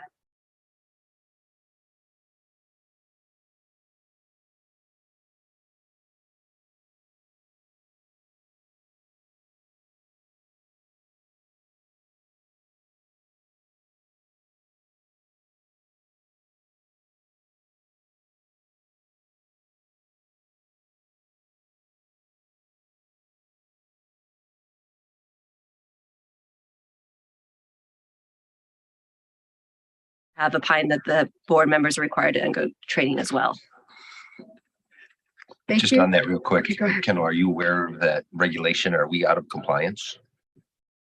I'm sorry, are you out of compliance? Did you Yeah, say? well, we're supposed to have sexual harassment training. You are. We're out of compliance. Have none of you received it? I never We have. have not. What are we talking about? Through UC San Diego, and they have an online program, but I haven't received one here. We will get on that with our staff for sure. Okay, perfect. Can you bring back information? Thank you. Okay, the board will now convene to closed session to discuss closed session agenda items 3A and H through H. And we'll reconvene at, Do you have to provide a time? We required to provide a time to come back? Or can we say we'll come, we're not required? We'll be back when we're back. I don't know I don't know what you guys got through in the first closed session. So I'm not sure how much we need to get through in the second closed session. we don't need to. But you could revisit that. simply list a time and update it as necessary. As long as it's not too late. If we finish early, you have I would to. say maybe 9 o'clock, just 30 minutes. Okay, I think we will be reconvening at 9 o'clock. Thank you.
We'd like to welcome you back into our meeting this evening.